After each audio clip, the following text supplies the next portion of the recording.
Hey everybody, Quick Shot here, looking back at Europe's match history. Any standout games that shaped what the LEC is today. Odds historically certainly not in G2's favor when those two elements present themselves, but they have beat Suning before. Look at Ben. He started Sapphire Crystal. 30 seconds. To be fair, the Scion not going to have... I know, but I love it. Ben, I don't want to call his choices recently disrespectful, but I'll say that they are bold. Listen, he's been putting some kids in the bin. Obviously, with a Sapphire start, because he is against a Scion, he's looking at a very fast early Sheen buy. Now, normally when a GP does this, you try to punish it a bit, because he's not bringing too many battle stats, but good luck.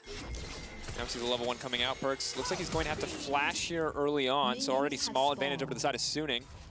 Big advantage over the side of Suning. Now, it makes it really impossible to try to play super aggressive into this lane here, and level 1's lane priority has been the name of the game for both of these junglers, especially when it's Graves versus Lilia. And it looks like G2 are going to try to force this anyway. Now you can see Sofum has set up on the top side of the map a early trinket ward into enemy Raptor camp as well. And it looks like it will be a map trade. And he's just immediately going to rotate to the other side. And the big deal here is that Sofum, while he won't get a leash, while he will be a little bit slower, G2 are going to know that this is happening. But it also means that G2's attempt to extend the level 1 play doesn't really work out.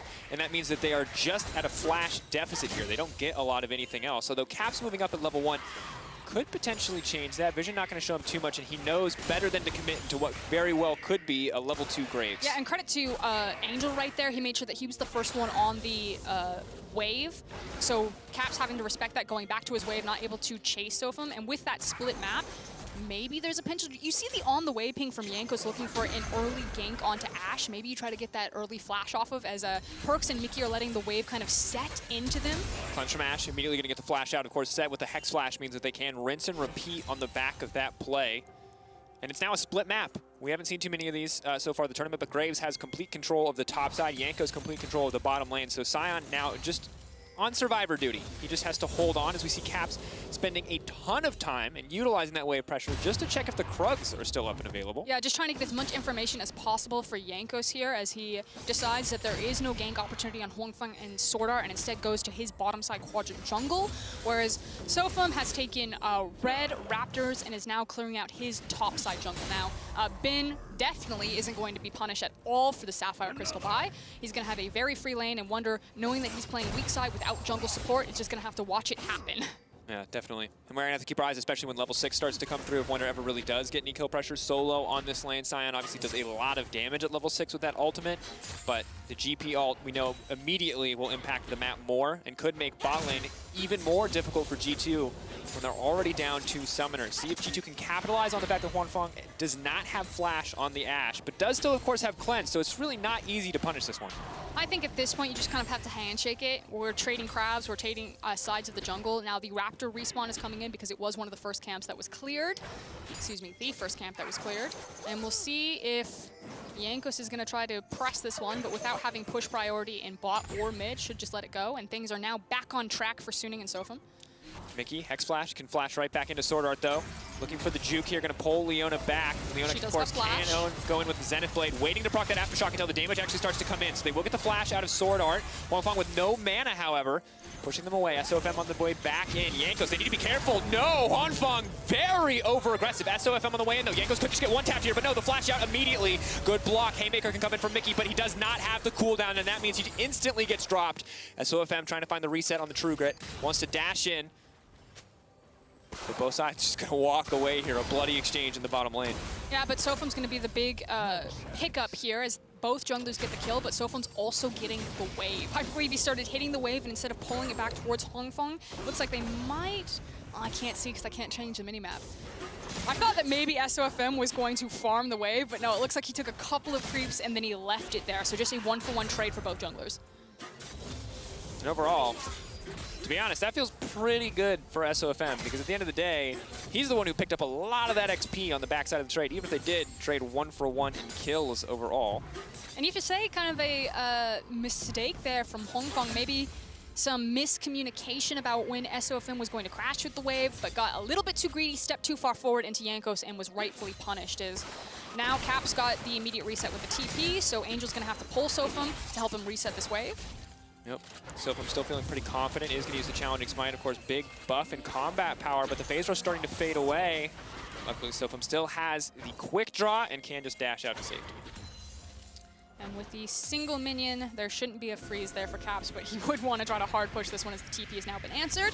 Jankos and Mickey holding hands as they're now placing very deep vision into SOFM's jungle, and they're now trying to repeat gank on Angel, who's out of position. Yeah, but they don't really have the hard CC follow-up. Cap certainly has the damage. They would need to commit a lot under tower to take out Angel. And of course, the period of time where Angel is a passive observer in this lane will very quickly be ending as level 6 is on the horizon. Angel just now ticking over, and the flawless execution is available. I would like to rename 2020 the War of the Raptors. It's the only objective that matters. GPL trying to zone people out. They're going to try to one-tap SOFM, but Challenging Smite comes out clutch onto Caps to deny the damage. Still, Jankos will finish the job. Angel waiting for an opportunity. Where's he going to go? Perfect execution. Dash back on the shuriken flip. Will not overcommit here. Will back away. So G2 coming out on top. Maybe the 2-for-1 special almost there, but like you said, Angel managing to get away. It's the Raptor can't pick up for G2 as well as Scuttle Crab, and potentially even a Dragon, although I don't think that they need to do the time investment right now, so I like that Jankos is just returning to his own jungle. Sofum heading towards top side jungle. Then should move down to his bottom side camps, and we'll see if he wants to try to make a cheeky gank on top side, or if they're going to try to play over priority for Ocean Dragon for Suning. Now we see Angel, though, getting a little bit of mid lane pressure. Yanko's going to come just to make sure that Caps can actually approach this tower. Willing to give up his own wolves just to make this happen. Swirlseed coming out, though, but Caps is just going to be forced to back away here, so Angel pressuring out in a good way. At this point, I think that Suning's play... Oh, that Cap's now going to be in trouble, but the knockback is there. He puts Sword Art into the tower, and Sword Art is going to be very sleepy. No finish for Jankos coming through, so they are just going to try to close this one out. Are they going to try to donate the kill? Oh, Sword Art buying as much time as he can, but Jankos going to grab that one, and Wonder sadly will not even get an assist. I tried to give it to Wonder for his time spent walking down there, but it's not bad to have a 3-0 Lilia right now. So what I was going to say is that Suning's play right now should be to wait for the Gangplank ultimate on Ben to come back up before they start playing cross-map for priority over the Dragon. So meanwhile, you can see that while all this action has happened in the mid lane, SOFM has now walked across and is picking up the Raptor camp. So still trying to stay very competitive with the CS between this very hard farming Lilia and very hard farming Graves. Yeah, and SOFM, this is where it gets hard, though, to be fair. This is where it gets very difficult, because jungle item's done, and Jankos is now going to zoom through each and every one of these camps, whereas SOFM will certainly struggle. Warrior Enchant not nearly as big of a power spike for clearing the jungle. Obviously very good for one-on-ones. Huge increase in AD, 60 from an upgrade from Warhammer, but still will be hard. But there is a lot of power that SOFM has from his bot lane right now. Huangfeng is now level 6, whereas Perk's still level 5, about to tick over, but also a level discrepancy between Sword Art and Mickey. So you can use that extra power if they do want to try to force early dragons, or if they say that the early dragon isn't super important to us, and instead we want to continue to get SOFM through his camps. And of course they spotted a Akali backing in the mid lane, so Angel will have no presence on the map, further letting Jankos know that he has time to take down this Rift Herald. Question mark pings coming in, though, means that it looks like Suning are very aware that this is the objective that they are giving up, even if control wards stop GP from going down to check too readily. Now you would expect that Jankos will use this in the mid lane to continue to snowball Caps. There's also the potential that a 3-man gank on Gangplank up here. Angel needs to push this wave back to get Caps to respond to him. Debuff available, though, and no surprise to see Sofum running straight forward the camp instead of the Drake at this point in the game. Wants to stay ahead in the individual 1v1. For now has a 1-camp advantage, will even out. As the Scuttle Crab does come through, and they have secured blue now for Caps as well. So it is just a battle of priority all across the map. Luckily for them, Sion already pushing in the top lane, but GP does have the ult up and available. No TP for either side, and blue buff will be secured by Suning. We'll see if he just hits the dragon or if he's just going to back in the pit. This is the most, like, jungle camp-focused pressure battle of all time. It's such a weird meta, Roscoe. I know, we're used, especially for G2, of Jankos playing for his lane. Yeah, Lee Sin, he shows up. You know, they try to 2v1 with some flashy plays. Instead, it's about who can push. We'll hold that thought as maybe there's a bit of a play here, bottom side. Who can push, who can get more jungle camps. This is big, though. Jankos has now been shown on the bottom side. I don't believe he's going to set the Herald here. I think he's just protecting Perks and Mickey to allow them to get their back. Again, I would expect Jankos to use the Herald with Caps to keep Syndra ahead of the clock, so she has a lot of kill pressure here. It does give Sofum ample amounts of time to see how he wants to attack the map, and you can see him walking towards Raptors. And Caps was actually setting up a trap for SOFM when he peeked into the jungle. And difficult too, because we can see that Caps is actually falling pretty far behind in mid lane CS. Now he has roamed a lot, and of course earlier was denied about 2 waves it looked like until Jankos was able to back him up and hold out under the tower.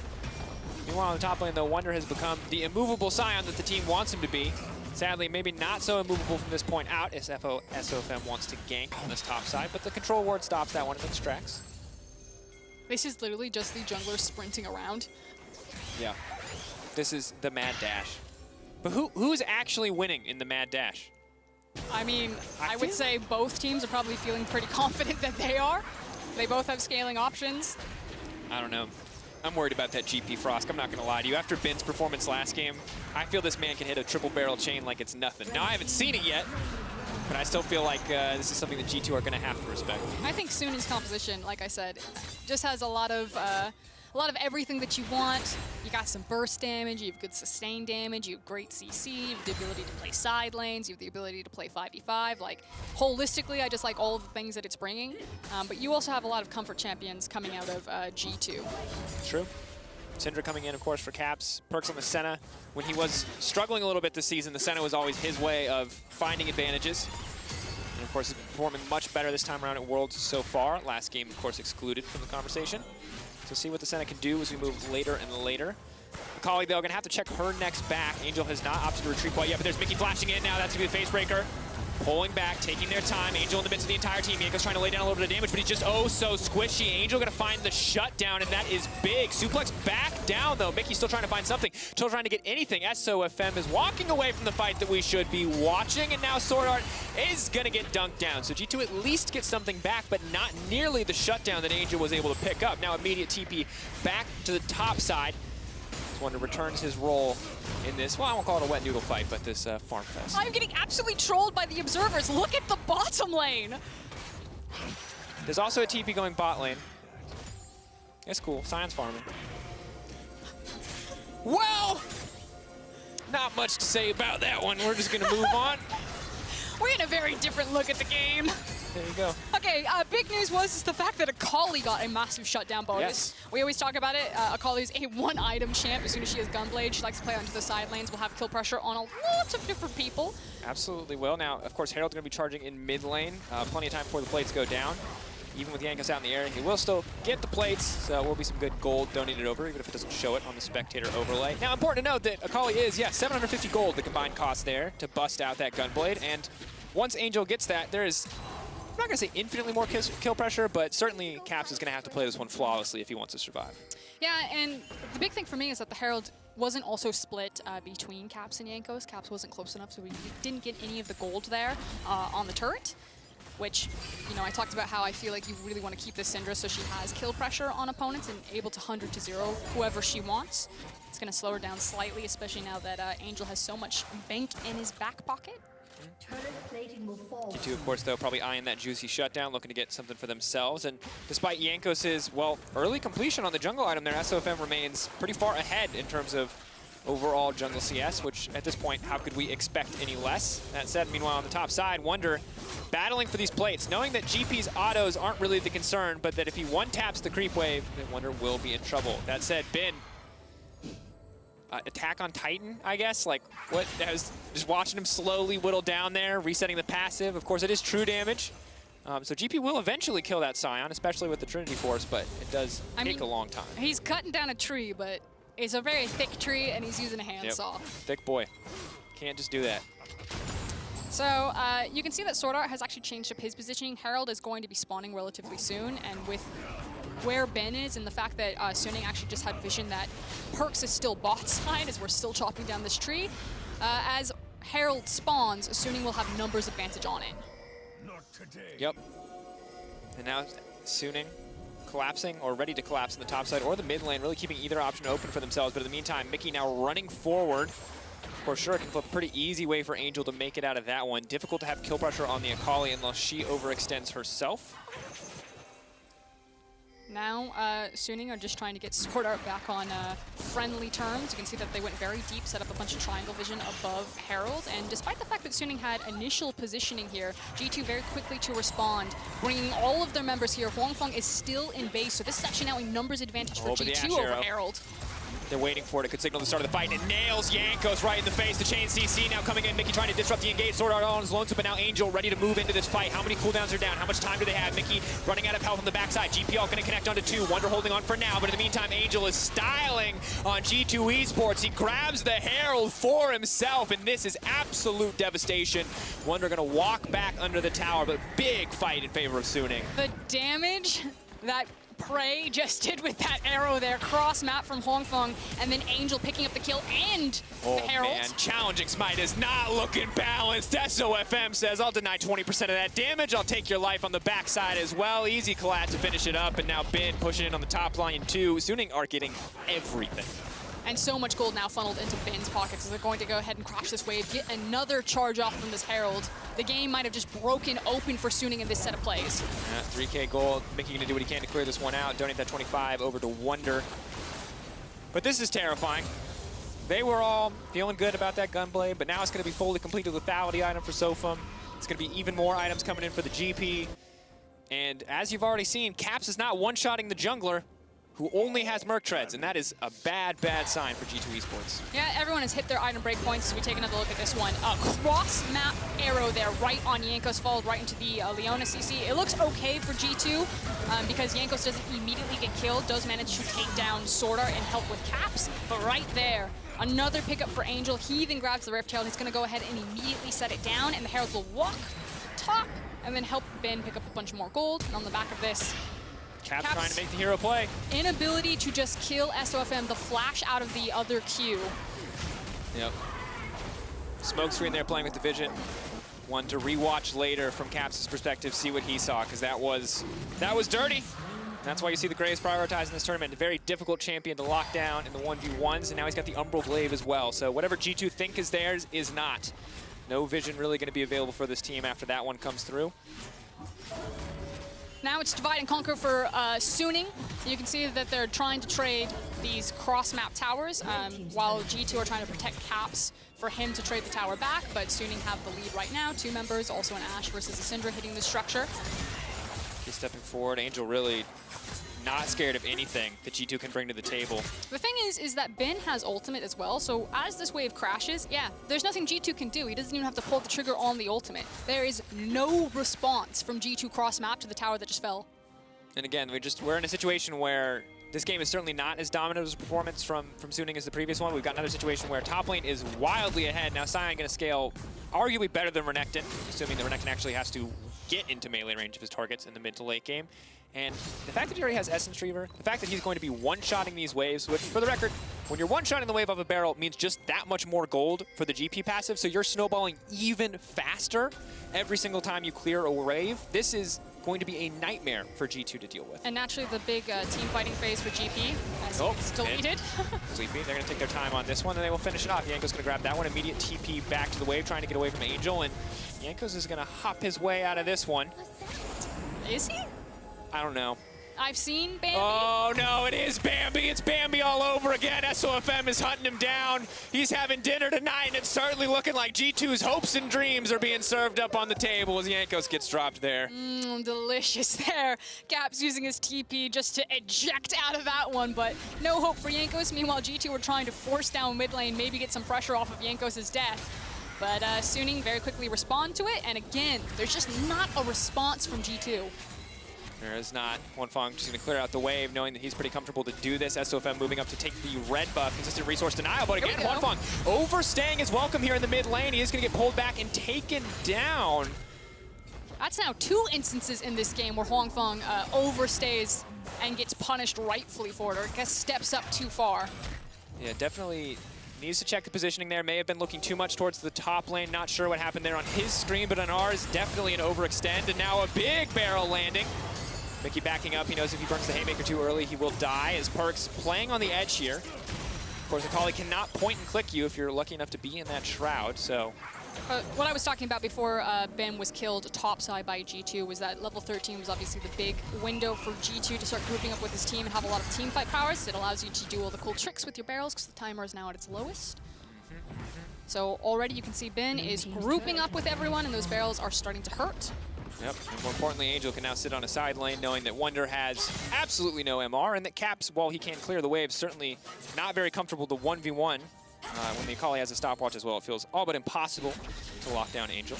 And now the question is, how do G2 problem solve Angel onto a side lane? Now what you would expect here is they need to use the movement speed and engage potential of Wonder. So Wonder needs to find these windows where he's not picking up waves that have been forced into him, and then G2 either need to force with teleports or a Scion ultimate to find a numbers advantage and flank on Suning to try to punish them. But with both TPs being down, that was probably a far shout out. So for the next, I'm going to say until that Infernal Drake spawns, Suning should have control of this game. Absolutely should. And of course, it's a very terrifying game if you are a member of G2, getting caught out at all by the likes of Sofum when he has double lethality now coming through. Lethality item and a serrated Dirk. And you don't really have any armor to speak of on the squishier members of your team. Very much looking like a potential one-shot. Mickey, though, playing a confident frontliner here. And the thing is, unlike last game, this one isn't just immediately over if we go late. And that's important to remember because the last time these two teams played, it was very close in the final fights. That said, Caps is not where he needs to be. He's now being locked down. He's now being absolutely one-shot as Angel takes the ult to the face and takes very little damage in the process. Very nicely done from Swordart right there. Getting behind Caps on the control board, using Angel as bait as G2, unable to get anything back. There's the Ash Arrow. Haymaker's gonna come out, he's gonna flat forward, he's gonna bring him back to the team. Bin, though, now in the midst of everyone, and he is gonna get taken down. Clean escape comes out from Mickey, but still, the fight in favor of Suning. Up until Wonder arrives, the ult will still connect. Huanfeng's still gonna be in trouble. Big ult across the backside. Mickey now ready to go forward. Has to be careful, though. Haymaker cooldown needs to be available, and Angel ready to come over the wall at a moment's notice. G2 know that they can't overcommit onto this one. Knockup will not go through. Trying to anticipate the dash over the wall from Sofum. Biding their time, and both sides going to back off. Dragon spawning in 8 seconds. G2 knows that they can get this one, at least get that much closer to a soul later on in the game. And that's the good news for G2. It's the fact that they punish Suning as Suning tried to overcommit into the mid lane and have the better resets for the Dragon spawning right now. They should have numbers advantage here and be able to pull this one back. Huanfeng, of course, again, caught out. Definitely remember we need to keep our eyes on. Now, the beauty of Suning's team composition is they don't necessarily need him to be that much more than a member to fire out these arrows in the fights, but when it gets close, when it comes down to clutch moments in 5v5s, can't afford to slip up. For Caps, can't afford to walk into unwarded parts of his jungle anymore. Yeah, just another replay about how this one started off. Again, credit to Swordart setting that one up very beautifully for Angel. Angel now sitting 4-0 on this Akali, but this is where things go a little bit sideways for Suning. Ben gets just slammed down by Mickey underneath the tower, and this counter engage. Yep. I don't know where Ben was going. Ben was looking for his montage moment. After that Camille game, maybe he was feeling it just a little bit too much, and now, well, there's a Baron on the cards. Angel going to try to kill whoever he can. Lockdown there onto Mickey. They're fishing for a few more. Caps just going to get taken down, though. Angel now unstoppable. Baron now set to fall. Yankos, can he get into the pit? It doesn't look like it. He doesn't have time. He doesn't have options. There's nothing left. Sofum going to grab the Baron. And G2, 4K down. Baron lost as well. Things are going to go from bad to worse very quickly. And a snap decision from Suning. Underneath that replay, what I'm going to assume happened is G2 took the Infernal Dragon and then probably reset or went back into their lanes, and Suning just sprinted from spawn straight to the Baron, caught G2 with their pants down, and punished them very heavily for it. Yeah, now the wave clear is effortless as well. G2 going to do what they can to clear these waves, but Scion being able to one-shot it is only reliable if no one is there to stop him from using the decimating smash. Extra range for perks will be okay, but this one's going to be tough. Eyes on the arrow cooldown for Huanfeng, eyes on the ultimate cooldown for Swordart. They are ready to get a fight kicked off. I also want to point out the fact that Angel has access to a stopwatch right now, so he's going to feel so confident to go toe-to-toe with Caps right now, who's still just trying to complete his death cap. Yep. Big damage coming through. Here comes Scion. This is the flank that we were talking about. This is G2's one moment to try to get back into this game. There. Trying to one-tap Swordart. Big change. That should be it. Support now out of the game, and there's no pressure anywhere else on the map right now for Suning. And G2 Wonder BMing on the body of Swordart. You might not love to see it when G2 are behind, but certainly a sign of confidence. G2 are not out of this one yet, and a lot of the Baron buff is now going to be wasted away. I'm going to pump the brakes a little bit, though. Maybe Wonder getting ahead of himself. I mean, yeah. I can feel it. Big ego play right there. Definitely the case. Been pushing it on side lane. Angel's terrifying. That's a Leandries. Yes, Wonder. Turns out that hurts you when you don't have any MR. So Angel still definitely needs to be respected in this one. IE on the way for Ben only has the, of course, BF sword at this rate. Could opt to go into the GA if he wants to play it a bit more defensively, but given everything we've seen from this man, feeling like a pretty safe bet on that Infinity Edge. Yeah, but it does mean that while the Baron is going to be used to crack the base, it will still crack this mid lane tower. Like you said, Dracos, the fact that Wonder did find that successful flank did waste some time and some vital cooldowns, like the teleport spell from Angel, as well as the Baron buff for Suning. But, you're still looking at a pretty healthy gold deficit for G2, as well as some very scary items that have come out for their carries. Suning should feel confident whether the game ended here or not, that they're still in control and have a lot of options to play this one out. Absolutely do. Good news is Death Cap now finished for Caps, and it looks like we're on the way to a Locket coming in from Wonder, which can mitigate a lot of the upfront burst damage that Suning can bring to the table. That said, sustained fights still a bit difficult. G2 really hoping for Lilia to bring through some of that damage burden in the longer team fights, but also very difficult for Jankos because, again, he is working towards an hourglass. He's working towards some armor to mitigate a lot of the lethality that Sofum is bringing to the table, but pretty far off the item at that point and has none of the armor components right now. Caps, I think this one started off, though, but won't get anything else, just buying space, just getting rid of time on the Baron buff. But that's exactly what Angel is doing as well, allowing his team to walk up and do massive damage here. A zoning Gangplank ultimate as Suning are trying to brute force this mid tower. We'll take down the tier 2, we'll further extend their gold lead. 6K now just about in their favor. Should be when they are able to retreat and grab their own jungle camps. So things looking very good for Suning. Infernal is going to be spawning in 1 minute. That means that we're going to be playing off of the mid priority. As Huang Feng maybe again out of position. Yeah, but that rapid fire cannon auto, when it's got a glacial augment attached to it, is something that has to be respected there. Luckily there's no follow-up this time around, but Perks' range is just going to get longer and longer. Okay, playing off of Infernal. Suning have had their resets come in. They're passing the blue buff off into Angel. Now, there's no TPs for Bin or Angel just yet, so it'll probably be Bin that's playing cross-map using the Gangplank ultimate to play on this dragon. As I say that, though, he's actually just walking it straight towards the pit and will be pushing out the bottom lane. So we may either have G2 just give this one away or a full potential 5v5 over this Infernal. Because it is only the 4th dragon where we have an even split, I would expect that G2 will use this moment to catch their breath, wait for the next Baron fight, and continue to funnel EXP and gold into Caps, who's had a pretty long freeze up into that top side that's finally pushing away from him. Yeah, and additionally, it's just very difficult to play these fights out if you're the side of G2. You really need to be able to peel for your backline carries, and with Jankos being so squishy, he's not offering a whole lot right now. And additionally, now we see Bin on the top side, though, potentially overstaying his Perks. Will manage to survive on that one. Bin overcommits. Won't matter because ultimately the Dragon's still over to the side of Suning, but maybe G2 now can find a window as the ulti is going to go down. Mickey's in trouble, will not even get a chance to push that Haymaker as the tier 2 breaks. Yeah, Mickey, I guess, thinking that he could try to clear the wave right there, but it is overconfidence from Bin that's traded for overconfidence for Mickey. And I was about to talk about how Bin now has the IE and should be feared above all else for his ability to one-tap the backline of G2, but of course, overstaying your welcome is definitely one way to go out. The disrespect, Mickey hiding in Fog of War as soon as Ben overcommits there onto Perks, flashes around and manages to help trade that kill back for back. But then Mickey steps up to the wave and surprise, it's a bar fight. All of Suning are there. And it's actually surprising. Ben is 0-3, and it feels like it's still been a good Gangplank performance from him, but he's obviously getting caught out a lot.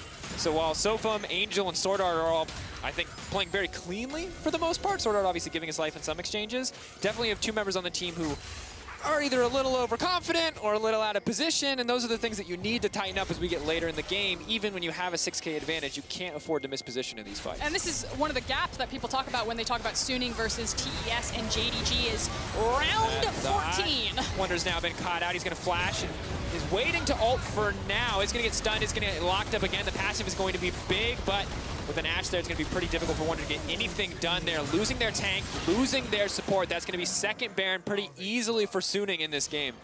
Absolutely. Now, the silver lining for G2 fans is that Jankos does have flash. He is still alive, but the Baron just spawned. You are now missing very crucial members, your entire front line for G2. It should make it really easy for Angel and Sword Art to make sure that Jankos doesn't have a shot in hell of getting near this Baron. You can see the white flag goes up.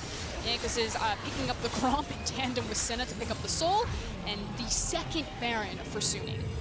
And again, now 8K gold lead. It starts to feel pretty insurmountable. We've seen Miracle team fights before, most certainly, but there's no Ezreal this time around. It's a Senna, it's a Syndra. It feels like they burn their cooldowns and then they chill, they sit there. So really it's going to take something even more than miraculous for G2 to find their way back into this one. It's also the fact that they're still missing a lot of the hard engage. Now, G2 do have access to multiple teleports here. Again, you're looking for them to find the fight on their terms, which means it's probably about Wonder or about Caps, finding a good flank and then hard CC. But from this game state, from this map state, Suning should be feeling really good. They can see the finish line. It's probably a single team fight before they can skip across that one. They have great power in both their side lanes. SOFM's also huge now. Yeah. If we're running a foot race here, G2 are going to need some rocket boosters or for Suning's shoelaces to be untied, because there's no way without really, again, something miraculous. This is such a difficult situation for G2 to be in. They're very much up against the wall in this one. And while Wonder certainly made a solid impact in these games, eventually the damage output from GP will simply be too much. It's a similar story for the Akali, who is now working towards her own death cap. On top of the Leandries and the hourglass that she has for herself, and Sofum with a last whisper coming in as well on his way to a Lord Dominic's. Even Wonder won't be tanky enough soon, but now they're trying to find a play onto Angel. Awesome, the Hex Flash out of Mickey. Sofum very comfortable in this 1v1 right now. Meanwhile, the tier 3 in the mid lane will get broken down. They're chipping away at the opposition here for G2 Esports, but they can't really commit to a fight. Mickey constantly threatening the engage here, but very limited without that flash. Expertly played by Suning to keep the pressure up through multiple waves, and the fact that they're playing with G2 in the middle and then Sofum off into the side. And you can see the desperation is setting in for G2. They're just trying to break one side of this matchup, and they're committing now to this Graves. Trying to lock down Sofum. Should be a pretty easy one to flash out to safety. Big ult across. Now Drowsy and solid kill pickup. And in the meantime, Angel's absolutely styling. Zoom and dash and left and right goes Golden, buys a bit more time. And now Mickey on the way out as he gets shut down before he can even dunk down on the opposition in the big GP ultimate. The Death Doubter landing right where it needs to go. Wonder, though, going to the death form. Now a zombie, now running forward. They have to burn everything to slow him down to stop it. Hornfung forced to flash out to safety. Angel potentially could be in trouble. Now they've lost a lot here on the side of G2, but maybe, just maybe, they can find a fight back in their favor. Going Golden again, and the shutdown back onto Perks. Suning breaking open the base, but G2 still finding a fight. I'm finding a lot of gold in kind of the two carries that they really need to show up right now, which is this Lilia and this Senna. The fact that Perks is 4-0 and 8, still continuing to pick up these souls, now has a lot of gold into his back pocket. You can see maybe there's a tiny glimmer of light down a very dark tunnel for G2. But like you said, this was also Suning overextending, getting a little bit flashy. If they played this one for the objectives rather than trying to just pad the body count, maybe the game might be over. Yeah. And immediate GPL here, big damage goes in. Lucky for them, they've got the lock to the Iron Solari from Wonder, or that one really could have just been it right there. Hornfung again, forced to flash out of this one. Can't blame him though. You can't slow down the Scion zombie form. He will 2-auto you down. And now it appears that G2 on the back of that one haven't been able to save their base, but they have been able to get the third Infernal, moving them up to Soul Point. So there it is. There's your glimmer of light, Frosker, and right at the end of that dark tunnel you were talking about, and it's going to spawn in 5 minutes. So the question now is, can G2 hold? And I do want to talk about this. Obviously, I still feel that this is Suning's game to lose at this point. I still feel that they're in control of the position, although there are several key items that have come through for G2. But this is something to watch over the course of the tournament. The inconsistencies in a very young roster as Ben is getting blasted. A lot of squishy members on that team. This is what happens. This is why there's a gap between TES and JDG. You drag Suning out, you start to see some of the cracks and some of that inexperience. Not quite choosing what the correct macro decision is, getting a little bit over-eager, a little bit volatile, and you can see a really high ceiling for Suning, how talented their individual players are. And you can see a very deep gutter as they are kind of running it a bit into G2 when the game was done and dusted. And for Ben, overconfidence, a slow and insidious killer. Now, it paid off for him big time in that Aurelia matchup. It paid off for him big time in that Camille matchup. But here in GP versus Scion in the late game, when he has quad offensive items, he is probably wishing that he had a Sterix instead of that immediate IE rush or that immediate zeal, because he has not been able to find any opportunities to lay down barrels when he's getting one shot by the front line of G2, or the back line rather of G2. And it was another shutdown for Caps as well, who has spent all of this time onto side lanes, is now level 17. Is also now about to be an avid reader. He's got the Dark Seal, it's got 3 stacks onto it. The play will be to upgrade this into a Magi's. And Perks is grabbing mad stacks here as they duo clear through the jungle. So, again, GB scaling nice, but if he gets one tapped again now by this Senna, who is without any crit itemization outside of their rapid fire cannon, probably at about 100% crit right now. A lot of additional souls, a lot of extra damage, and Perks is going to be a terror. Okay, The Baron is going to be coming up in 37 seconds. That's the first thing that we need to take stock of. It's still always going to be easier for Suning to get, to get control over the mid wave because they'll push faster than the Senna unless G2 want to expend multiple members to do so. They also have great CC to play around the Leona ultimate, the Ashe ultimate, if G2 are ever out of position and they think that they can engage on them when they come to clear mid lane, which means that Suning should be first to get position over Baron, which means that G2 need to be grouped up entirely to safely use their tanks to face check in here. Now, what I wish Suning would do is they would keep Angel into a side lane or GP into a side lane and just try to play pressure. What instead they're doing is Angel is playing defense goalkeeper to this Baron, and G2 are missing their chances. This is getting shredded very quickly. Yeah, eyes on the prize here. Now Cap's walking back to base. Maybe he looks for a TP, but 4K dropping. That's just going to do it. That's third Baron in a row for Suning. Now, of course, 2 minutes left until that all-important soul point. But again, now with 2 inhibitors down, we could be looking at 3 inhibitors down for G2. And while Senna would certainly be happy to see a few more souls go into her pocket, at that point, the game is pretty much done. I mean, this one's going to go the distance, it feels like. But G2, there's no more mistakes left. You lose a single team fight, you lose the game. Whereas Suning, it feels like, could lose a couple of team fights. Now, obviously, you don't want to give away an Infernal Soul, which is now spawning in a minute and a half. So hopefully Suning clear out the base and then use the base pressure to either end the game by G2 taking a bad fight or securing themselves a dragon and continuing to extend this game. And Cap's strong enough now that he is one-shotting everything but the cannon minion in terms of Baron clear. Oh, a difficult game for Suning. Not having a frontliner is certainly hurting them. Was not earlier in the game. Was very much a big boon and benefit, but... Did you see that damage on Ben? Yeah. Yeah, Perks is scary. Again, that was 100 souls, so a lot of extra range. You put a rapid fire cannon on top of that, that's a lot more extra range. And for Angel and also for Ben, this is going to be difficult to just take 20, 30% of your health up front from a single auto. This is Mission Turtle. If you're a Suning... Oh my god. If you're a Suning fan, you need some key pieces of CC to hit some key targets. You need to kill Perks, who has Cleanse and Flash available. You also need to kill Jankos. G2 at this point, full turtle mode. You were playing this one very slow. Maybe you even give up this Infernal, since it's the soul for you, it's not the soul for Suning. Oh, big barrel though. Eyes on that one. Where's it going to go? Will not connect into Perks. Could have been a death sentence. Looks like the lineup wasn't quite there.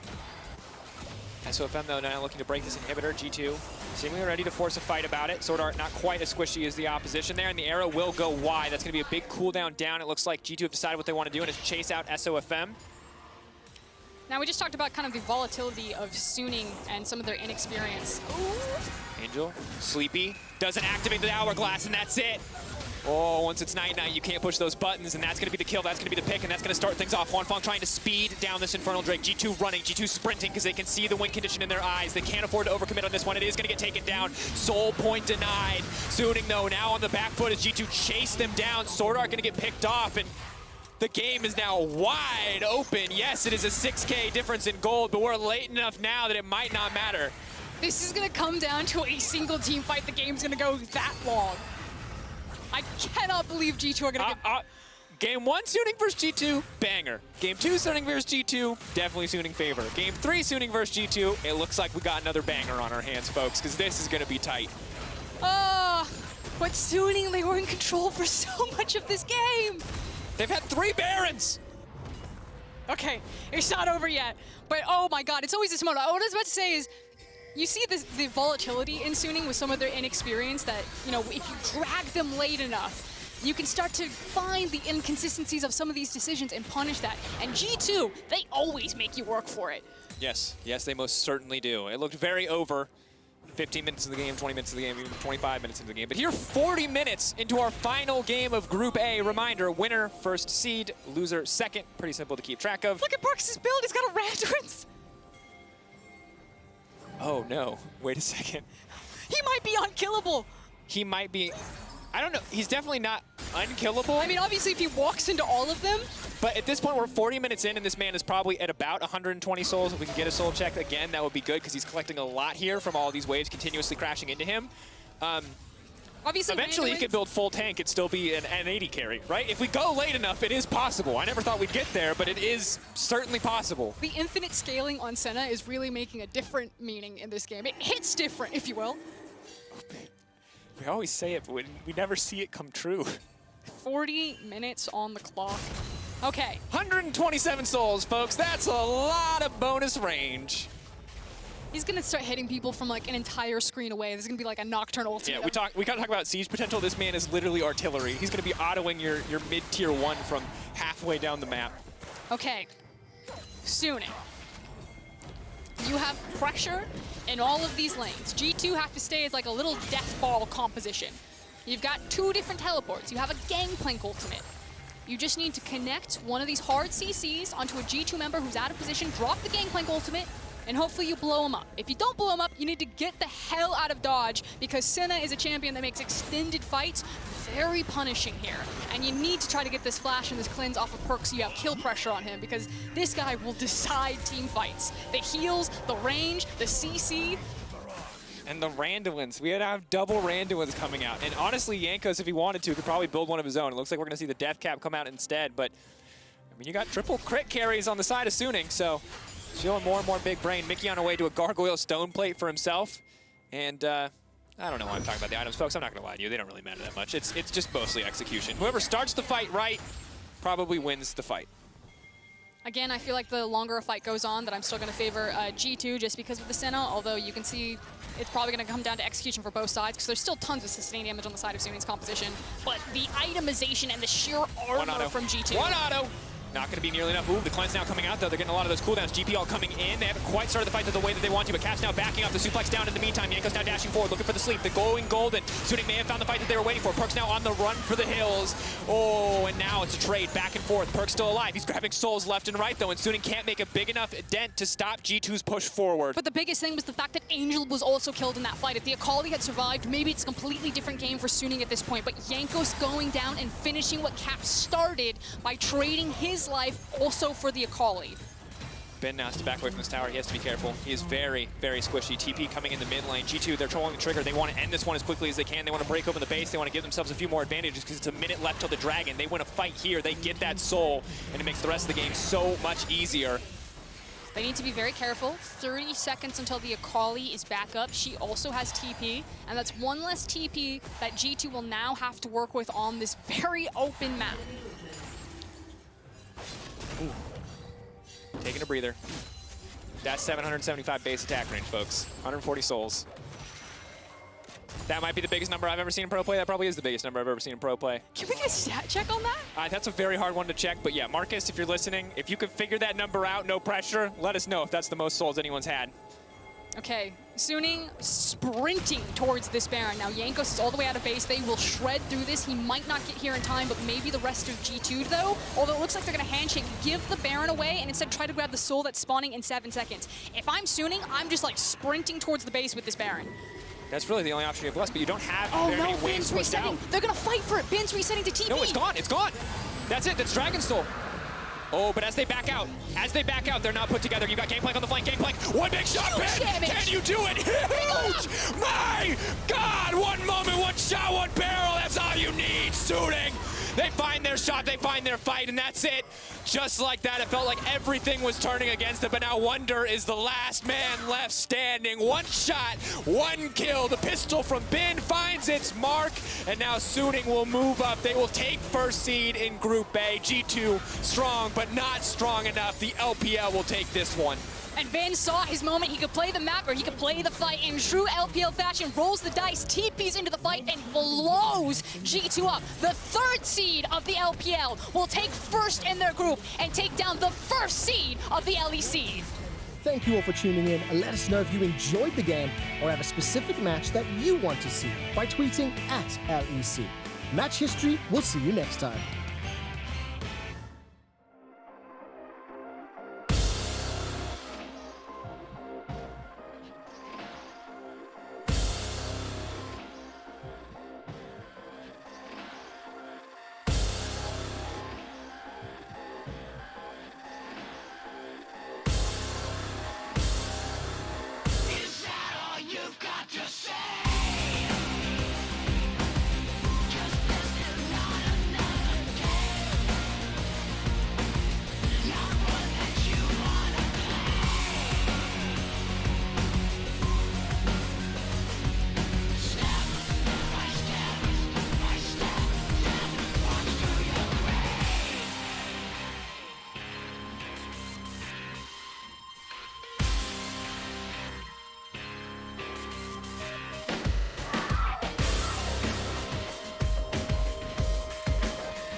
Give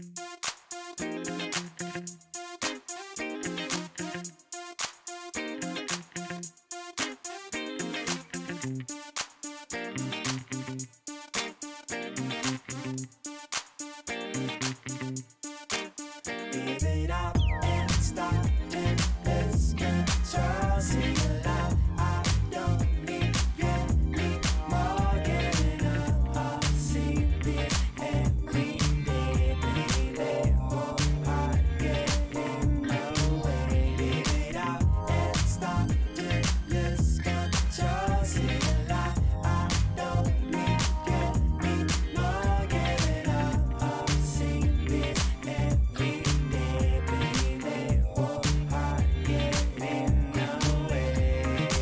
Come on, let's get a beat drunk. Restart it, get the tempo. My beat with the mellow. Somebody's gonna sing this song. It's gonna make your head blow. Nobody's gonna leave the zone. You're gonna sing along, but never, never be bored. Damn, the spotlights hitting on my head so bad. I tried to compose myself, but I see nobody else around. Give it up, I'm moving up. Somebody please start the show. I'm ready to drop the ball when everybody else is gone. And stop and lose control. Sing aloud, I don't need you anymore. Get it up, I'll see this every day, baby. Oh, I get in the way. Give it up and stop. I don't really consider it gear. It's an extension of who I am. It blurs the line between fantasy and reality. Sometimes, I can't tell myself from my machine. I think that's by design.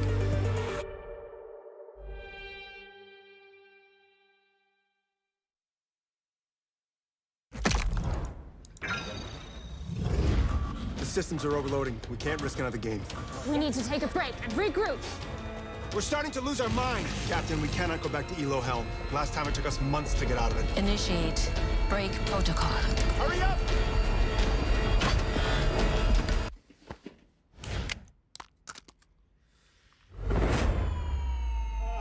Yes! Yes! I did it! We did it! We did it! Even the biggest champ needs a break.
to Berlin, Germany, and the second day of LEC 2021. We've gotten our first taste of the new season yesterday. Everything is underway, and we've got some banger games ahead of us. I certainly hope so, because we have a banger analyst duo to help us out today. I'm joined by the newest addition to the broadcast team, Kadril, and Misfits fanboy of the day, Deficio. Hello. Hi. Oh my God, it's so great to have you back on the set. Thank you. I'm so happy I get to be here after we won yesterday. I was really dreading have to go up here in case we lost and I have to start talking about everything. But we won. I'm very happy. You did. But now there's a new battle. It is the new blood. Everyone likes him. Reddit loves him. And it's the old guard trying to stay relevant on the desk. So I'm excited for that battle. It's really sad when you put it out that way. I know. I'm sorry. And I think the good thing is he can't really flame me for not making playoffs, right? Because he did finish 10th and I finished 7th. So True. I already one-upped him there. Did make playoffs twice. Just want to say True. that. And you weren't playing. Okay. So, and I was not actually playing. That is also true.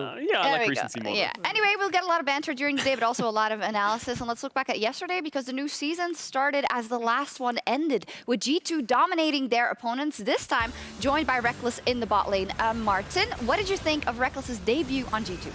I think it was a classic Reckless game where he got to lock in an old classic in Sivir. And he didn't actually have to do a whole lot in the start of the game, but then became a fantastic, of course, team fighter later.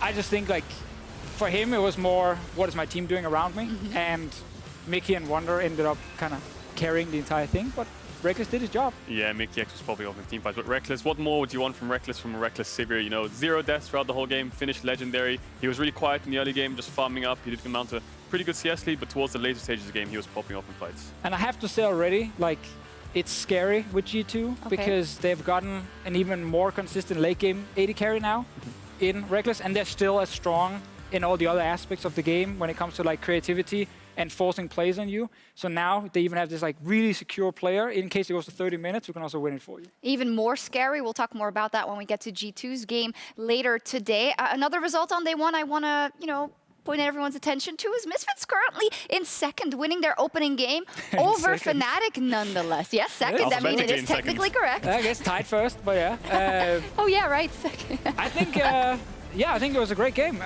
We obviously came in kind of from practice, having a very aggressive playstyle. I think that was pretty clear from the game yesterday. We've gotten 2 very gifted solo laners in terms of just pure mechanics, and we want to abuse that as much as possible. And I think yesterday both Vito and, of course, Herod got to show that. They did. You see it there. A star is born, question mark. It could go for several members on Misfits, but talk to me about this man in the mid lane who made every head turn, Vito.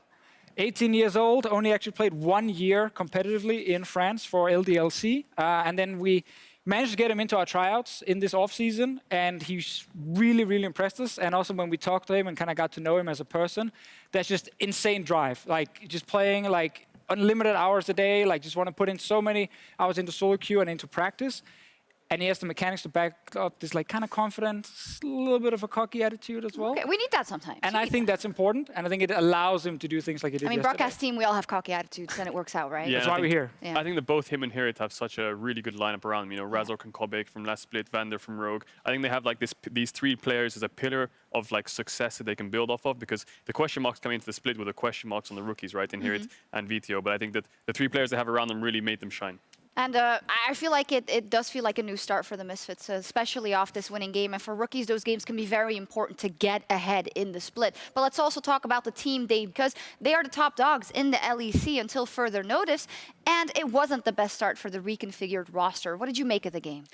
I'm not panicking if I'm a Fnatic fan based on the first game. I think they tend to lose actually at the start of the split. Like they always come in. That's true, in fact. Kind of shaky. I like the new lineup a lot. Like, yes, losing Reckless really sucks for them, but I think they've added a lot of very strong voices who actually know how they want to play the game. And they need time to figure out who's our main carry. Like, who do we actually play around? Is it mid? Is it jungle? Is it top? Is it AD carry? Like, all of these guys want to carry.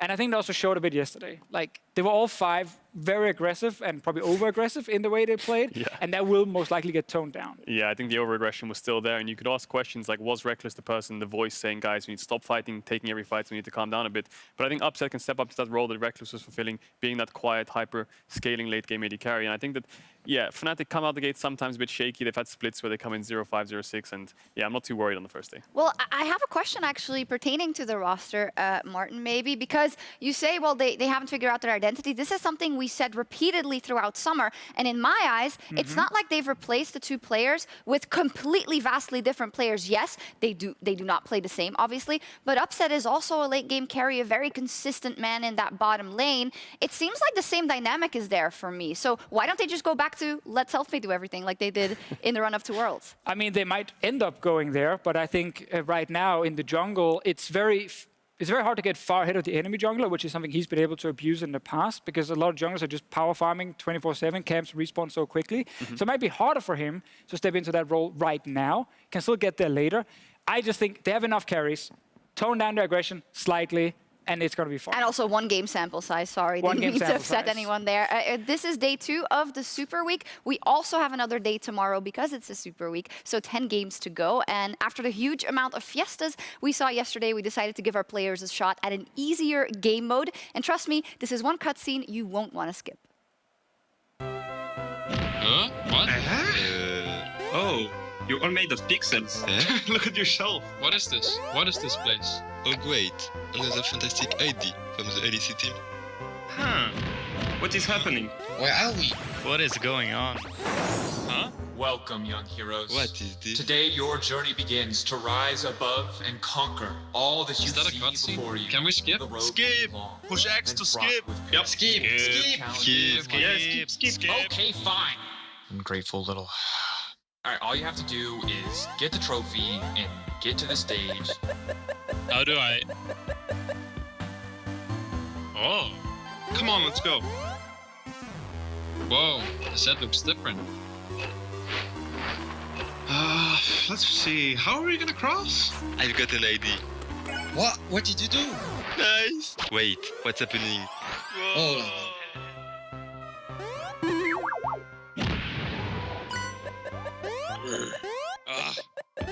Yes, the power of better. Let's go. Okay, I'm going for it. What is this button for? Uh-oh. Huh? Ah! That's not the jump button. This is worth it. Let's go. Ah! Dear Luca, I hope you are settling well overseas. Huh, finally! I've been waiting. I've got the trophy. Not for long, you don't. You guys are getting way too ahead of yourselves. I'm taking this to the stage. Huh?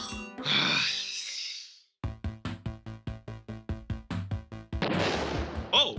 Oh? Oh. Who's that again? That's not how I imagined the studio. Nor 2021. I thought they could do better with the graphics. I wanted better teams. Come on, let's go.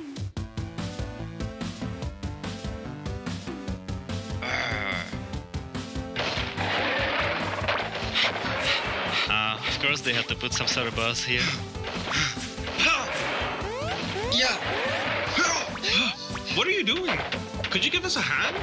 I thought I'd let you win something this time. Hakuna Matata. No! Do I really have to do it again from the start? No f***ing way. Oh, what is this? Yeah! Take that. Come on, smite it. Nice. Awesome. Nice, guys. Let's go. Let me take this back. No!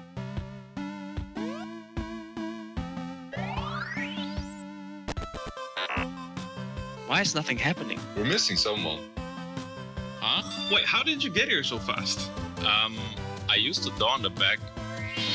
Congratulations, LEC teams. Are you ready? Skip! Oh my god, you're so impatient. Oh god, I'm grateful. This is what we Skip. Get rid of it. Get rid of it. Oh, that's so... I don't even know how to all describe it because it's so cute. It's so apt. It like summarizes the whole season. And our players are such good voice actors as well. It's true. Insane voice actors. Yeah. I mean, I don't know if it was kind of everything else, but yeah, it was great. Whoever made the script should get the MVP. All right. Well, we'll figure it out. We'll figure it out for sure. I did also want to pick, besides the awesome animation, on the key picks we saw from day 1. And let's start with the quirky Azir matchup of 2021. Gragas versus Renekton. We saw the matchup 3 times. What do we make of it, Kajal? Yeah, Gragas got the upper hand 2 times. I think the only time it lost was the Fnatic game. it just feels like when you pick Renekton, you need to play around Renekton, and it didn't look like many teams were doing it. Renekton needs to get ahead in the early game, make sure he has the advantage over Gragas, because I think if both these champions scale into the mid game evenly, Gragas gets tankier items, lots of cooldown reduction. It becomes really hard for Renekton to actually finish him off, and you can see in these clips here, Gragas can just chase Renekton down all the way to the top lane. So the 3 matchups we had, the first one was Wunder versus Armut, which went pretty heavily in Wunder's favor. I think there, Armut's first game on the LEC stage versus basically the best top laner in Europe, so a little bit of an unfair setup. I don't think that fully showed the matchup. Then obviously in the last game today, we had Hirit on our side playing Renekton against Gragas, and it was much better, and he got actually pretty far ahead, and we could abuse his priority. So I think we got to see both sides in those 2 games. We're going to see more Renekton, for sure. We're going to see more Gragas. I think teams are going to play a little bit faster with Renekton as well. They're going to kind of look at the games and say, why did we get outscaled there? And they're going to continue, of course, prioritizing it. What is important when you pick the Gragas, if you pick it into Renekton, what you pair it with in the jungle is probably also important. What would you like to see? Yeah, I think that you can really pair anything with Gragas. Gragas is really flexible. You can pick Gragas early in the draft and keep it as a flex for support. So the jungle doesn't matter too much with Gragas. I think the most important thing is Renekton. You need a jungler from one of these lists, mainly Taliyah, Lilia, or Nidalee. I think those 3 are the core junglers you need for Renekton, because obviously Renekton has the setup. Things like TF also have the setup. You need setup for these kind of champions, these AP champions, to be able to get into the fights, because not many junglers have too much engage. These AP junglers, they need setup to land the skill shots and they can finish them off. If you want engage, you want something like Olaf or Hecarim, which the other 2 junglers, which are AD junglers. And I think that these 2 champions, Olaf didn't really go through the draft that much. He was banned a lot. Same with Taliyah. It only went through once as well. But the other 3 champions did go through the draft quite a lot. And I'm actually just happy that there's quite a lot of different picks you can go for. Like as a fan, just when you watch, you don't want to see the same 2 to 3 junglers every single game. There's quite a lot of diversity there. Same thing with mid lane as well. There's so many different picks you can go for. And we are a lot less in a counter pick meta for those 2 compared to what we've seen in the past, which is what often locks the meta. Like, okay, I pick this, then you have to pick this against it. This is not the case. There's a lot of blind picks both for jungle and for mid, which allows you to build different kind of compositions. And the comfort pick of a player can actually decide what is your highest priority and not necessarily a tier list. Yeah, I think comfort is really important. I think if you look across the whole top side in general, you have like Camille, who was banned out all of the games yesterday.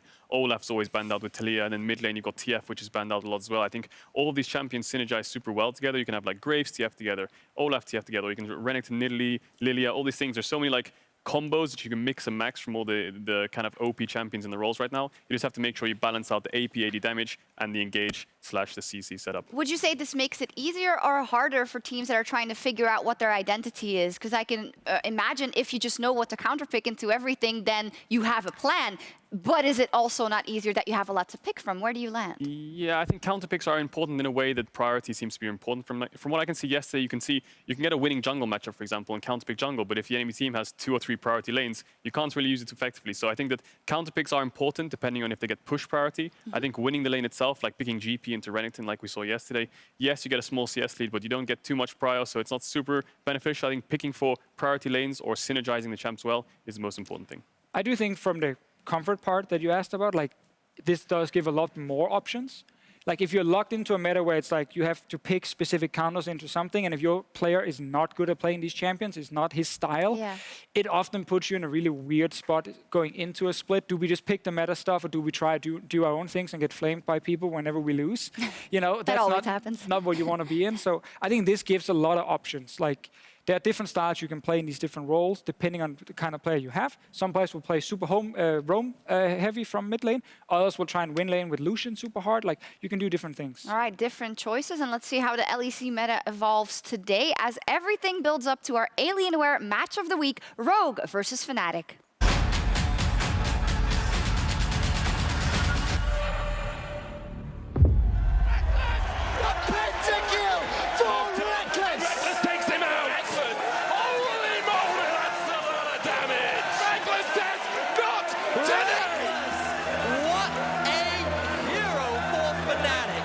I'm very happy, but there's also a lot of pressure with filling these shoes. But I judge myself the most harshly. If I perform bad in whatever team, I will feel bad about it. Once again, RDYCHK still doing work. It was Upset, just cleaning up the fight. Somehow got the triple, somehow got the penta. I'm just really happy I have this opportunity to work with a lot of great players. Does he bring the boys? Yes, he does! The blood chopped down! Mufo is losing his mind. He's building himself after that one. Nothing is flushed up the wall. That's it, he's dead. Goodbye, double lift. Battlestar comes up, right by the target. That's the engage. Jackie Love teleported back in, has been rooted in place, and top esports are getting destroyed in the river. Yeah, I can see some parallels between me and Upset's trajectory, but the difference is that he's not living up to his hype while I'm still being underrated by everyone. I think there are many really good players that are in a bad situation. They can't really shine, so I can definitely see how Odo relates to me in this way. Now Shadow's got to be wondering, why did I pull the Renekton into my team? Slide and Clyde is going to be up soon. That's a slice, that's the dice. Odo's coming in from the bottom lane. This is the flank that he wants. Oh, it's going to be huge. There's the Humo flank. Odo waits for the perfect moment. That's going to pop. Not be able to do a lot more, though. Oh, the target! He does it again! I feel like getting this chance right now with Rogue is one of like the best chances I have. Now it's just my time to show it. The way I remember Rogue is like they figured out how to want to play the game. They're top 2 in summer 2020. And they walk into playoffs and get 3-0'd by Fnatic, and they're like, what happened? Minions are pushing the Nexus. Larson! The mechanical god steps up. Rogue, ladies and gentlemen, will be the first team to qualify for Worlds 2020. Golden Shadow, there's the charm. Salve dives into the back line. And Rogue, they tried as they might, but you cannot stop Fnatic. I'm just not sure what to say about Rogue. Obviously, it's Trimby, like, it's an unknown factor. We've got a new mid-jungle, so it's going to be interesting to see how the mainstays from Fnatic match up against their new players, because I think that's going to make the biggest difference. Reckless was Fnatic's hero in the moments of end. And I feel like now that he left, when the end starts from Fnatic, there's no one to stop it. Fnatic and G2 have always been the best teams because of the mainstay names. The fact that we lost ours and we haven't really gained a new one, it's going to be a test on whether we can create one.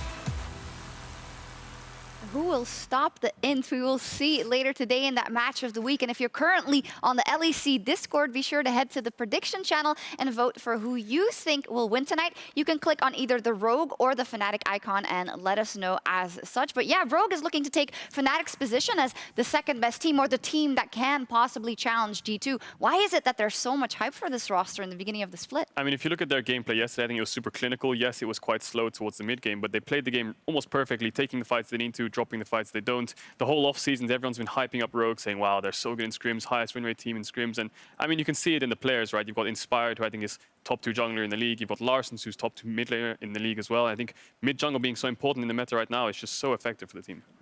Yeah, I mean, I think if you look at their carries, they have, of course, fantastic players. Larsen and Hans Sammer have shown multiple times that they can carry against some of the best teams in Europe.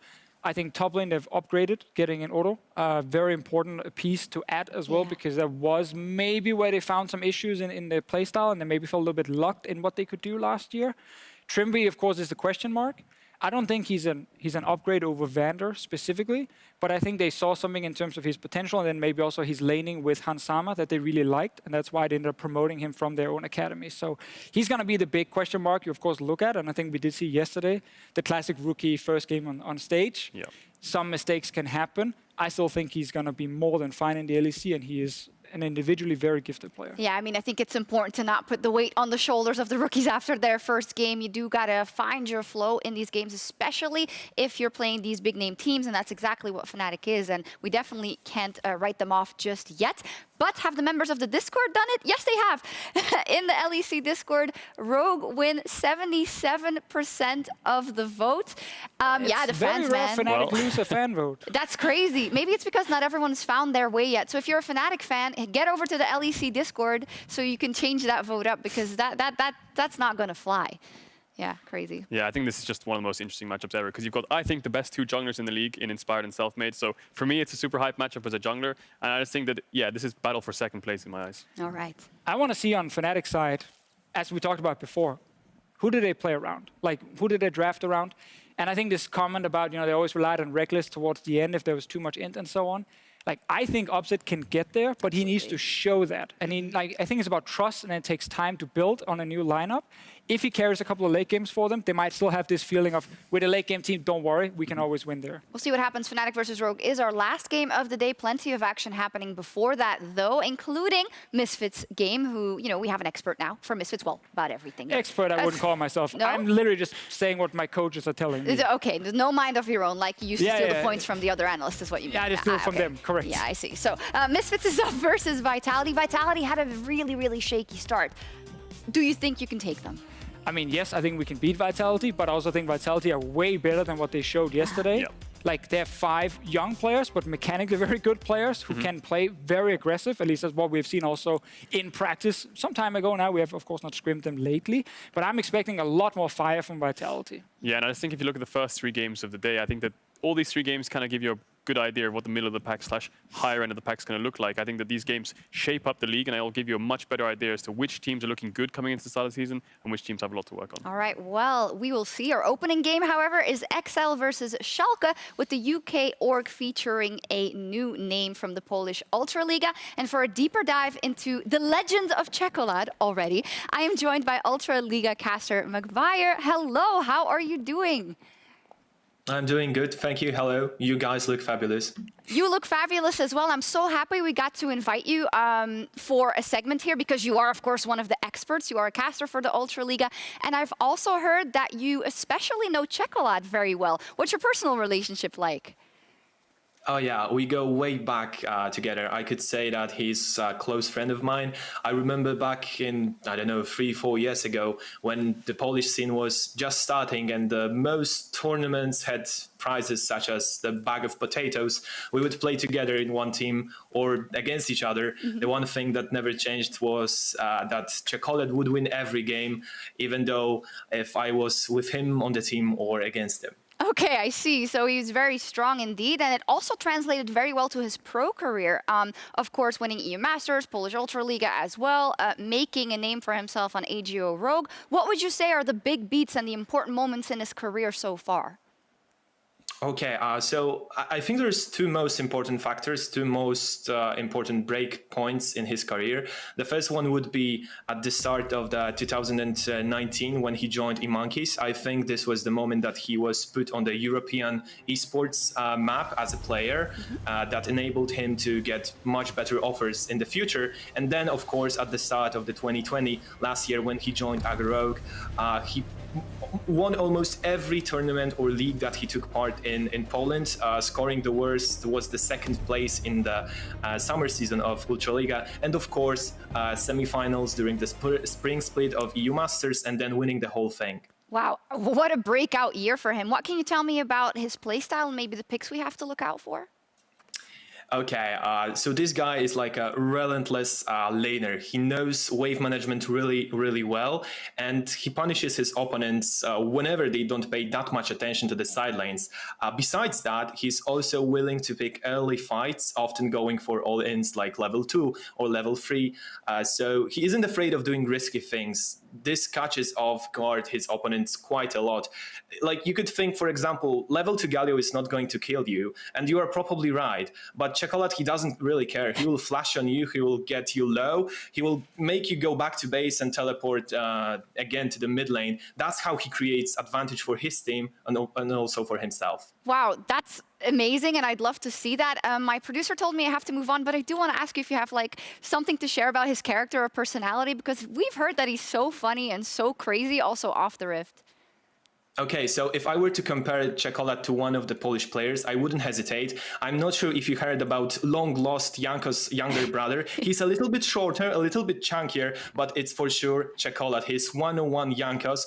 Whenever he walks into the room, the mood just lights up. He's the guy who says, like, I dare you to jump to this pool, and then proceeds to jump into the pool himself for the laughs. So it's impossible not to like this guy. It's such a pity that Czekolad isn't with you in the studio, because I'm quite sure he would be making silly faces to the camera to bring joy to the audience at home. We definitely hope so. Thank you so much, McVire, for talking about Czekolad and letting us know about how much the other mid laners should fear him. Hope to talk to you soon. Good stuff. Remember it, Polska Górą. Polska Górą, indeed. You have to do that. You should stay away from those pools when there's maybe G2 around in the future. You know. Yeah, we never know. But yeah, I mean, you've heard the same. I know in rehearsal you were saying that you've heard that this guy's just so incredibly charismatic on and off the Rift. I have the pleasure of now having a lot of Polish players and also a Polish coach on my team, and they obviously all know Czekolad very well, and they all say the same thing, that he is such a funny guy. He's also, of course, a great player. Yeah, I mean, that hopefully... Let's just add that in there, you know? I know. We're talking a lot about like what doesn't actually matter when you get into the Rift, and we'll see if Czekolad and Excel can bounce back today. They face off against Schalke in our opening game. So let's talk a bit about what we may expect out of the draft from Excel. Yesterday, we saw Ivern in the top lane, Udyr in the jungle. It didn't work out, but do we have to throw that combination or that topic in the bin immediately or not? Maybe a little bit. I mean, the whole thing of their comp is there's just no engage, so the only way you're actually progressing the game is scaling, trying to get as many neutral objectives as possible, and then just grouping up when you've got some item spikes. So there's not many win conditions apart from those three, and you can't really force plays, you can't start fights, you can't look for dives. There's nothing you can do really. And the Ivern pick was on red side, last pick, when you already had 2 losing lanes. So you essentially gave yourself 3 losing lanes and you said, okay, guys, let's just hold on for dear life, scale to infinity, and just try not to make mistakes. Yeah, I think that was kind of the key part. It's like Ivern was locked in. They couldn't play around any of the lanes because they're losing matchups both mid and bot. So Ivern was, of course, kind of left a little bit on his own, and then he gets ganked, he falls further behind, and then it gets really, really difficult. But still, I think EXO showed, also, of course, due to some mistakes on the rogue side, that they could actually get into the mid game, and they had some fairly close team fights with this Ivern pick and his 2 items completed. So I think the pick has a place for sure, and it's good. Again, if you ask LS, it can be played in every role, yeah, so we might get the seeds swapped around everywhere. Yeah, there's a couple of things LS says that don't come true either, because Renekton did win a game yesterday, so maybe. But Ivern is legit. Ivern is legit. Renekton has a higher win rate than Ivern. That's also true, yeah. Lawyered. So let's talk about their opponents then. Schalke, their run continued. And yes, we're not going to mention the miracle run every time, but they had 0 wins. Now they have 1, so it's kind of a miracle run. It was very messy, though. And we were expecting them to kind of go maybe from strength to strength. But of course, they have a lot of new members in the support role, in the top lane role. So it's going to take a while for them to adapt. It will take a while. I think for Schalke, you really need to figure out how to utilize Broken Blade. I think when you sign someone like him, like, I know him as a personality, he's very demanding, he wants to be the carry, he wants to be the star on a team, and I want to see Schalke trying to abuse that and really play around him. They didn't get to do it yesterday, you know, Renekton was first picked by Vitality, so he had to pick something where he could somewhat challenge early, but not really carry the game, which was the GP for him. I want to see him have the Renekton. I want to see him have some sort of counter pick where he can just snowball the game in the side, because that's how he wants to play. And I think Gilius can play around that. I think RDYCHK can play around that as well. And then you can leave the bot lane alone. I think that's the Schalke style we will see over time. But this is, you know, only 1 game. So it's hard already to have your identity completely nailed down. But that's what you think they should do. I mean, if you have Broken Blade and you sign him, I think that's the style you need to go for in Europe at least. I mean, they did first pick away the Renekton, so they had to come up with some kind of counter pick. There isn't that many, you know, there's things like the Camille, which isn't great, Aatrox. But I need to see something more explosive from Broken Blade because, like he said, like Fisho said, I think Broken Blade is the carry on the team and he is the superstar. So putting into resources into him and getting this top jungle running is what you need. So some kind of synergy would work to me, but like we said earlier, right? GP and Lilia, there's not much engage, there's not much setup. All you have is scaling and a sort of counter pick top and then a really strong farming jungler. Okay, since it's the first game of the day, who do you think will win and why? I can gather that Schalke, of course, seems like they have the better cards, but as said, it's only the first week and so much can happen between the first day and the second after you have that first game under your belt. Well, I think Schalke was kind of struggling a little bit in the early mid-game, whereas XL kind of found their footing. Even though they were on the back foot, they had 3 losing lanes, they still found 3 dragons. They were on Dragon Soul point. They almost had the game basically won by scaling and having losing lanes. So if XL can come up with a more well-rounded draft and more of a meta-oriented draft that's more comfortable for them, something they can actually play make on, I think XL has the tools they need to actually win this game. I would say XL has the advantage. I'm kind of leaning XL as well. Okay. But it's more based around the fact that the way I've seen them at least in practice is run a lot of like very easy to execute comps, which are often very good in the start of a split when there's very uncoordinated teams. And I think they tried to do that yesterday again, like buffing up Patrick as always. I think they can get away with it. However, if Broken Blade is on a strong counter pick and he gets ahead, I think he will take over the game. Okay, let's see what happens. There's still 10 more games left to play here in our Super Week, so let's head over to our casters for some League of Legends. Woohoo.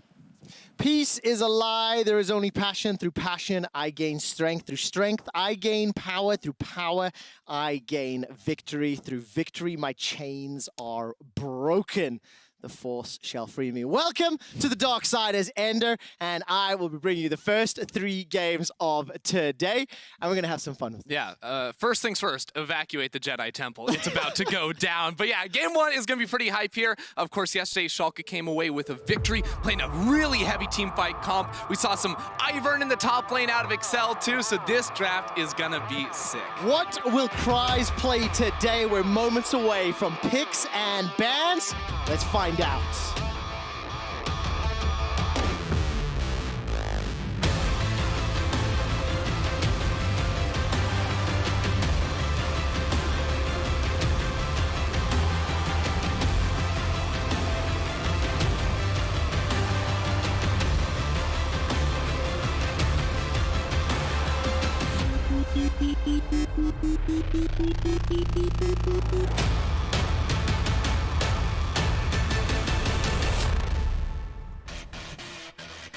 And welcome to the RDYCHK. Schalke on the blue side, XL are on the red side. And you mentioned it already. We did see that Ivern in the top lane yesterday. We just heard Deficio talking about it in the analyst desk, saying that that pick is legit. And Cries has been a guy that has a history of playing sort of AP range top lanes. I distinctly remember his Kayle from last year. Yeah, I mean, he had the Kayle, he had the Vladimir, and the Ryze are actually 2 of his 3 most played champions. His most played, of course, that Camille that immediately Schalke took off the board. So maybe we see Cries go down the pool. We'll see what ends up happening. Of course, yesterday, both of these teams played Aphelios and Thresh in the bot side. So interesting to see Schalke take away that Thresh already. Clearly, I think on blue side, we don't see a ton of AD support first picks. There's a lot of jungle that gets thrown in there very early on. So pretty common 1-2 punch from the red side to see Thresh, Aphelios, that sort of bot lane coming. And the thing that I want to keep track of over, today, yesterday, tomorrow, is this Taliyah ban as well. It's something that has been banned several times, but also has been both blue side and red side banned, which I'm noticing. And we always tend to see those trends. What can be blue side, what can be red side banned. Yeah, and this is something that I think we'll see a little bit more. I mean, of course, like every jungler now has like the Nidalee, the Lilia in their pool. Taliyah may be a little bit more niche, although it is definitely super powerful right now. So you got to make sure that is in your wheelhouse, because I think from level 1, that champion just pretty much wins everything that it tries to accomplish. And we're talking about the jungle role a lot, because XL have banned 3 junglers, definitely pointing an eye at Gilius and saying, do not want you to get involved. He instantly locks in this Olaf, and pretty quick fire response now, the Kai'Sa as well as the Graves. I mean, Gilius yesterday was able to just sneak in and steal away one of the dragons that I think bought enough time to allow Schalke to scale up, because they were on the back foot against Vitality for a lot of that game. Yeah, they sort of had the scaling comp. They didn't do anything flashy early on into that one. And Gilius, who I feel like in summer was so present in a lot of the early games from Schalke, didn't get to flex it. So this time on the Olaf, he's going to have to. And with bot lane like that, that's pretty spicy. Olaf, Misfortune, and Seraphine. Now, what do you make of Seraphine? I mean, Seraphine, right, like technically can be played in mid, but I think we're going to see it in support this time around. Support Seraphine, that ranged bully gives you a lot of scaling on your side. Of course, her ultimate offers a whole lot of CC that can be pretty frustrating to deal with. And if you think about the setup for a Misfortune ultimate, that sort of combination can be very, very deadly.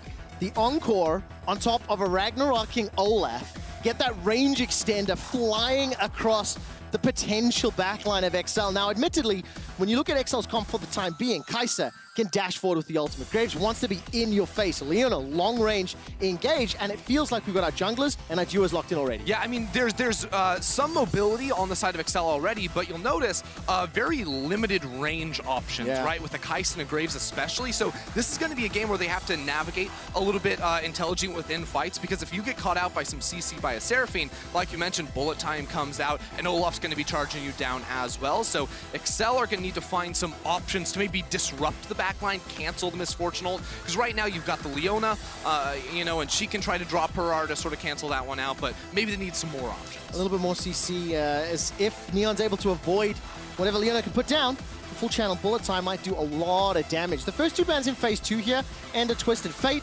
removed from the pool. Seeing another one of those sort of global options taken out, along with the Taliyah, the Pantheon already removed from XL's side. And I want to see now, where do these solo laners go? We talked about Cries as Ivern yesterday. We just heard an in-depth discussion around Chocolad. Thank you so much to MacGyver from the Pulsat team for, giving us that breakdown. And another solo laner, that Renekton removed from the pool. So Renekton Gragas was the matchup that we discussed. Gragas is still available right now. Yeah, could go for that, and that could be a good option for either side, frankly, right? The Gragas ultimate, very good at disrupting a backline misfortune, but for Schalke, I do feel like they need sort of like a frontline initiator. Like the Olaf is good right now, but he sort of runs straight at you. Yes. If you're looking for top lane now for Schalke, I'd like to see something that can come in around on a flank, provide some more CC in the setup to, again, enable this Seraphine MF combination within fights. And it will be an Orianna lock-in here for Chocolad on that Orianna, and leaving the counter-pick option to Cries, leaving the flexibility. See what Broken Blade wants to run in the top lane, see how Schalke round out their composition, and then hopefully see some shenanigans. I don't feel like this is an Ivern comp. I know I'm tunneling on it. Hey, you know what? I saw on Twitter earlier today, Young Buck, I think he put out a poll, said, hey, should we play Ivern again? Like 90% of people like, yeah, give us the Ivern. So if he's following the will of the people, we get an Ivern this game. I never, ever, ever trust those Twitter polls. They're fun for engagement and trolling, but no coach ever delivers. Ever. Really. Not even Grabs. He does that nonsense and they don't even deliver. I mean, they picked like Janna top, so that kind of counts. Okay. Well, I think we'll have to quantify how many times he's done it versus delivered. But there's the Gragas. We did touch on it a moment or two ago. Round that out with Victor. So, again, fairly well-rounded. Does Gragas fit the bill for your flanking engage options? He's got that disruption with the barrel and ticks off the box you were looking for. Yeah, definitely, right? When you're going to be rocking Seraphine in the bot lane, you do need sort of that easy way to begin fights, and a Gragas is definitely going to fit that bill. All right, so Cries, he said Ivern yesterday wasn't necessarily the hotness, but this guy's just a support player playing top lane, I suppose, with the Lulu. And I guess it is a little bit more disruption now. So you've got the Shockwave, you've got the Wild Growth, the Help Pixie ability to turn Misfortune into a Munchkin if you can get close enough. And I do kind of like the combo if Kai'Sa or Graves can jump forward. See, I mean, ultimately what this comp is going to do is you have Dan and Patrick, and those are the focal points. Whoever's really smurfing it up, they get the Lulu shields, they get the Orianna shields. It's all about enabling them. And again, when we said they were pretty limited in the range department, if you get them a bunch of shields, it doesn't matter if that Olaf is charging at you with the Gore Drinker, you can definitely fight back in terms of that raw DPS. So this is really interesting. I think both sides have some pretty good team fight options and a lot of scaling all around. So junglers can make some early impact. Got my eyes on Gilius, but at the end of the day, it's about team fights here. I'll find out whether or not Schalke can hold back XL in the early game a little better than they did against Vitality yesterday. Schalke taking on XL. No.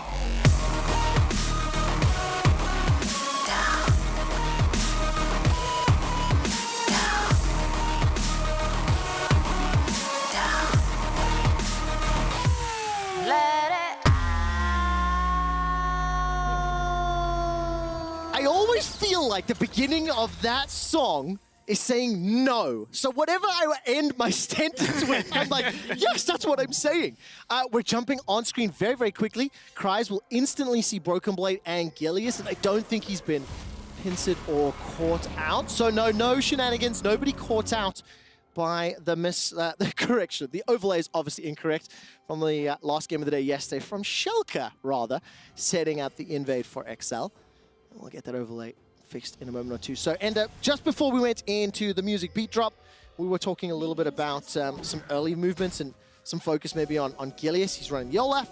He's got the Ghost, he's got the Smite, and now it is XL with a potential shot at Invade. Yeah, Schalke, almost said Misfits, but Schalke, looked like trying to reclaim some territory. So I actually really like that. Obviously, nothing happens there, but even calling down Broken Blade to say, hey, while we went for the top side play, maybe they got some deep vision. Maybe they're camping in some sort of a brush. So they made sure to go on over there. They even had their bot lane place award on the red buff to make sure that was not getting stolen away here. Gilius, of course, going to start on his blue buff, path all the way down. And at the end of the day, I don't think there's a lot of great tools for sort of like early ganks to happen unless some lanes are being pretty mismanaged in their wave state, because at the end of the day, XL have so many good lanes at just neutralizing, except for this bot lane where with Leona, you of course want to try and jump on that Seraphine, but every time you do, when you walk away, you're going to get punished in the trade. Yeah, you see Limits starting with the W, the surround sound, stepping very far forward and like threatening Patrick and Torre with that Kai'Sa Leona combination. Obviously,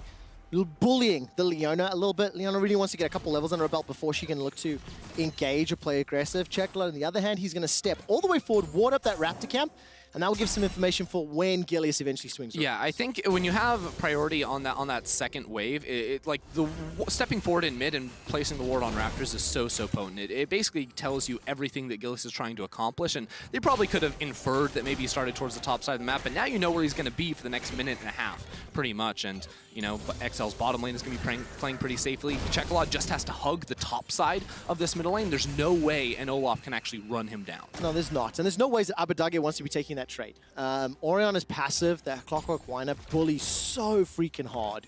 And at level 3, with the Command Protect, we'll be able to just shield up any of the damage or the trades that are coming down. Even though Siphon Power will help a lot, you cannot match Oriana at the very low levels in just a slap fight in the middle lane.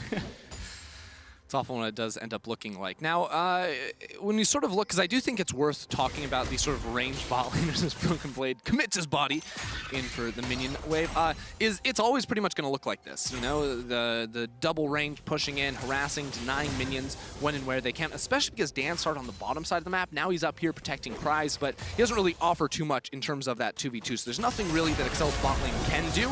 As Tori does go in, but you just lose these trades. More often than not. So much damage onto Patrick. He's already used the cleanse, started to back away. No more consumables in the inventory. Checkla burning through his mana pool and pushing this wave under the tower. So while XL are being bullied in the bottom lane, to be expected, in the mid lane, Checkla is dumping on RDYCHK's HP pool for the time. RDYCHK, he's got TP though, both sides, so it's probably just going to neutralize pretty much. CS is even.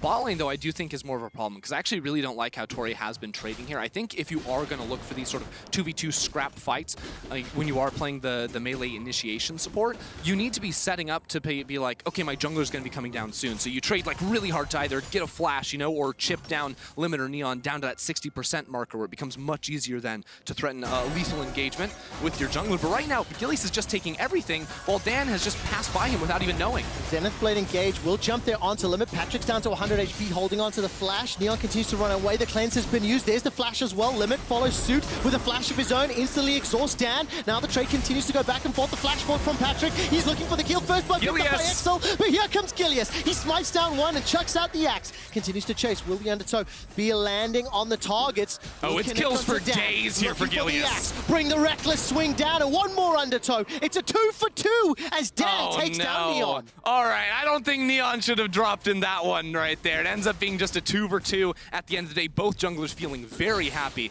with what came out of that one. They both picked up the 2 kills. Gilius also got a wave in bot side too, so overall, it's going to favor him just a little bit more. But Dan got to feel very happy with Neon sort of stepping forward into that end of the line, giving him the extra damage for the kill. Man, I mean, this played out initially. If you look at the minimap, Gilius was setting up for the invade, but Dan was able to jump on them just a little quick. Yeah, and the thing is, Dan didn't actually show. So now Dan shows, but it's a little bit too late because the fight's already happened, right? And Tori is initiating. So Neon steps forward thinking maybe I can get that kill onto Patrick. He loses the cleanse very early on, and it looks like for a moment they're going to be able to get out, because inside this minion wave, it's really hard for Graves to get damage down. He gets exhausted, then he's autoing minions, but of course Tori's Zenith Blade comes up one more time. And then here, we'll see exactly what happens, because Gilius is going to be able to kill Dan here every single time, right? He's level 5, he has a red buff as well, but Neon steps on forward, Dan passes by Gilius, so of course that auto attack doesn't get blocked, and it ends up being even. So 2 kills apiece, the gold is even. Do you prefer a 2-kill Graves or a 2-kill Olaf at this stage in the game? And is that even a fair question? Yes and no. I mean, I would always take the 2-kill Graves, and that might not be a very popular opinion right now. Tell but me why. Like Olaf is like his relevancy, and I think a lot of pro players have said, like with Gore Drinker, he becomes much stronger than, you know, perhaps he used to be on a couple of items here, but Graves is going to value gold more than an Olaf, right? So like Olaf is totally happy with this, right? And he can use 2 kills to snowball the game completely, but I'm always going to be happy with an even trade on Graves. Okay, I get what you mean. In terms of like who may be able to utilize that gold longer and more. And take a look at this. That's jumped out onto Gilius. He's shut down already. The Zenith Blade connects onto Limit. Neon continues to run away, trying to get those autos, looking for a double up target. The Shockwave comes in as well. And XL will get themselves 2 kills despite Schalke getting the Dragon. Yeah, and let's remember, you know, we talked about it in draft. XL's comp is about Dan and it's about Patrick. Dan got 2 kills, now he gets 2 assists on top of that. Patrick gets a shutdown onto Olaf very early on. So in terms of overall gold, both of them going to be beating out their counterparts. Every single lane doing quite well for the time being for XL. So this is going all according to plan for them, and they could really care less about an early Cloud Drake. Yeah, absolutely. I mean, as you mentioned, the 2 carry threat that's going to have support all the way around, both of whom looking very, very comfortable. I think the observers, they did just highlight the gold difference a moment or two ago. It's about 600 or 700 gold that Patrick is up over Neon. And in the jungle, it is relatively close for the time being because, of course, the 2 kills that Schalke have picked up are in Gilius's hands. I'm getting a quick glimpse there of the team, but it's a 1,000 gold advantage for XL. We've not even really seen this top lane at all. Dan is now going to show his face. And we've not really talked about the Lulu. Do we like it is the question. Let's see how it works out as Dan's going to step forward, use that quick draw, chuck out a smoke screen, and Broken Blade walks away. But I mean, within the context of, you know, Dan and Patrick looking comfortable and some early advantages, this Lulu's going to be significantly more valuable now because, you know, the Kai'Sa and the Graves are going to be accelerating the itemization. Yeah, exactly. And I think also because, and we weren't really following top lane, so it's hard to know exactly how those dynamics played out. Both top laners, you know, used their TPs to get back to lane there. And I think when you look at a matchup like that, again, Broken Blade would much rather be holding on to that to see if he can help out his bot lane in any sort of engagement down there. So things have slowed down a little bit for Schalke while Dan is able to find himself a Rift Herald. And again, the more gold you can get onto this Graves, definitely the better here as he tries to itemize into that quick crit. And you can see with the amount of time that Dan has spent showing in lanes, setting up the ganks, you know, participating in these 4 kills, he's a little bit behind. Obviously, Gilius also caught that minion wave in the bottom lane after the 2-for-2 trade that started off the killing spree. So we'll need to keep a tab on how that impacts the gold. The assists are going to be helping him out, no doubt about that. And now we can see Patrick and Tori returning themselves to lane. I want to take a brief moment to just talk about Limit quickly. Yesterday, his performance on Thresh was significant against Vitality. He went 0, 1, and 7, 87% kill participation. And of course, multiple members of Vitality would kind of flash out of the way of his death sentence and he'd tag a more crucial opponent. But now he's going to be in a very important champion on this Seraphine who can have such a huge influence. Skirmishes and the team fights, he needs to be on point with those ultimates and making sure that he's going to get the beat drops to root his opponents, slow his opponents, and prevent them running amok. Yeah, we'll see if he can hold off this push from Excel here. Gilius is in the area, so the play is not going to end up happening, but Dan and Cheklod were trying to work together, see if they could make something happen. Gilius just sort of laughs at Torre, and they agree to shake things off, walk back. Gilius, though, changes his mind. He's got his Ghost ready to go. He's got his Ghost. He's got a Gore Drinker completed, by the way. Ragnarok is now running. The Undertow comes out. Of course, flown. It doesn't manage to find a target, though. Cheklod's going to get taken up by Abadagi and the Chaos Storm.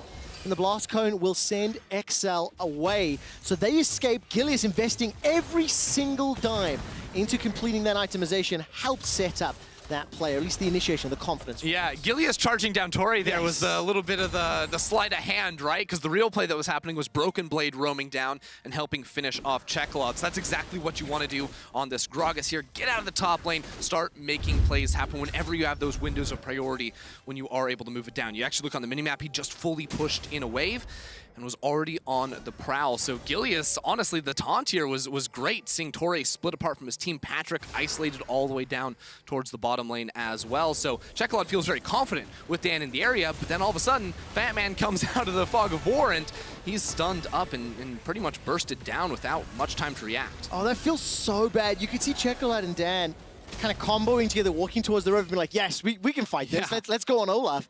And all of a sudden, Broken Blade appears out of nowhere. Sets up the 3rd kill for Schalke. That will even out the gold. We're 20 seconds until Mountain. And XL have got themselves a couple of control wards around the pits. But none of the waves are particularly, you know, pushed out. XL have been able to back, pick up a couple of items, and now start to set up.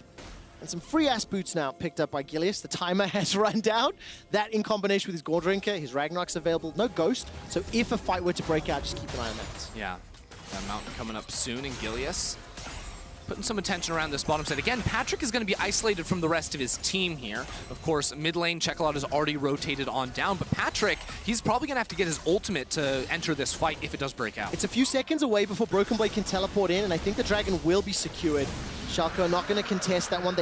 It felt like they were thinking about it. Yeah, but here's the thing, right? There's a massive wave being lost in top lane, a second one coming in that's not going to be able to be picked up. Mid lane, too, some minions were denied, and now looks like Kryze is going to end up committing his TP up into the top side of the map, where that second plate is very likely going to go down. So Schalke actually got quite a bit of gold off of this play, and they might get Chekolad, too. Well, there's the Ragnarok going forward. Undertow finds Dan. Undertow, reckless swing. One more Undertow. The laser will do it. And Gilius and Abadage literally run Dan down. That was fearless from Gilius. Just sort of ran a straight line at Dan. Dan said, what the heck, man? Yep. You're not supposed to be able to do that. And I just got a ping and update from our observers. Thank you for the notification. The Rift Herald was secured a little earlier by Dan. It has timed out without even being spawned. Oh, you hate to see that. So Dan and XL didn't find an opportunity even just to chuck it down a lane, let it wander its way.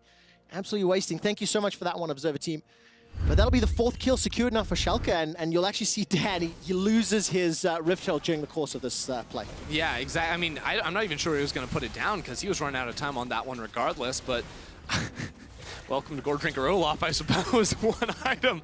Pretty nasty to deal with. Chekolad didn't look like he had too much to offer to that play. Just wanted to get out of dodge there. And even with the Gale Force, that tiny dash is not enough to get away from the movement speed of a Ghost Olaf. The Observer's actually hovering over the Eye of the Herald timing. Yeah. That feels so bad.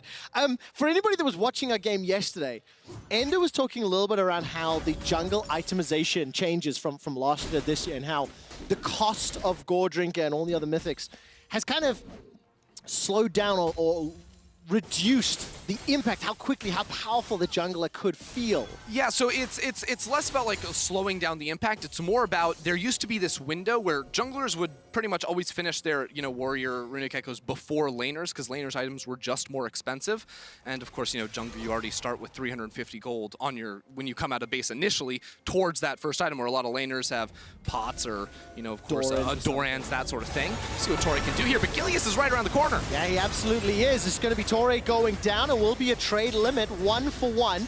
Does the trade continue? Teleport came out from Abadage. He committed that one. Yeah. So a little bit extra cost on the side of Schalke. Yeah, not too bad at the end of the day. I think top lane TP can be a little bit more relevant. But yeah, basically the idea with the jungle point there is that you used to have the window where you were, clearly much stronger than the laners with a red smite on top of that, and that just got knocked down a little bit. I still think because of how the way, early kills got funneled onto both the Olaf and the Graves, and they're sort of focal points in a lot of their comp for, the next 10 minutes or so, these champions going to have very high relevancy in this game for sure. And it was just really interesting to see Gilius going for that Gore Drinker. Obviously, with his runes masteries, runes going the way for those free boots. You can't pick them up until you either get enough kills or you waste enough time. And he got accelerated towards that point. We've seen the impact it's had. He's got the steel plated now in combination with the Gore Drinker. Some of the first mythics going all the way down the list as well. Sunfire Aegis for Broken Blade.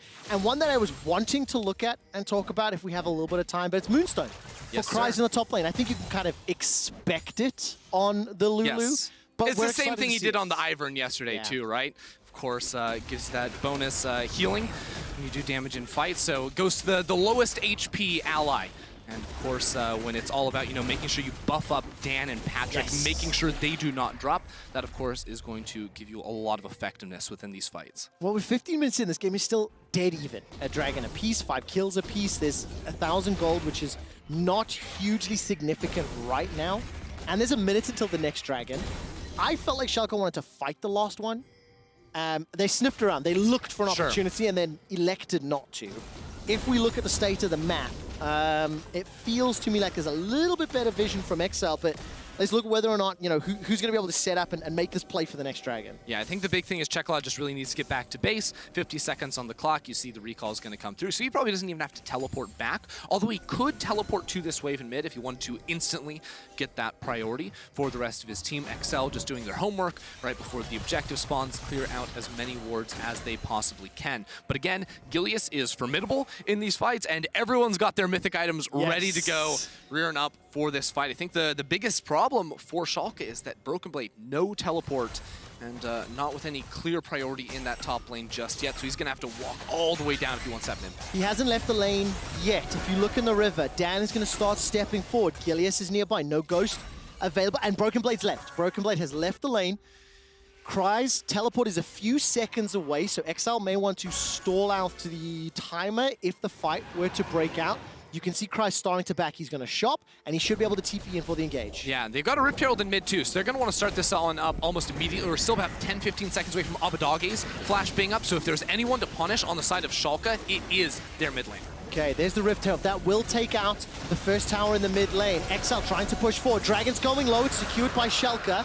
There's no further follow-up, and Chekalad is cut off from the rest of the team, but there's the solar flare. It comes down. The Encore throws out. Patrick throws out the cleanse, and the pull of time will get a full channel, but there's no further follow-up. There's no targets locked down. A little bit awkward on both sides. Yep. They didn't really hit everything that they wanted to hit. I think that actually benefits Excel at the end. I mean, obviously, they lost the trade with the Drake going down, but their positioning on the map was pretty problematic.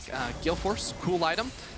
Your melee support means nothing to me when I have a couple of extra flashes in the kit. But yeah, basically what I was looking at was there was the Herald already dropped in mid, and Schalke had the inside track on that, so if they wanted to try and get more of a push off, they're going to be able to do that. Of course, being forced out, now they end up losing that bot lane turret too, so Excel don't fall too far behind off of that play. No, it's still one tower apiece. What I do like about this game being so even, and the fact that we're now playing on this Ocean Rift as well, is that nice. they're stealing away the chickens.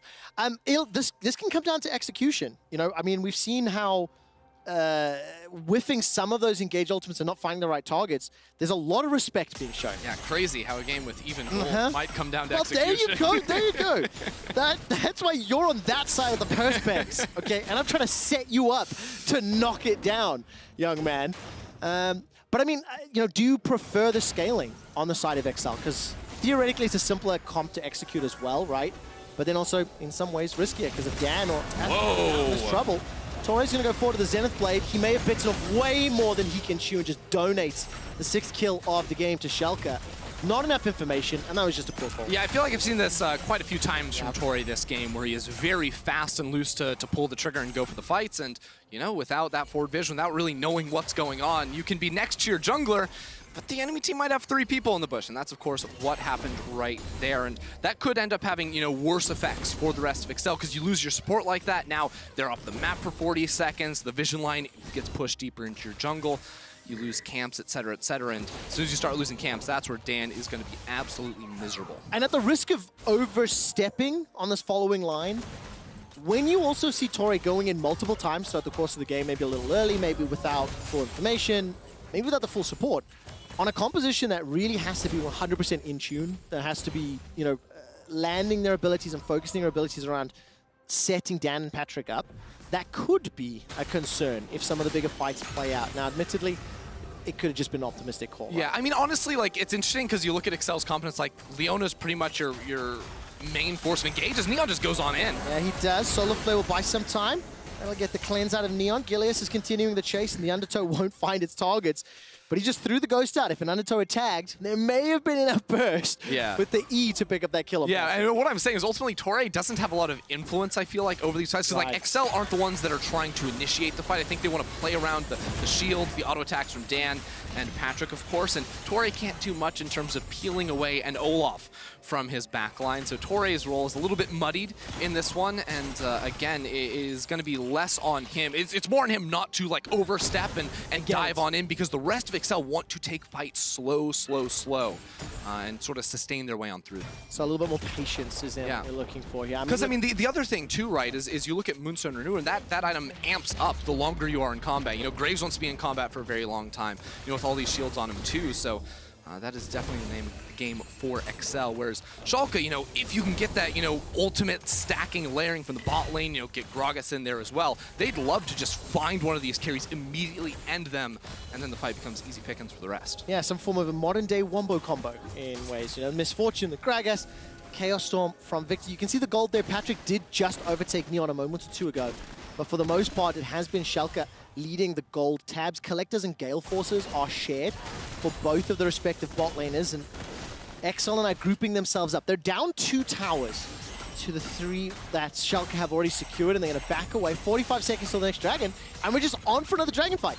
That seems to be the name of the game, unless playing inside the Darkness, XL, they're setting up a little bit of a play here. Yeah, look, it's all about the team fights. It's all about the objectives. Patrick just goes on in himself. Forward, Solar Flare comes down, sped up by Crysis Lulu, but look at the re-engage. Tori gets the Wild Growth. He gets a Zenith Blade. The Encore whiffs, goes between Dan and Patrick. XL lose their support and are on full retreat. Dan uses the quick draw to get away from the lasers, and Schalke now have absolute control of the mid lane. They've even got the inside path on Patrick and Checolite. Gilius can threaten and engage. I mean, you guys are just going to lose your inhibitor if you keep sticking around to farm your wolves. That wave's going to get pushed all the way in the tower. That draws the rest of Excel back towards mid. Of course, it ends up opening up the Drake. So Excel forced in their hand there, and what they had to do, of course, because they tried a little overambitiously in that mid lane to go for the fight. And once again, Tori is punished.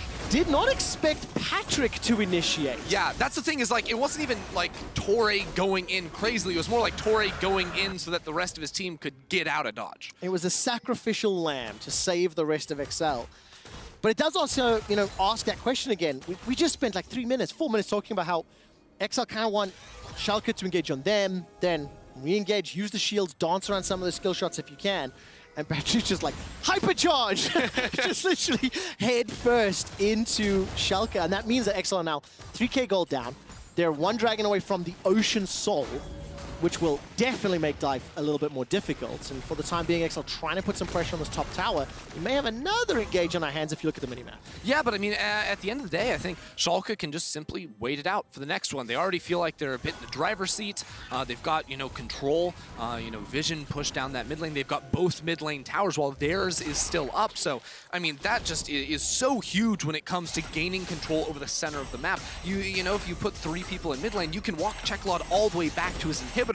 That enables you easier passages into the jungle, so you can put down that vision and make it so Excel cannot step on in. Because you look at the last Drake, Excel actually were able to get into the river. Then they left it, and that's what ended up causing them a lot of problems. But this next one, it's very likely that they can't even step forward. That's going to be very difficult, and Broken Blade is going to body slam forward, not find a target, limit with an optimistic ultimate.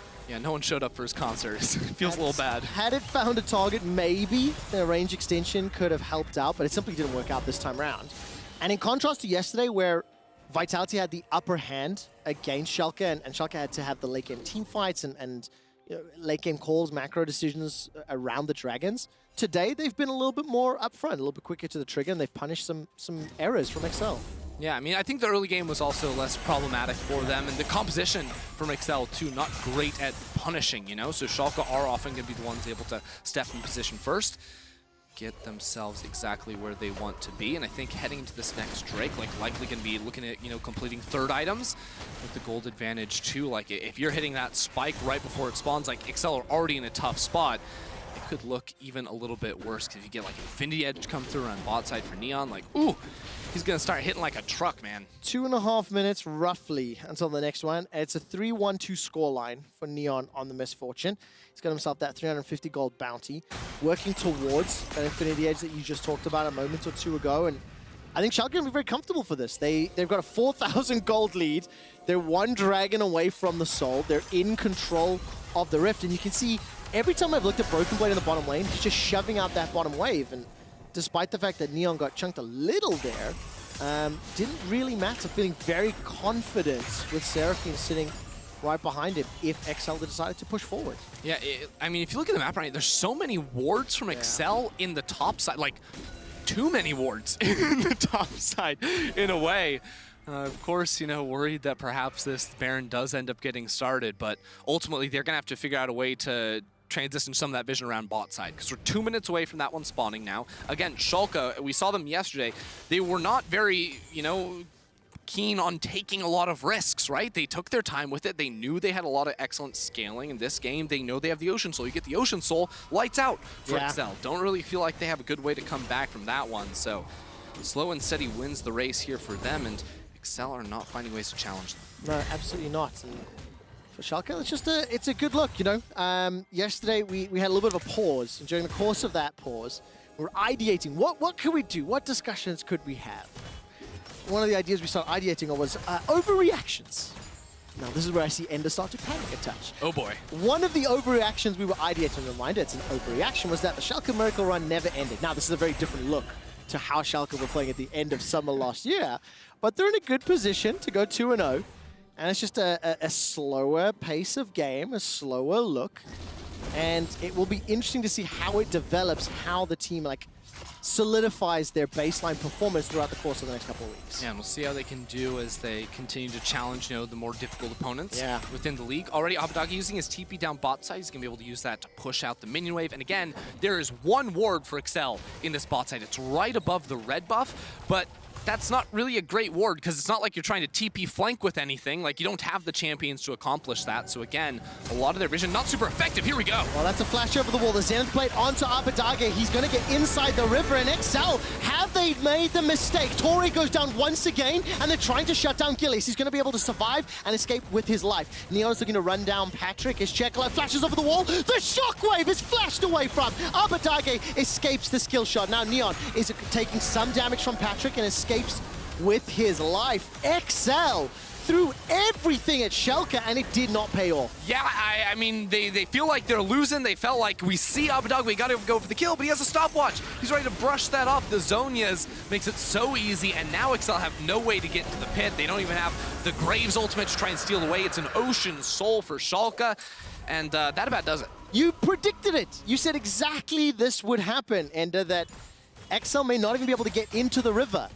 They couldn't, so they flashed a wall and then tried to set the play up, but Abadage with the hourglass and then flashing a wave from Chekolad Shockwave just means not enough damage. Yeah, and ultimately, like, XL are in a losing position regardless, because if we go back, it's like XL, they want Schalke to sort of be coming into them, right? You don't want to overforce with this Leona because ultimately you're trying to play around two auto attackers in your comp, not diving into the other team. But because they're playing red side and the major objective is the Ocean Soul, well, they have to walk into that river. They have to go face forward into that. So Torre decides, hey, maybe we can get this pick, but clearly did not check tab before that one went down, so the Zonias makes it too easy for Schalke to just turn it around on him. I hope they press tab this time around because Neon has that Infinity Edge. Patrick has completed his Hurricane, and it was just a Morel Nomicon picked up as the graphic popped on screen for Chekolad. But with now Ocean Soul, with the significant advantage in terms of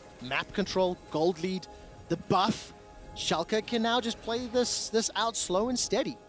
Threaten Baron, use some of that luxury vision to make sure they start the buff safely. And for the time being, it's just like XL, they have to once again try a miracle play because that might be their only way back into this. Yeah, and Schalke can just repeat what they did around the bot side of the map. Again, they still got 3 control wards down there, so now it's about transitioning those towards the top side of the map. Patrick wants it, that is and he gets a lot of damage.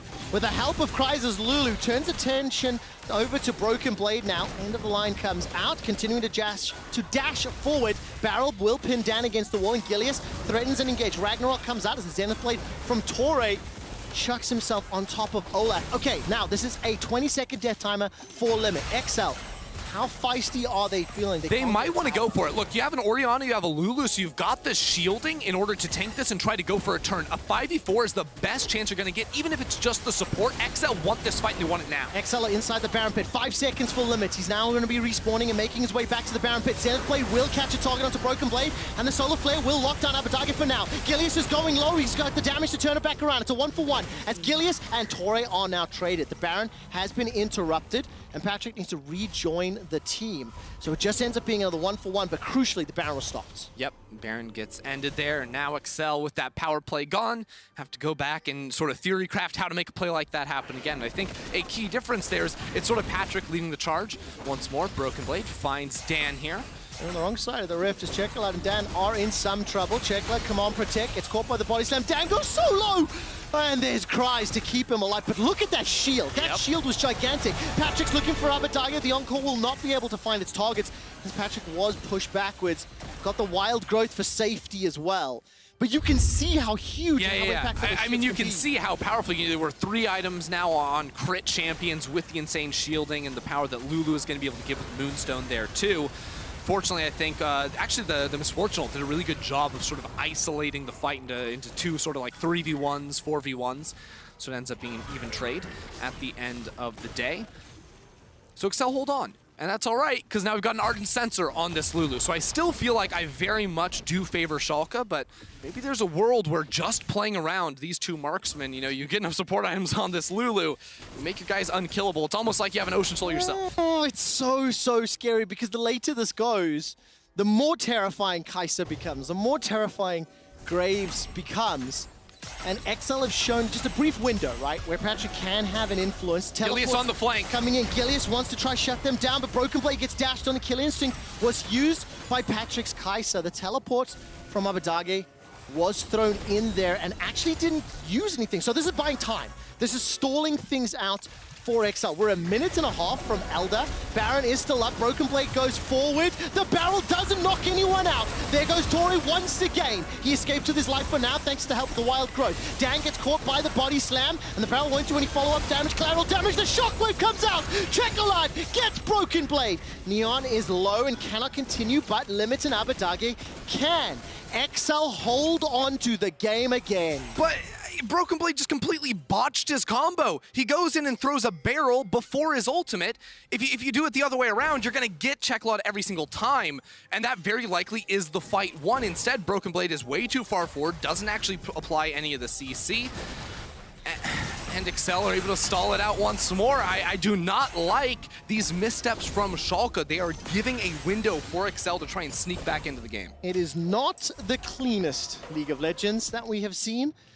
And you can feel some of the nerves, some of the decision-making, whatever the root cause may be, it is having an impact. Now, this is a good call, though. They're going to jump onto Baron. Why is this a good call? I mean, because the recall's coming through from XL. Broken Blade's dead. XL aren't expecting Schalke to go onto a Baron, and I mean, they're just going to cut through it. Like, XL have no clue what's happening. XL are walking down bot side to try and get vision on the Elder Dragon, because we're 30 seconds away from that. And now, by the time they realize it, it is far, far too late. Now, because Schalke have the Baron, XL can't play around this Drake, right? They're going to go down bot side, but if they do that, if they commit to sitting in the river, well, then Schalke just march it straight down that middle lane, take XL's entire base, just like we saw him do yesterday. 34 minutes into the game, Schalke have... But wait, look at this. Sorry, I have to interrupt you. They're cutting the minion wave. This is the only way it solves it. Now, the problem is there's still a minion wave in top lane for Schalke, but it does slow down what Schalke are trying to do because they had to run around. So the Drake will get taken, and then XL will get to base and try to defend their top lane. Okay, the Elder Dragon is going to get started off here. Dan is on it. Gilius is being jumped on the shockwave, thrown out just for the damage. Ragnarok means there's no CC that lands. The Elder Dragon is still inside the pit. Inhibitor will get secured. Solar Flare comes up. That slows down Gilius. Patrick is looking for Gilius. The inhibitor's taken by Schalke Nulfia. They have Baron. XL have Elder. And they get themselves a kill into Gilius in a 45-second death time. Yeah. What can they do with that time? Well, I don't think XL are going to be able to do a whole lot, right? They're taking away bot side camps. They're going to get some towers off the map. But these were towers that likely should have been taken very, very long ago. Schalke have just had massive control. XL have to be very happy with this situation because I think they were in a position where they likely, you know, should have lost both of the major neutral objectives. Then the game gets pushed down, you know, and immediately ended. Instead, what they have done is they have neutralized Baron buff by killing Gilius, right? Schalke aren't going to be able to do much with that. On top of the fact they have the Elder buff, which is going to trump Schalke within a team fight. And by the top inhibitor going down, that has just opened up a lane for them to continually farm and funnel more gold into their primary carries. This TP, though, I don't love. Oh, this is bold. That's a TP into Insta-Flash from Cries. The tower will survive a few seconds longer, but they're trying to dissuade this Red Bull Baron power play, which is negative gold, by the way, because, of course, the kill was picked up into Gilius. A multitude of towers and waves as well, and that tower will stand. But, Trevor, what does that tower mean? It's top lane inner turret at 35 minutes into the game. You lose your flash and your TP. Now, flash on Lulu, not the most important thing within a team fight, but these are the types of things where XL, I actually felt like had stabilized quite well after that play, and now showing some cracks still in the decision-making as they realize, wait, we can actually still win this game. Well, it's going to have to come down to Patrick. I think Dan hasn't really had the influence on this Graves that XL would have wanted to see. Patrick 4-1-5. He's got that Hurricane, got the BF sword, still waiting to pick up his next big ticket item. And with 20 seconds on Baron, that means it's going to be neutralized. That'll be gone. Couple of pings on the Baron pit. But with supers in the top lane, Patrick is the one that's catching those waves, pushing them right back out. And Schalke, they're grouping for the next siege. I sometimes like to ask like, what percentage you would give XL for comeback, but it doesn't feel like they should be able to. It feels like with Ocean Soul, with Baron, Schalke are so in control of this game. They just have to make sure they utilize the wave pressure correctly. Yeah, I mean, you'll look at the last 2 minutes, and it's actually looked different, right, with Excel being in control. But as soon as Schalke's members return onto the map, you see them putting pressure down towards mid lane. We are going to, again, see them be the ones setting up around these objectives first. And you look at sort of when these 2 objectives spawn, there's about a 40-second window between Baron to Drake. So that very likely means we're going to have both spawning at the same time, because unlikely that Schalke are able to immediately start it off of cooldown and burst it down. That's just too obvious. Excel are going to be ready for that and try to bait things out, slow things down. So Excel could very realistically opt into that trade once more. And if you're trading neutral objectives, Excel are happy. And for Excel, the timer for their inhibitor respawning is just before that Baron comes back up. So I love seeing that they're pushing that wave out. Dan is currently catching it. Schalke recognize this, realize they're going to push up this bottom wave as best they can. They pushed a lot of vision inside this eastern quadrant of Summoner's Rift. Broken Blade takes some damage from Patrick, Sakathian Rain. He's stepping forward once again. Wild Growth is available. 2.5 minutes to Elder. 1 minute 50 to Baron. And there's 1 or 2 more minions, super minions that'll need to be dealt with before this inhibitor respawns, and then we restart this dance. Baron, Elder, what does the vision look like, and who's going to get control of the river? Well, game is still in a winning position for Schalke, but they do have to be precise in the way they look to close out this game. Huge pickup for RDYCHK. The Rabadons has been finished. That's 4 items now on both the Victor and the Misfortune. Of course, on the other side, an Infinity Edge as well for Patrick. So Excel do have the firepower on their key members. They definitely need it to be, and I think you isolated Patrick, said it has to be up to him earlier, and I think you're absolutely correct. He is the primary focus for them. The problem is, as a team, Schalke can brute force their way into the jungle. See, with these towers down in mid lane, you have that new avenue into the jungle, cut away all the vision, and now Excel must walk into Schalke. That is the struggle for Excel, because we've seen it. Torre's done it before. He gets punished if he's trying to step on forward. The rest of Excel are going to have to be very cautious. Can Schalke cut off Excel? Oh, the observers are toying with our hearts here. The vision is just cleared out. Schalke locked inside the river. 4 members of Excel pushing down the mid lane. They're making their way, threatening Schalke. If you go for Baron, we're going to go for your base. But this is what I'm saying with precision, right? As Schalke actually committed into the river too soon. It enabled Excel to get this push in mid. Now, I actually think Excel should have backed away mid a little bit sooner and walked in to that top river. Try to get some vision instead of playing for the Raptor camp, which right now means absolutely nothing because there are super minions in top lane, you know? There are control wards that still need to be cleared away. We're 10 seconds away from Baron, and it's a war for who can clear away this mid wave first. Looking your opponents in the eye, threatening them to engage. Who's going to throw the trigger first? My eyes are on Torre. He's definitely pulled the trigger many, many times over the last 40 minutes.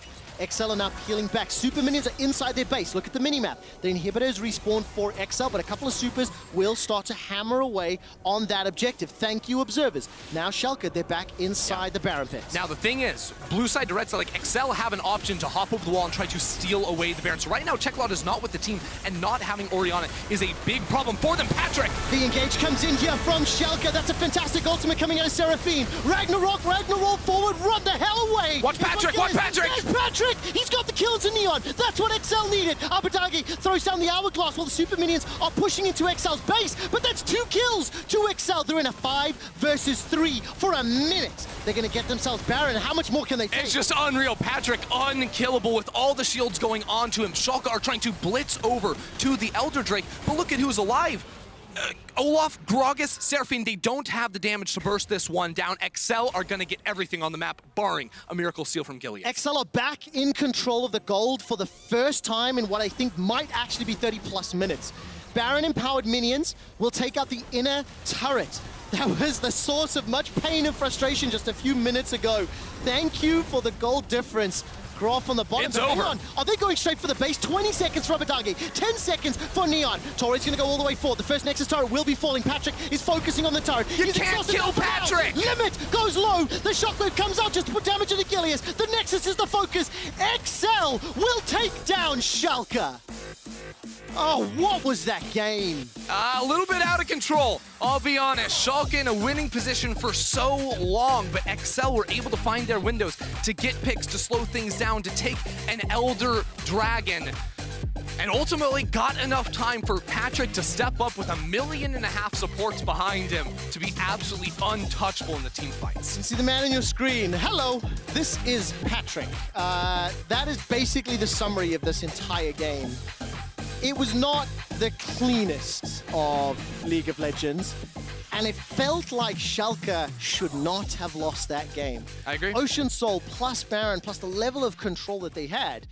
But then Patrick, he manages to find the impact. He manages to have the support from, I think the Lulu was like hugely influential, the shields and the move speeds. Yeah, and I think like already what we've seen yesterday and today, a lot of scrappy games, a lot all over the place. These teams, you know, have been scrimming for a little while now, but they've got a lot of tape to watch and try to tidy things up as we move forward in the season. Yeah, no doubt about it. You guys at home can vote for your key player of the game at LEC on Twitter. Dan, Chekolad, and Patrick are going to be the suggestions for the three. I mean, the composition from XL, very clear playstyle, very clear direction. Patrick was able to deliver, but like you said, a lot to take away. And I think from Schalke, I like to see some improvement from yesterday in the early game, but it's still very messy. Yeah, precision, precision, precision. You have to be on it when it comes to closing out those games. You give a window to a team that scales, that's trouble. It absolutely is. Off the break, Chekolad will answer how on earth they managed to beat an Olaf with Ocean Soul as XL take their first win of 2021.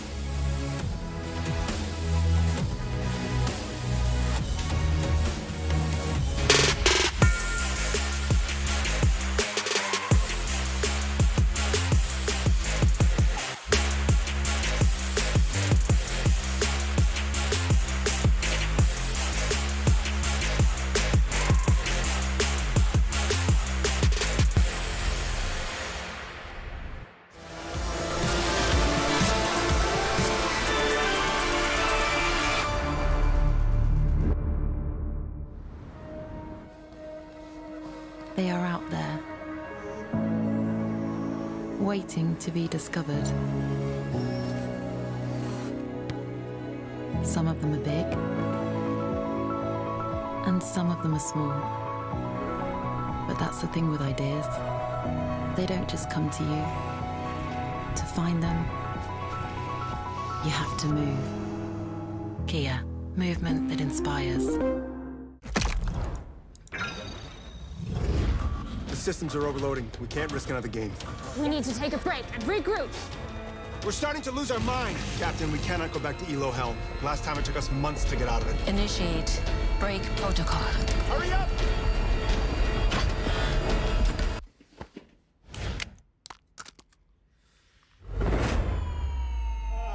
Yes! Yes! I did it! We did it! We did it! Even the biggest champ needs a break.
Welcome back to LEC Spring 2021. We only had one game yet, but a crazy game already with Excel picking up the big W here, and I have Chocolate with me to talk about this victory. Hi! Hello, hello. So nice seeing you. We heard so much from you. So I have so many questions to ask, but first, how did you win a game against an Olaf and an Ocean Soul? I want you to talk about the fight, but first, tell me how you unlocked a situation in which you could take this fight. Well, I don't think we had to contest mid lane, I think. It was really hard. So we just had to play Aram, I think. Like none of teams like were dropping the wave. They had possession on at least in last fight, and we had to burger flip and face check. I don't remember much what happened, but I remember like I just catch enemy AD carry with my ulti and somehow we won, you know. I can clearly show you what happened because we have the replay right here, and I actually want you to tell me how you were feeling in this moment. Let's watch the replay right now. You're playing Orianna. You're the one unlocking the fight and winning, I mean, the whole fight in the end. So explain how you were feeling at this moment and this massive ult from you, Chocolate. I don't know, honestly, I just burger flip, you know? I mean, I know like Neon has some others, but I just hoped he won't use them. I don't know, man. It just happened. It was a crazy fight.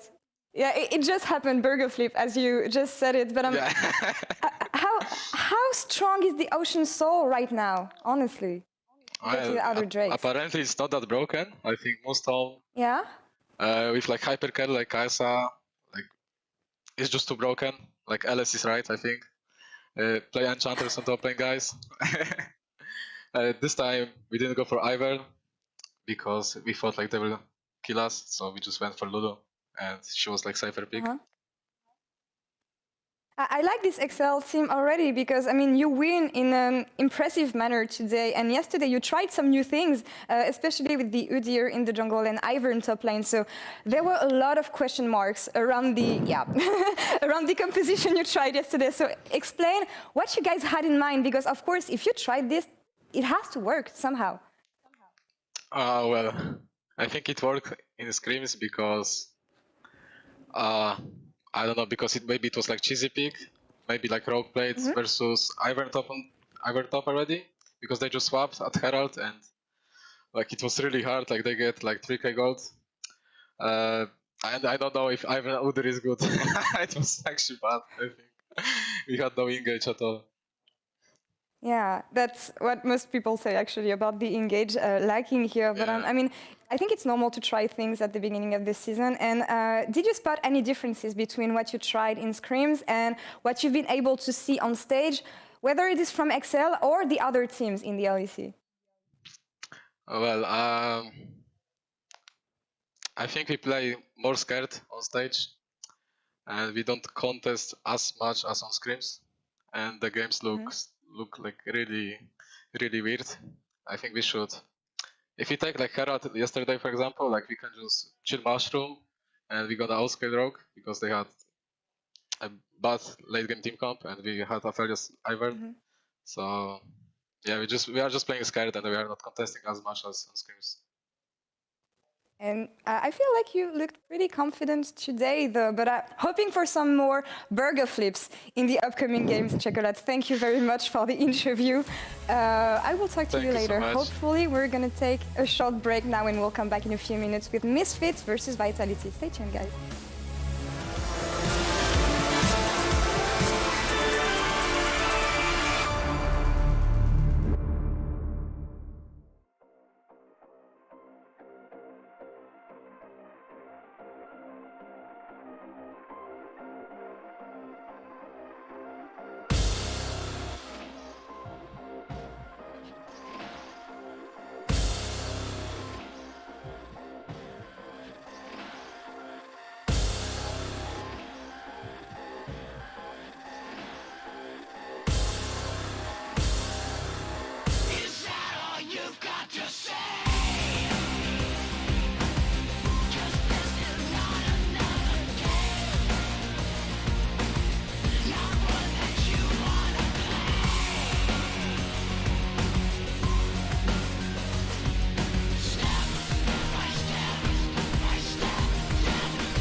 everyone, to the LEC studio. Misfits Gaming versus Vitality is up next. And after what we saw from the Fissio's crew yesterday, there is a lot to be excited for in this game. Yesterday, Misfits played Fnatic and they won, with the solo laners showing up, especially that man in the mid lane, VTO. It still trips me up because it's VTO, even though it's written Viteo, but you know. I always try to pronounce like VTO and stuff, but it is just VTO. Yeah. Just VTO. That's just the way it is. It's but very simple. And it was also VTO in the mid lane. Wow, he absolutely crushed it versus Fnatic. I think honestly it was a dream start for him, and exactly what we of course hope to see from him. Like, he's worked super hard the last 2 months preparing for this one moment. And yes, there was some nerves yesterday going into the game, but it was also just a big smile on his face before we even started playing. And his confidence is sky high. I think he just got even higher, so we just gotta make sure, that he's, feeling good without getting, too crazy. Too crazy. Well, tell us a little bit about his drive.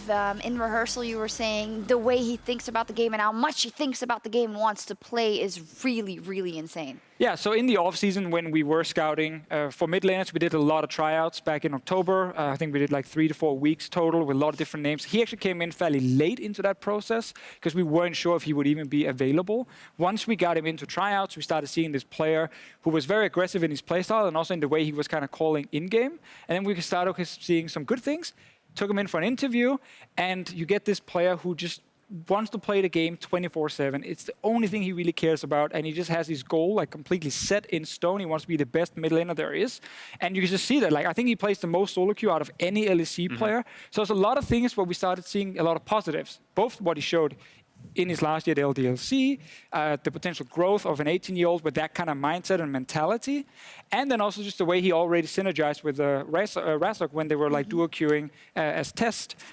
So there's a lot of positives, and we decided he was the #1 choice for us. Even though, yes, he's young and he's still new to the scene, we believe it's 100% worth to take a gamble on someone like him, and he will grow so much. And the stocks, they're rising after that first great game. first game, yeah. for sure. Kadriel, what do you think about the rest of the lineup then, and how this has been configured around the mid laner? Yeah, like we said earlier, I think that the 3 pillars they have in Razor, Kobe, and Vander help Viteo shine. I mean, Viteo is really young, he's hungry, he's only been playing for a year competitively, and now he's in the LEC, and you could see the confidence grow as the game goes on for both him and Hirit. As the game progressed, you could see them having more pop-off moments, more aggression, more willing to go for these risky plays. And I just think that this roster of Misfits, I think as the split evolves, I think that their solo laners can only get stronger, really. Yeah, we have a bit more time than anticipated. So, Fischer, I'd like to ask you a few more questions about the lineup. First, maybe the double positions, or where there's a shared position, or competing position, I should say. In the support role, Vander and Denik there. And then in the top lane, Hirit and Aggressivo. And as I gather it, for now it's going to be Hirit for a while. But what is the strategy with these 2 positions and how that can change? I mean, so the general idea is to have a super competitive academy team that can constantly compete, against the main team, and also in the case now with the LFL being as stacked as it is, like win that, show they are the best team among the National League teams, because that is just something that's going to give us a lot more flexibility, when we look at everything we have, and also for internal practice. Like, you can do a lot of things behind closed doors now because you have very stacked players in both positions. So the idea there, of course, with top lane, have Aggressivo and Hirit against each other. Either way, we end up winning on our side because we have 2 really good players who can only make each other better. And the same thing, of course, for the support role. So Vander was brought in a little bit later in the off-season when he became available, because we knew we were going to have, younger, less experienced players in our solo lanes. We wanted even more veteranship among the group, and we need a really, really smart player who could kind of set up plays very well, which is what Vander really brings to the table. Yeah, and I just think in general, if you look at LEC teams across the board, I think having a strong academy team is really important, because the academy team can push the LEC team. Yes, they might scrim each other internally a little bit. You can test and match and see who fits better in the teams. But in general, I think if you look at Rogue, for example, you look at them 2 years ago, the roster eventually became their academy team now, who went to World Championship, who went from 10th place to 1st. So I think pushing your academy team to push your LEC team always projects you further as the year goes on. And then mix some young players with some older players, or maybe older is the wrong word, but some players with a bit more experience. So you have a good combination, because there's a lot of things you have to learn in the game that's really hard to teach from the outside. Sometimes you need a person next to you who's already gone through it, who can tell you what to do in the moment, and then you pick it up yourself. And that's going to help the younger players. We have to find the right recipe in that regard, indeed. In terms of the small delay, Misfits has reported issues with team comms to the league officials, but it has been resolved. So in a few minutes, in a few minutes, we'll get into the game. So let's go from Misfits then to their opponents. A lot of positives for Misfits, not so many for Vitality. A very scrappy back and forth game versus Schalke that for me, I found it hard to kind of form an established opinion about this team after that game I saw, but you, Kajal, highlighted a couple of things that they could work on. Yeah, I think the main one was this Dragon here. You can see this is the 4th Dragon sold for Vitality, and I think that the indecisiveness and the lack of experience came through from Vitality as the game progressed, because, you know, in the early stages, in the mid stages, they seem to be doing pretty well. They drafted a really heavy comp favoring the Skeens in the jungle. He's the only AP damage, but the thing is, Gilius just walks up this Dragon. Look at Labrov, he has ult, Shigenda's in the way. Labrov's just kind of watching Gilius walk this Dragon, you know, there's no engage on him. He gets the Dragon and then he manages to get out as well. So I just think lack of decision making, and that's kind of what made them lose these late game fights, because in the late game, the small decisions lead to bigger ones, like do we want to rush Nash, do we want to catch them off guard, and those kind of consequences lead to huge, huge plays. And that is kind of the other side of the spectrum, comparing to Misfits, where you put a couple of those experienced players to flank the rookies and the newer players. Vitality has now again doubled up on the new talent. Now, some of these we saw last year, so they do have a bit more experience under their belt, but namely that top lane, that big shot caller, one of the most experienced player in the LEC, Cabochard. Now Shigenda is in the top lane, and that might take a while to adjust. It should take a while. Like, if it clicked instantly, then okay, fantastic for Vitality. They would potentially have a world-class team on their hands, but like normally this takes a lot of time because it is difficult. There's a lot of decisions you have to make in the game constantly in the moment. Enemy team is trying to punish you all the time. You're playing without perfect vision. We can see everything as viewers. Yeah. They can't in the game, so it's way harder there. And I think naturally a young roster like this will have some indecisive moments in every single game. But when I see the roster, like I see a lot of individual talent. I'm always scared about Vitality in the first 20 minutes because they're really strong laners. They're very creative, especially Labrov from the support role. So there's a lot of ways they can actually snowball on you. Can they then close out the game in time? That might be the issue for them, but I'm always scared the first 20 minutes. We will see. We need to go on, but usually I don't do predictions for every game since it can get a little tedious. But since you both had it right and Excel won the first one, Vitality or Misfits? I mean, Misfits. Yeah, I know that you're going to say Misfits. I'm going to say Misfits. Misfits. Oh, but this way you're never going to get ahead if you. Yeah, but I think further down the line, you have more games. Yeah, okay, let's see. Well, can Vitality fix their issues from yesterday, or will Misfits continue their great start to the new season? We'll find out here in Game 2. Well, we're about to find out. Welcome back to the Cast Days with Ender and myself. We're going to be bringing you Vitality versus Misfits for their second game each in the spring split. Totally going to talk about Deficio and Becca and how they won the game yesterday. Is that the Poros? Can they actually talk? They can speak? What's that? For real? Look, I know you're verified now, but seriously, why are you even talking? You used to be our champion. Now you're just weird. We should cast this game. Don't let that yodel shot or whatever he is back on the mic. It's quick shots. Huh? Seriously, if I was a producer, I would pick us and ban those losers. Whoa, get these guys out of here. That's not cool, man. That's really that not is cool. not okay. Absolutely not cool. Foul. Vitality taking on Misfits. Do that thing. Dude. Yeah, we're waiting. Like, how am I meant to follow that? Like, the Poros just spoke. Sizzle. Just like, sizzle. Just. And the champs like broke. We'll wait. It actually broke. It's coming soon. They did this. They did this. I know they had something to do with this. Maybe they can talk. They absolutely did. Right. We're actually gonna jump into it. They have nothing else to say. All they had was 2 lines. That's all they had. Unbelievable. A few burns. Should have planned better. Let's turn our attention to the game at hand. Vitality on the blue side. Misfits are on the red. We tried, right? Forgive us. We tried. What are we to see from Picks and Bans? Because I got nothing. You mean we tried? We didn't have anything to do with this. No, Picks and Bans always going to be a good time. We'll see what ends up happening. Because I believe yesterday it was Vitality that were taking on Schalke, and they got out to a pretty good lead. Their composition wasn't super easy though, right? A lot of poke tools, not a lot of great ways to like seize the moment and try to close games out. So I want to see them get back some simplicity for this one. And I also want to see what impact Heritage as well as VTO are going to have on the game. Yesterday they popped off. They're the source of a lot of conversation. We have the music, we have the hype. Welcome back to Champs Lanes.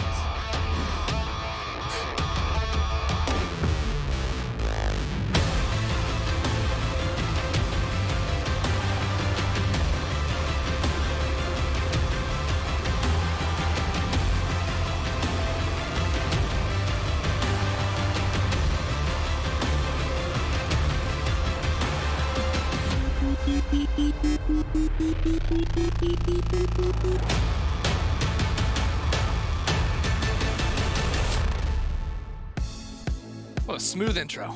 We got there in the end. We got there in the end. You were their champion, Mr. Frierson. Out the gate, Twisted Fate is already banned away.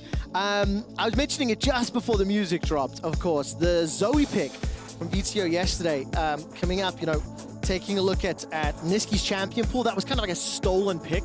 And Misfits, I think, fairly heavily targeted mid lane, removing Niski's champion pool. See whether or not that will happen again today, whether or not the same level of priority will happen for Melitza. But the typical, the Olaf is gone, Pantheon is gone, Aphelios follows suit as well. Talia is still open is one that I'm thinking about. Yeah, because right now, Vitality, they've taken away like a couple of these really big physical damage junglers, trying to maybe force Razork onto something that does AP, so you double that up with VTO. We'll have to see, maybe VTO has some of those AD picks in the pool, but if Zoe was sick yesterday, I think everyone would love to see that one more time. It was interesting to hear Deficio talking about it too, because right, we all saw like the highlight plays on Red and everything and picking up all the summoner spells, outplaying Niski, but the start of the game was a little bit slower, you know, had to get those nerves under control, but once he found his groove, he was unstoppable. Now for Vitality, a little bit of a heartbreaking game, you know. They had a fairly decent start. Skeens on that Nidalee yesterday really popped off, but unfortunately couldn't find his way over the finish line. And with Gragas and Akali being the last two bans, it means Hero will get his hands on that Renekton once again.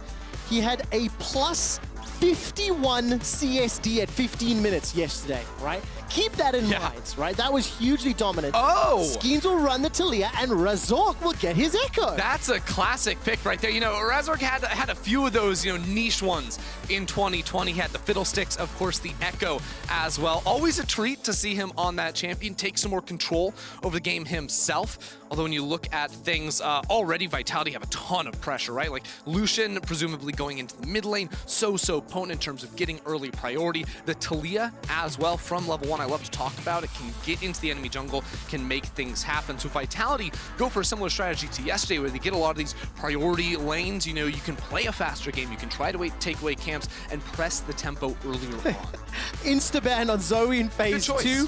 After we see the Talia followed by the Ornn locked in here. I'm going to assume that Lucian's going to be mid lane here for Melitza, and I think if another mid lane ban comes out, something that could be problematic for the Lucian will maybe solidify that in my mind. I wonder what Comp and Labrov want to run down in that bottom lane, but also on the side of Misfits, they've now banned away the Xayah, removed that possibility. Yeah. I think once you've got an Echo and a Renekton that want to jump forward, anything that has some safety, obviously you want to get rid of that from the pool. Now, Trevor, how studied are you on the new Ornn upgrade names? That's what I've got to ask you. I am not at all. I am not at all. I was so terrified. I used to be so proud because I knew them all, and now it's a bit too much, man. Well, we'll have to keep an eye on which items go. We'll have some time to check in the client to make sure we're sharing the right information. Syndra was banned away, so I still think this Lucian's going to go mid.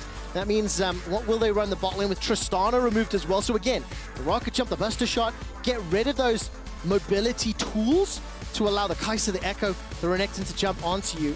And so the side really quickly, Razork played Echo once last year, and he went 8, 2, and 6. Labrov will lock in the Thresh once more. I'm going to leave that bot laner to confirm, or Lucian could go bot and the lock in a mid laner, but I'm expecting it to be a bot. Yeah, I think that it very likely be Melitza's in, which was interesting, right? Because he played the Jace yesterday, so maybe hinting more at an overall draft plan from Vitality to try and get more physical damage mid, open up Skeens to play these AP picks. Of course, yesterday it was the Nidalee, now it is going to be the Talia and a Victor as an option to try and neutralize that lane. Of course, when Lucian sort of pops in, try and go for trades, he can pop the Q, which of course trades back some decent damage and gives him a bit of a shield. So you still favor Lucian, I do believe. But then later on into the game, if Lucian tries to get in for DPS, all of a sudden you have a couple items on the Victor, you have an ultimate. That team fight threat can be pretty outstanding, especially when comboed up with an Alistar. The thing you are looking at though is like the long range, the non-committal engage that can come down from a Death Sentence, from an Ash Arrow,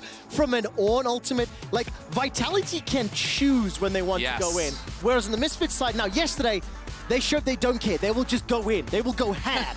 They will be in your face the entire time. 35 kills in 26 minutes against Fnatic, and they got a team comp that to me says, we want to do that again. Yeah, Misfits are all in, but at the same time, while they are, you know, getting into the thick of things, a lot of low range or melee range characters, they do have good ways to get out, right? With an Echo to snap away after trying to disrupt, because he's got a lot of targets trying to get to. All-Star with the ultimate to make him a little bit more beefy. But I'm personally just excited to see what RDYCHK can do on this jungle Echo. I think it's a pick that has been a little bit slept on. Of course, it is a little bit more solo queue, but RDYCHK, of course, does like that champion. I'm just maybe a little concerned. They do have a lot of magic damage on this team for Misfits, and there is an Ornn on the other side too, so that might be something I have to work through. And we'll see on the other side, of course, there's double ADs. Maybe help a little bit with itemization. Misfits on the blue side. They took down Fnatic yesterday in emphatic fashion, and Vitality almost able to pick up the win. It's Misfits taking on Vitality right now.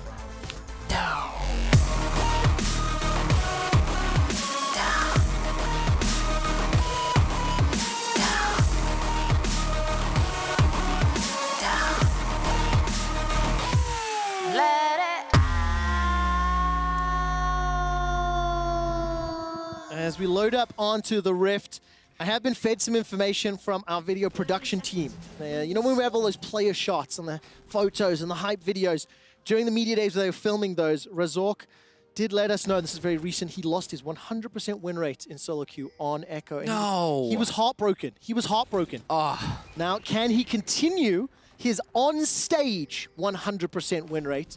Because as a quick stat, he's played one game, he's won it. That's 100% win rate.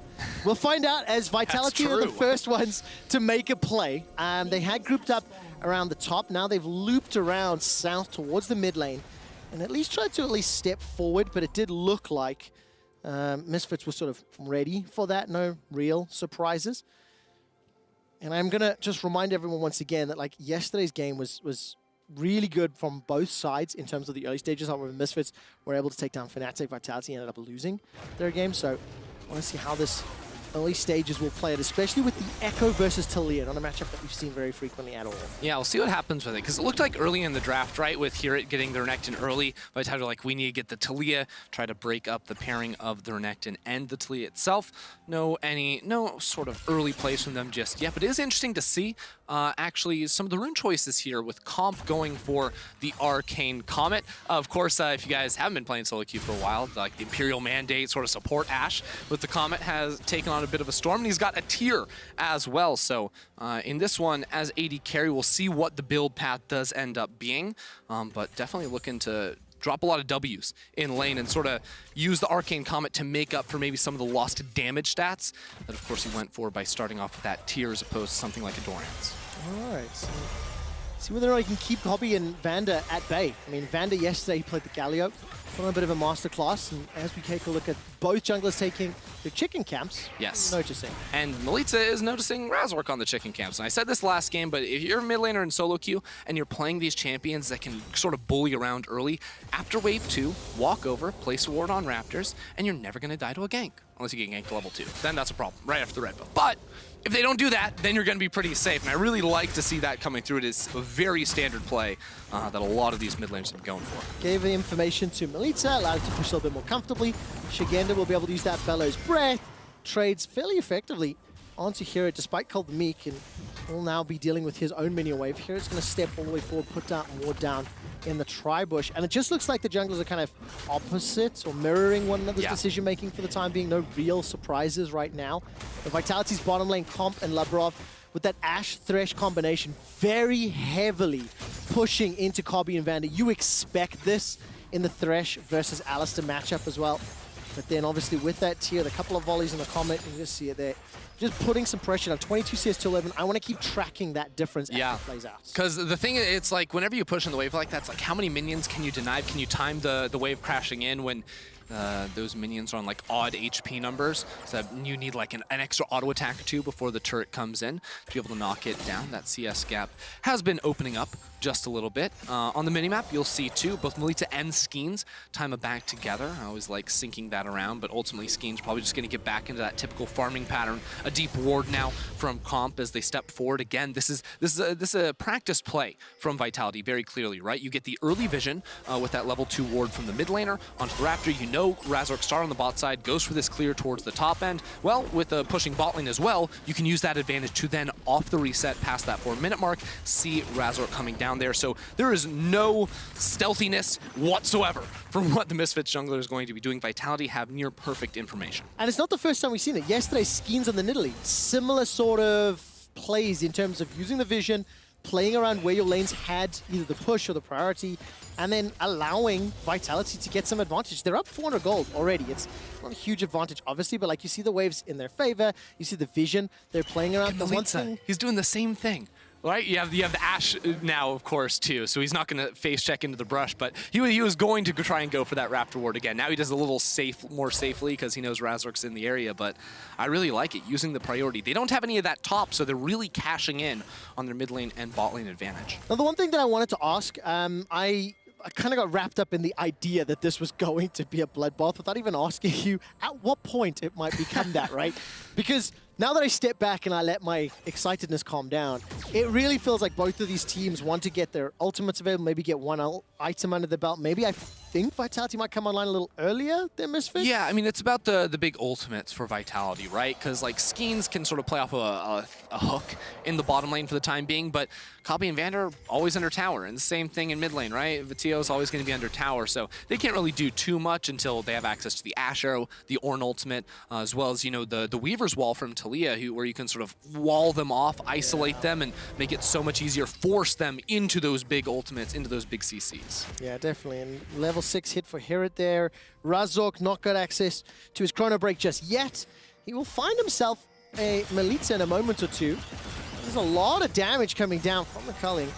We'll put some burst down. The parallel convergence will not really be impactful whatsoever. But Vitio, even on CS for the time being, got a minion wave to work with. And those ultimates are starting to become unlocked. Yeah, so a big play, actually. Here it was able to, you know, have priority in bot lane for quite some time and push it all the way in. So Shigenda had to use his ultimate, or his teleport, rather, to get into top lane. Here it doesn't have to waste his TP. So that actually makes it really hard for any bot lane plays to happen. Vitality want to play around bot side, especially around level 6, but because of the TP mismatch, it becomes very, very challenging to commit into a play like that one. Here it could come back bot lane at a moment's notice. Now, do Vitality respect that? Do they look for the initiation, getting close to that Ashe Arrow being unlocked? After Labrov threw the death sentence, Vander almost immediately went for the headbutt pulverize combination, buying some time for Kabi to farm the minion wave just before the observers moved down to the bottom lane. I was actually highlighting the CS difference.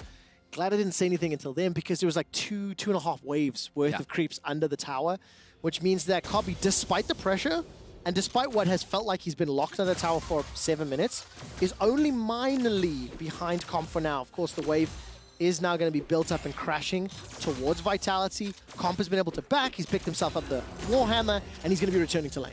Yeah, so I think what Vitality were trying to do, and of course this wave's going to get pushed all the way into the tower, but by keeping Labrov around, he really wanted to hold the wave in front of the turret so that they could set up a freeze, because Comp's going to be ticking level 6 very, very shortly. Skeens is already on the bottom side of the map, has those camps respawning. Blue buff will be coming too, so there was a bot lane play in about 35 seconds from now, once Kabi and Vander returned to lane, where they were going to be dead if that wave had been frozen in front of the tower. So the fact that Kabi and Vander stick around, make sure they bounce it all the way in, is going to relieve a lot of that stress from them in the coming minutes. If there was any duo that you would hope would be able to see that in play, like Kabi and Vander with the years of experience they have, you know, making that shine through.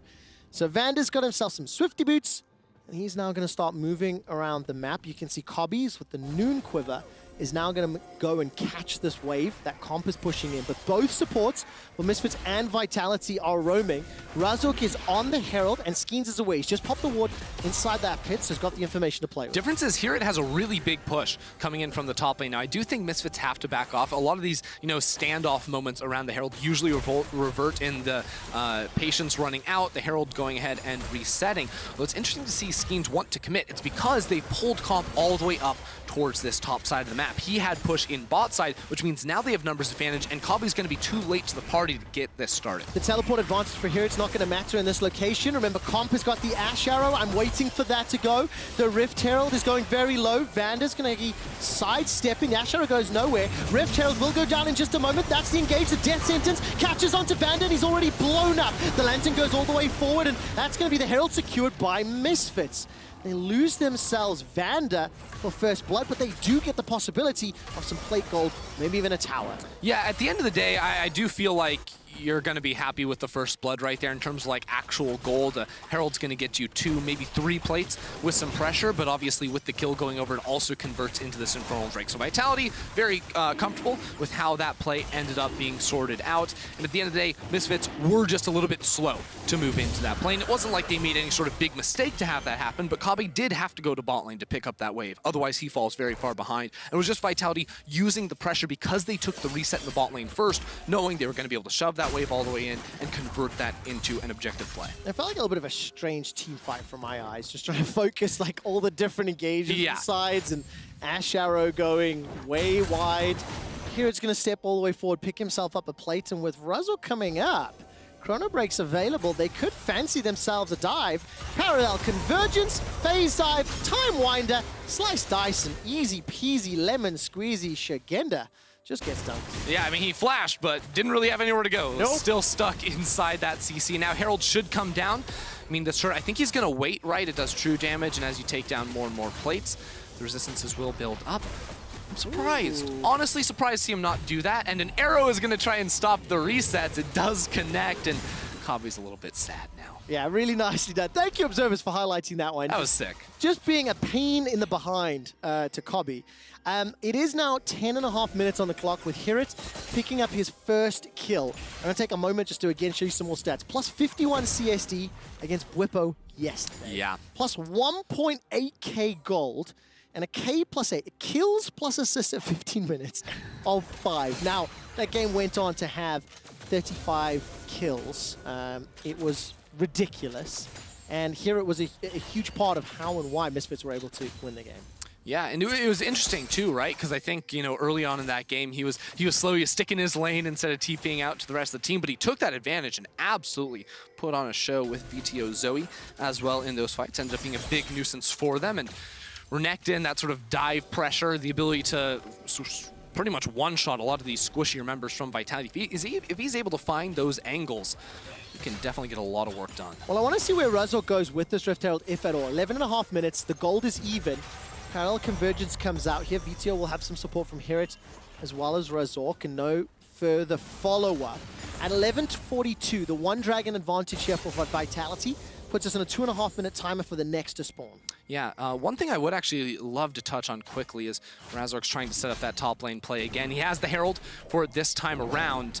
Shagenda, though, full HP, the dive a little bit less likely to come on through here, but the turret's going to drop, and then we've got a 2v2 ready with Skeens in the way. All of the Forge Guard is available. Weaver's Wall is available. Locked under the tower with no mini. Oh, nice! Gets the knock up. There comes the Ornhorn. Flashed away from us. Here it's able to escape for now. Razork on the return. The Enchanted Crystal Arrow will not find a target. And Vitality not only dissuade the dive, but they save the tower. Yeah, they saved the turret for the time being. Honestly, I can't quite tell if Shagenda hid the little pillar underneath the Rift Herald right there, because the knock-up looked very unexpected from my POV. Very nice play regardless, though. Although Razork's sticking around, I do believe this turret will ultimately end up falling down. And Razork still has that ulti, so a dive isn't off the table here. Well, here it's already got himself a 20 CS advantage. The tower's about to fall. Time Winder will buy some time, and the focus very clearly.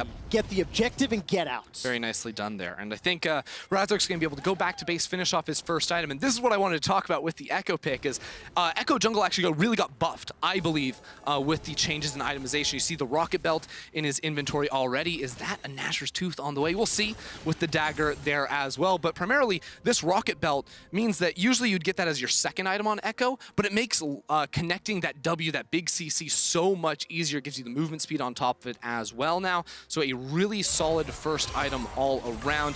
Gets him that magic pen too that he's definitely going to be wanting when he jumps on those squishier ADCs in the backline. And it's going to make these team fights so interesting to watch. When you've got Lucian, Ashe, you got Talia, there's going to be both teams trying to jump onto the opposing backlines and seeing who's just going to get bopped first.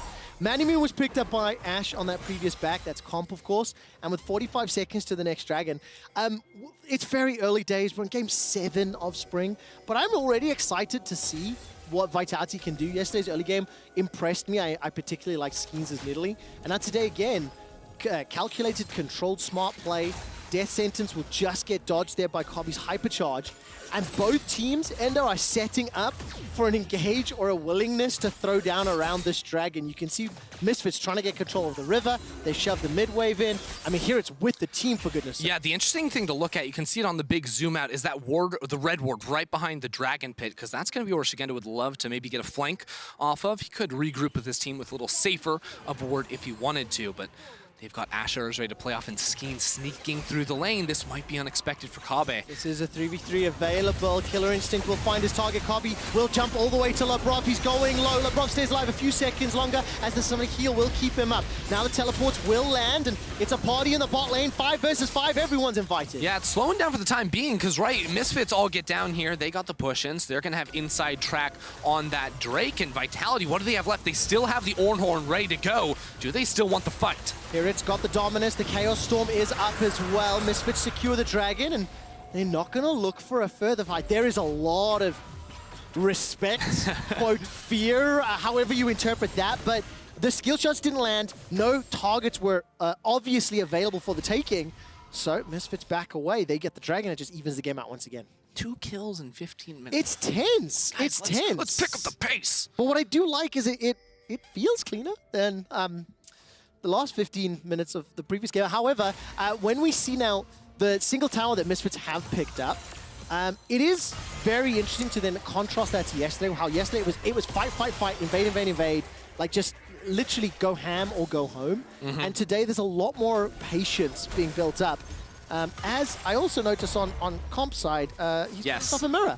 Yep, the little bandle glass there. So that does tell us it is going to be Imperial Mandate Ash. Now the big thing here is that the abilities that slow champions, of course, going to give you more damage. Your allies are going to deal more damage to them. So whenever a comp drops down W, anything like that, well, Melita's going to pack a little bit more of a punch. So we saw it a little bit with the rune choice in the first item to start off the Mana Mune, but now it is locked in. That Mandate Ash here trying to help out the rest of the team. I mean, you predicted it. Razork tried to use that phase dive, but it was in a straight line. He ate the Enchanted Crystal Arrow, and that means that Vitality will be able to pick up the second Rift Herald. This goes their way uncontested. Herod has been left alone in this bottom lane, so he's extended that CSD just a little bit. Got to get a little bit more damage on that bottom outer turret. And to go back to this build, the mandate, the slows. You slow opponents, you amp the damage from what Skeens and Melita can do. And on top of that, too, you also are going to give your ally a little bit of movement speed as well. So you already thought it was hard to run away from an Ashe. Well, now try running away from an Ashe that's already slowing you and also speeding up Prolution to try and make that a little bit more painful to get away from. So if Misfits, we already said they sort of have like an all-in with a lot of their melee champions. Once they're in, they're in. If they start an engagement and realize, wait, that was a mistake, escaping, not going to be very easy. Well, also, add on top of that, you've got a Frostfire Gauntlet for Shigenda's Ornn, and he's already shown very high proficiency at landing those knockups in surprising ways, in fact. So he's definitely utilizing the champion as you would expect. One of the things that was interesting to note is that on the Misfits side, Vizio was only able to just complete his Leandra's Oh, that's an arrow. Ago. Hello, that's a kill. That is a dead Vizio, beautifully set up, and observers beautifully highlighted. Vitality pick up their second kill. They will summon the Rift Herald in the middle lane, and they're going to go... Whoa! But Misfits aren't done yet. They jump back around. They're going to kill onto Vitality's mid laner, Melissa. The tower does go down in the fray, and now Shigenda's the next target. Skeens will be able to thread a volley onto Vanda, and now Vitality start to back away. It's a trade again. 1-for-1 in kills, but Vitality got the tower. Yeah, very tense situation right there. And I think Comp's going to be happy to keep farming up a Storm on the top side of the map. Everyone just trying to find these fights, and I love it too. I keep talking about the Ashe build, but with all the CDR as well, you know, 20 ability haste on the Mandate, 15 on those boots too. It's going to be about spamming out as many of those engages, those non-committal long-range engages as possible. See, Comp really wasn't even a part of this. He just started off excellent snipe, playing very nicely off of that Talia CC2, which again is ultimate, not even necessary, but here's where Razork is going to show up in a big way. Straight over the wall there. Let's see, setting it up very, very nicely, and that's exactly what Razork has to be able to do in these fights is you isolate either Talia, Lucian, or Ashe, get one of those guys, boom, fight looks a lot easier. You just see how much damage both respective comps have. That Ashe arrow catching out Vizio, he was then obliterated in a moment's notice. And that is before the mandate is even completed, before you get any of these extra boosts, right? And then similarly, if that parallel convergence comes down, then all of a sudden Vitality are down. It's 1,000 gold advantage for Misfits. They do have themselves an extra tower. And with 50 seconds until the Mountain Drake, that's going to be the next battleground. You can see both teams again grouping. For the last Dragon, if you will remember, it was a 5v5 in the bottom lane. It eventually fizzled because none of the hard CC found the targets that either team was looking for. And I'm just looking at the vision. Once again, Vitality with an excess of vision inside the river, but not the deepest inside Misfits territory. Yeah, and because Melitza's committing up towards the top side, he's going to have TP relatively soon, but that's going to give the space for Misfits now creep into the river, start clearing away a lot of those control wards. Skeens also is on the top side of the map, so it looks like Vitality are trying to do sort of a cross-map play in this one. They don't want to fight over that neutral objective just yet with 10 seconds on it. Instead, they're going to try and take top tower, and Skeens, I think, was hoping to try and find some jungle camps on that top side. He's going to be a little bit unlucky. Comp needs the assist to get out of dodge. Yeah, I saw Comp was tagged there by that Void Seeker. I wondered if Kobe was going to press R. He didn't. Look at the mini-map. Melitza's got teleport available. He's pushing the top lane. Arrow is in the bottom lane. That's a great arrow onto Razork. Chrono Break is available for him, but he's not going to use it. Melitza will be able to secure this top tower uncontested, but Misfits can peel their way down to the Dragon, and it looks like they'll be able to pick that one up. Yeah, right now, I think Vitality just want a little bit more time. Funnel up some items on their carries. You know, Comp, of course, by going for the Manamune very early, wasn't able to get any sort of mythic for quite some time. So you just press tab. It doesn't look great for you. And they're going to be just okay with slowing things down and trading for that top vision. Just before we jump into this next team fight, I do want to ask everybody watching at home and online, who will win this game? MSF or VIT? Spam in chat right now. It is very tense. It is very close. It is about as even as it can be. So MSF or VIT, we'll track the results in just a few minutes' time. As that graphics popped up, the Imperial Mandate was completed for Comp's Ashe, and I know we are focusing on it a fair amount, but it's really cool to see First Ashe and LEC, and also the builds. Yeah, and sort of looking past that as well, we see Melitza with a Wit's End now, and I mentioned in draft, a lot of match damage here, and they're going to try and take out one of those targets. Vitio, he's got no one coming to help him. He's absolutely dying. That's rough. They even TP in as well, like Vitality are like, no way you're getting out of this one. We saw your Zoe yesterday.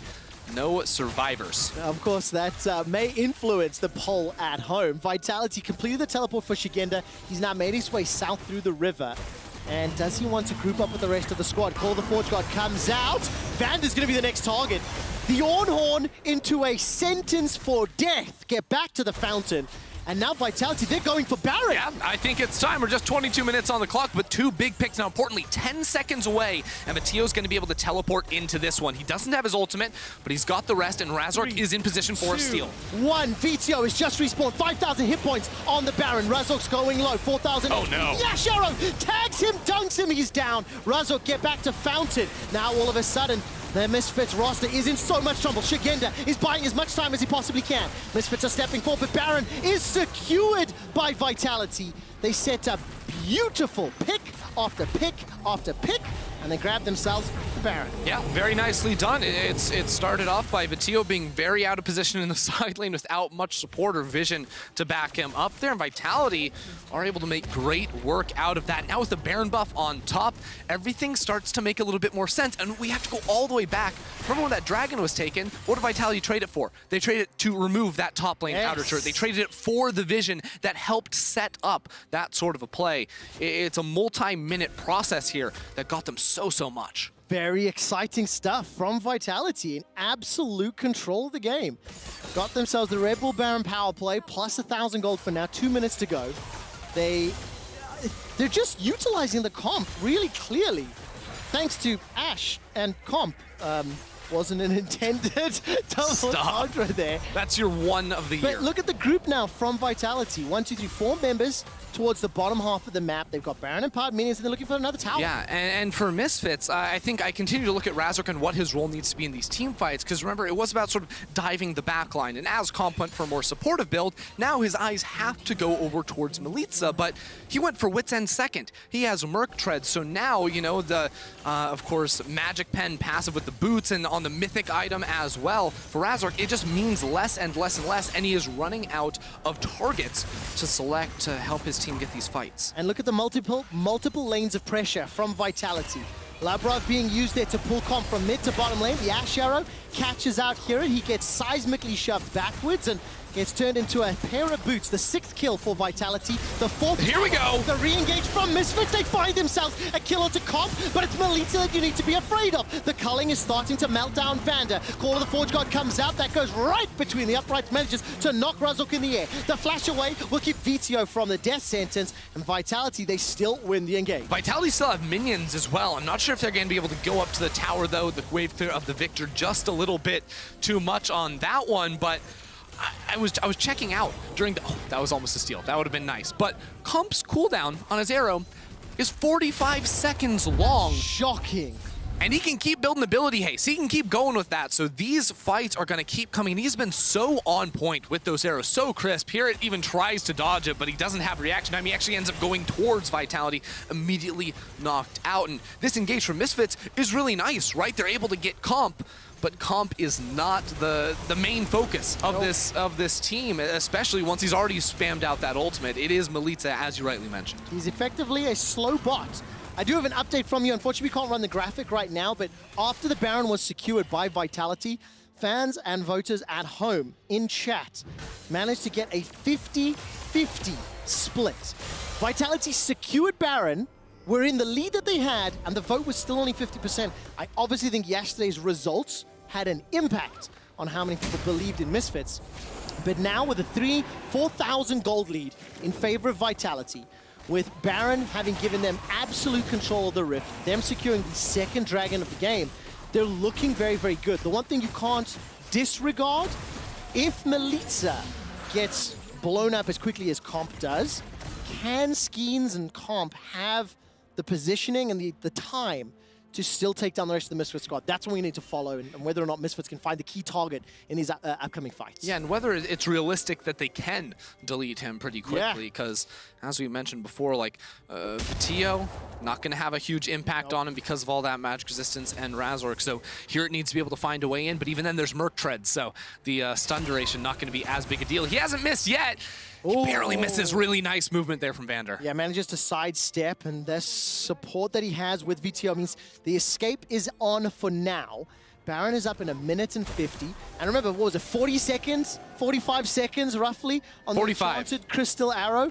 It is just a matter of literally less than a minute before Comp can reset, reload, and refire to look for another target. And every single time you use those hawk shots, you have so much luxury vision to go fishing for somebody right. Yeah, that arrow's going to be up very soon again. I just double-checked. It's now down to 43.69 seconds, so nice. That is very nice for him. Here we go. Vander wants in. He does indeed. Goes good hook. Once again, great hook onto RDYCHK. Chrono Break just to stay alive.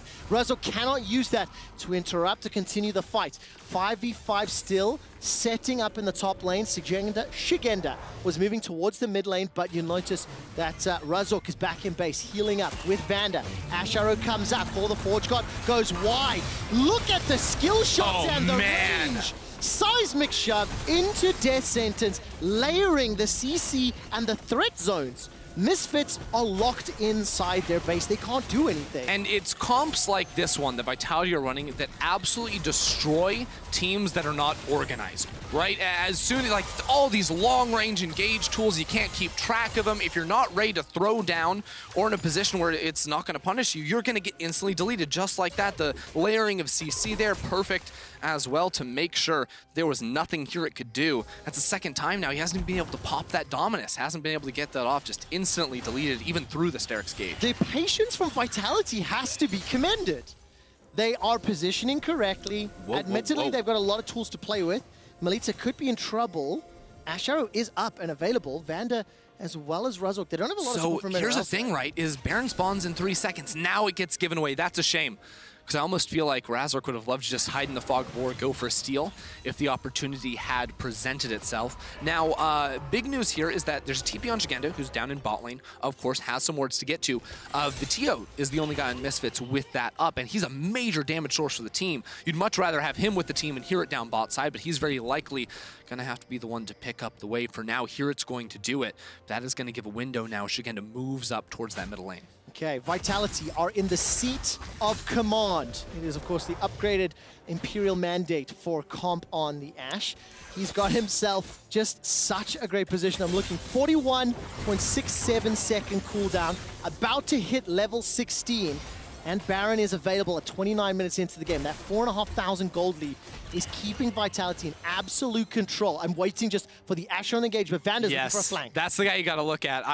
European supports are a treat to watch because they'll just try and figure out that perfect angle to get into a fight. You never expect them to be over there. And can Vitio bait them in? That's a flash away. Gets out of range of the Ashe arrow, but the Ornn Horn is good. That knocks up Vitio and he's down. He is just obliterated with the damage from Skeens and Shigenda alone. Kobe is forced low and forced away. He's got the ultimate to rejoin the fray. Hirit is running, but he will not be allowed to play. Vitality get 2 quick kills and turn back towards the Baron. You can see exactly the idea there with Vitio trying to bait the rest of Vitality into Baron, but Vitality have too much range. Those ultimates are too unfair in that situation. He just gets trapped in that tight corridor. Vander has to go in, but he only sees Shigenda, so that combo obviously going to mean nearly nothing. And that will be the Baron, the second one of the game now for Vitality. The second Baron of the game, and once again, just near flawless execution here from Vitality, punishing Misfits and their decision making. But the positioning is very odd. Here it is behind Razork and Kabi. Vitio, of course, flashed away from the arrow, and they're trying to get, you know, the Talia, Comp, Melita, all those guys into a position where Vander can get that big knock-up. But again, it's just a tank, and that simply will not cut it. The damage from the Eye of Luden on Skeens is Talia melted through Vitio. Absolutely melted. So Vitality now, they extend this gold lead further. 6 towers to 3. There's 10 seconds until the next Mountain Drake, so play this one safe. This is League of Legends by the numbers. They're now going to push into the river to set up some vision and dare Misfits to come out. And it's a major shift from yesterday, from Vitality. Yesterday, Vitality played this comp that was all about individual agency, you know, some poke options. It was much more difficult to execute, and they struggled after getting an early game lead. But you can see coaches, you know, said, let's just go back to the basics here, give you a lot of hard engage options. When we get this advantage, we will convert it. And that is exactly what they've been able to do time and time again this game with arrows like this. And this one, is it going to be able to find him? No ways. No ways. Okay. The Observer's even trolling. Yeah, you still got some time to go, Prey. The thing is, had that worked, it would have been maybe a guaranteed inhibitor. It still may be, as Vander's once again looking for another engage. But remember, that's going to be what? 30, 40 second cooldown. It's now 37 second cooldown. Baron empowered cannon minions, 2 of them. Labrov playing Lantern bot, steps backwards. Uses that lantern to safety, and then Melitza, he peels away to the mid lane. This is great pressure. Look, Misfits just can't force a fight, right? Their comp has to be all in, and yet they're too far behind to actually be able to pull the trigger without immediately losing the fight, and therefore losing the game. So the inhib will fall down. There's still a minute left of Baron. The next wave will come in. That will be the mid lane inhibitor as well. And Misfits, at some point, you just have to make the call. They've got a level 16 Victor. If anything's going to do it, that would be it. Comp is in the seat of command. The Ashe arrow is dashed away from. The Ornn Horn is summoned, will knock back Vander. The ultimate will buy some time. And burst it down where he stands. Skeens once again, the recipient of that kill, the 10th for Vitality. The second inhibitor will fall. This is a 5 versus 4, and Misfits need to obliterate so many damage threats. Teleport coming in once again. Comp and Labrov step forward. Shigenda gets out thanks to, once again, a great lantern. And Vitality, they're sieging the Nexus. Yep, they're going for this one. Razor goes in. Can he find it? He can't do it just yet. Comp's going low, but that's not the main damage threat. Skeens as well is now in trouble. Hirit is putting so much pressure on the back line. Hirit trying to burn through Shigenda. Hirit is now cut down where he stands. The Bellows breath. Kobe! Lost auto. Kobe manages to get Skeens, but he's blown up. Melitza survives it all. Survives everything Misfits can throw at Vitality. And with a triple kill, Vitality turn their attention to the Nexus. Labrov styles on Vander underneath. his own fountain, and Vitality take down Misfits. It was a valiant attempt there at the end for Misfits. Like, that was a good team fight from them, but ultimately from start to finish, Vitality outclassed. They used this comp of theirs. I mean, those arrows constantly flying through, just a complete pain to go against, and they got beaten every single time. I am very excited for Vitality. It is 2 games on stage, but out of all the games that we have seen thus far, what I have seen from Vitality in terms of the drops, in terms of the way that they played out yesterday and today, I'm very hopeful. I'm very hopeful. Sure. Misfits were not able to find really any impact this game. They weren't really able to find any place. Despite feeling like on even footing, they just couldn't make that comp work. They couldn't make the 5-man find engages. Ultimately, like, this game to me comes down to a crucial moment that a lot of people will sleep on. It's that Mountain Drake, right? Where Misfits, or rather Vitality, decided we're not going to contest it. Instead, we take top tower, top vision. That converted into 3 picks in a row, which led to a 22-minute Baron. From there, that game looks really easy for Vitality. Well done. Congratulations to Vitality. Your nominees for Kill Player of the Game at LEC on Twitter: Skeens, Malitza, and Comp. I mean, it was just beautifully executed. Comp on that Ash was fantastic. We got one more game for the 2 of us coming up next. It's Mad Lions versus Astralis as they look to bounce back after yesterday's loss.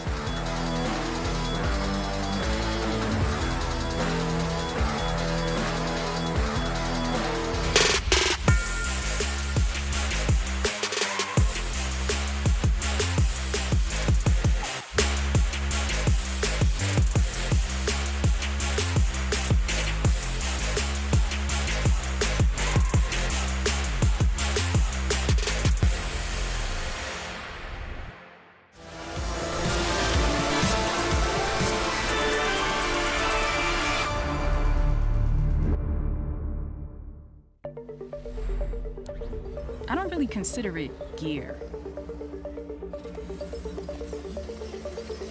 It's an extension of who I am. It blurs the line between fantasy and reality. Sometimes, I can't tell myself from my machine. I think that's by design.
Welcome back to the LEC. Vitality bounced back here in day 2, and I have Milica with me to talk about the game.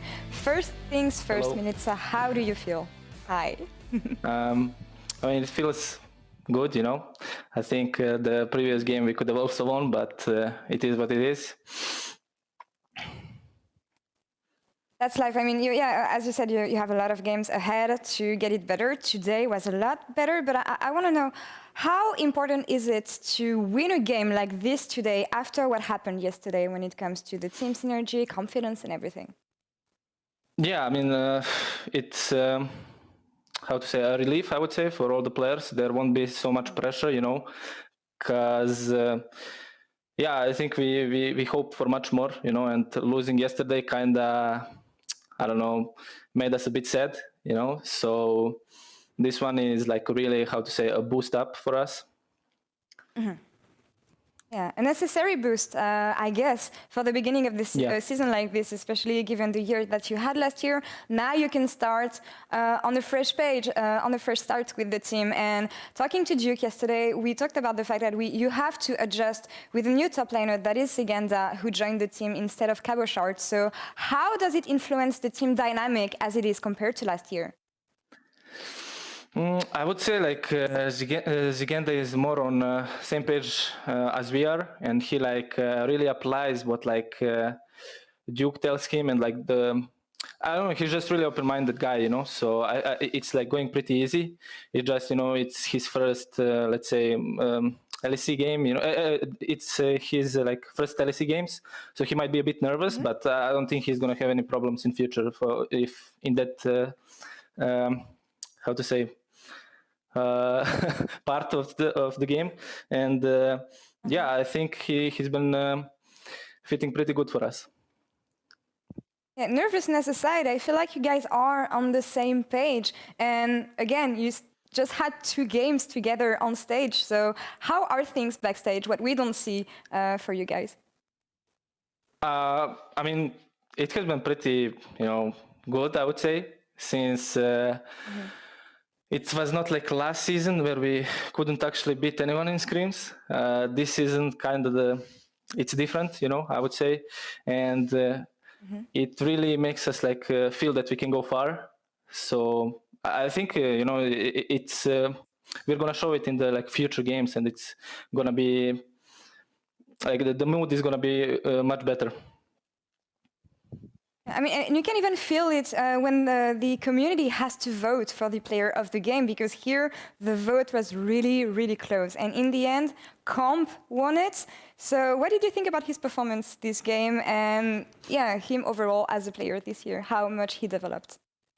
I think he's been, like last year, he wouldn't respect like the TPs behind him. That was like the most, the biggest issue he had, I would say. And this year he really improved on that. And I feel like he fits like both roles, because this build was kind of supportive, you know. He's the engager, he doesn't really deal damage. I'm the one who he enables. And I think he really helped me a lot, you know. So I appreciate a great support always. Yeah, you can see the teamwork here in Vitality and the synergy operating already within you guys. Thank you very much, Milica, for the interview. Best of luck for the 3rd match tomorrow, and I'll see you soon. Thank you. See ya. See ya, and let's take a break now, and we'll come back in a few minutes for Mad Lions versus Astralis. Okay.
Welcome back, everyone, to the LEC Spring season, where it's time for Mad Lions versus Astralis. Astralis have a brand new lineup for the season, and I'm joined by Cadwell for a closer look at their opening game, specifically how they set up the team fights. Cadwell, what are you going to show us today? So I'm just going to show you how team fights work in general, and when you don't draft a team fight composition, which Astralis didn't really draft a good one against SK's comp, how hard it becomes to you to actually initiate these fights and get good engages. So I'll start with the first clip here.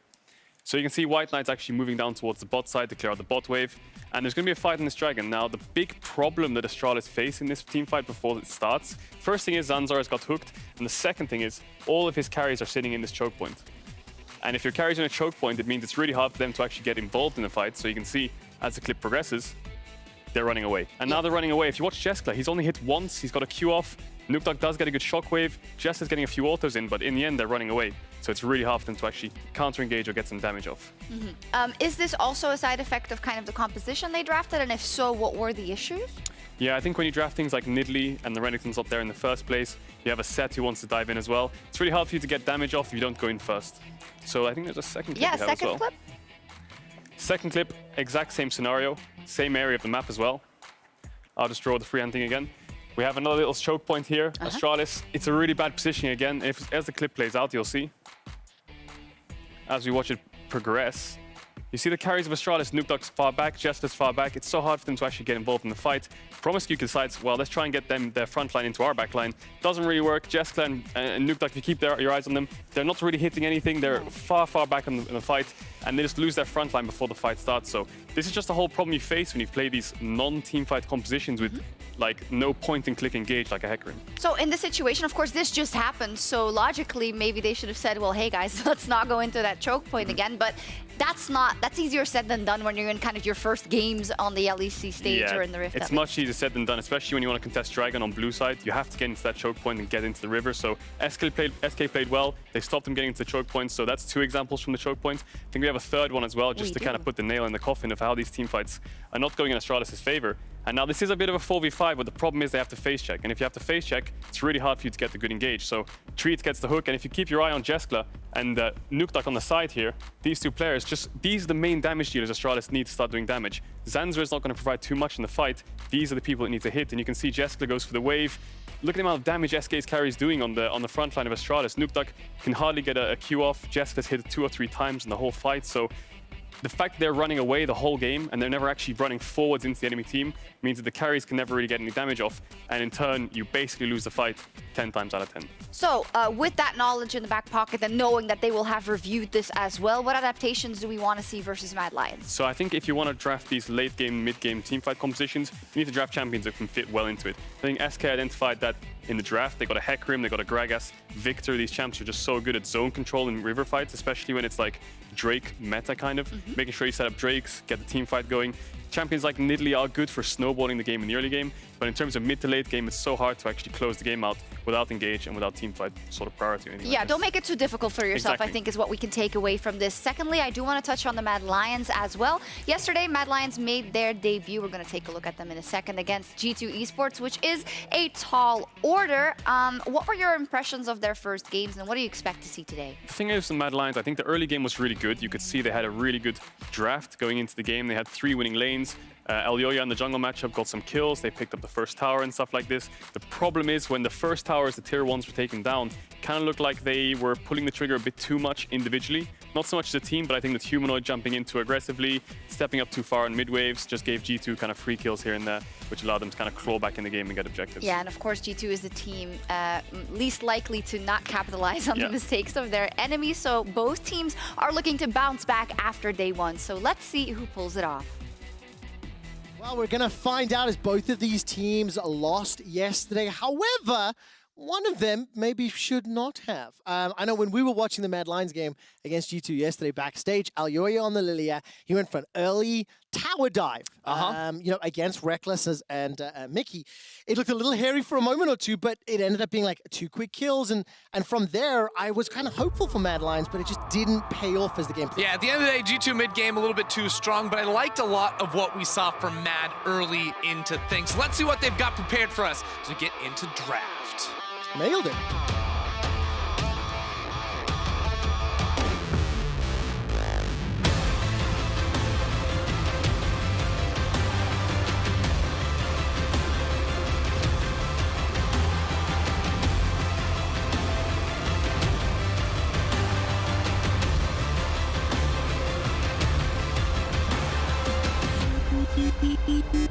I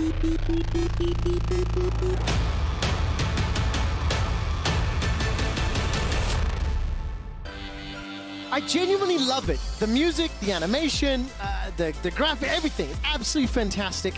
So welcome to Picks and Bans. Mad Lions on the blue side, Astralis on the red side. This is the inverse of what happened yesterday. Those power picks that we've seen over and over and over the course of our last 8 games. Taliyah, Gragas, Pantheon, Renekton, Lilia, Thresh. All these picks have shown their faces and I think that's more picks than bans as options. But, you know, every once in a while we see a few of them sneak through. It's about what are people willing to let open.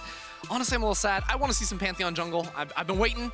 It's a spicy pick. It is definitely hot right now, but we'll have to wait for another game before we get that locked in for us. Now, me and Deficio actually had a quick conversation backstage. We were talking about the previous game. We said, like, Vitality's comp was a good comp, but that was like a broken week 1 comp. You know, easy execute, very clear conditions, long range engage, etc. So I say let's get some broken week 1 comps in here.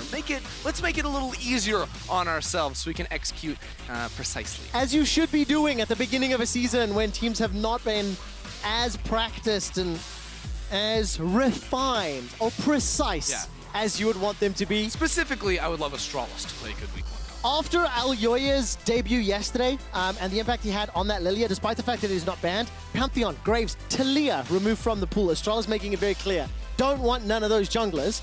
The Olaf was banned away on the Mad Lions side, so that means Zanzara is now going to lean on the Hecarim that is following the Alistar, and we've got a Kai'Sa for Kazi on the Mad Lions. That's the start of a good week 1 comp right there. You got Alistar, Hecarim, of course, make it very easy. And Kai'Sa can run into some problems, right? Pretty limited on range. Of course, Ultimate can get her out of some tricky situations, but not when, you know, there's just this guy turbo speeding at you. That can be a little bit difficult to deal with. Now, a Twisted Fate for Humanoid. I do like this a lot. Mad Lions, I feel like peak Mad Lions in like 2020, for example, were Mad Lions that could be a little bit more proactive with plays, find plays, collapse on side lanes, move Humanoid around just a bit. So the TF is going to give him that option. And of course, with the jungle pool being so heavily hit, Alyoya will be locking in the Nidalee. Just to highlight this for a moment, Pantheon 100% bans. The 8th game we've seen in Spring, the 8th ban in a row.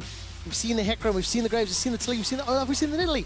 So that's the one champion we haven't seen in the jungle just yet. And we have not yet seen a Samira.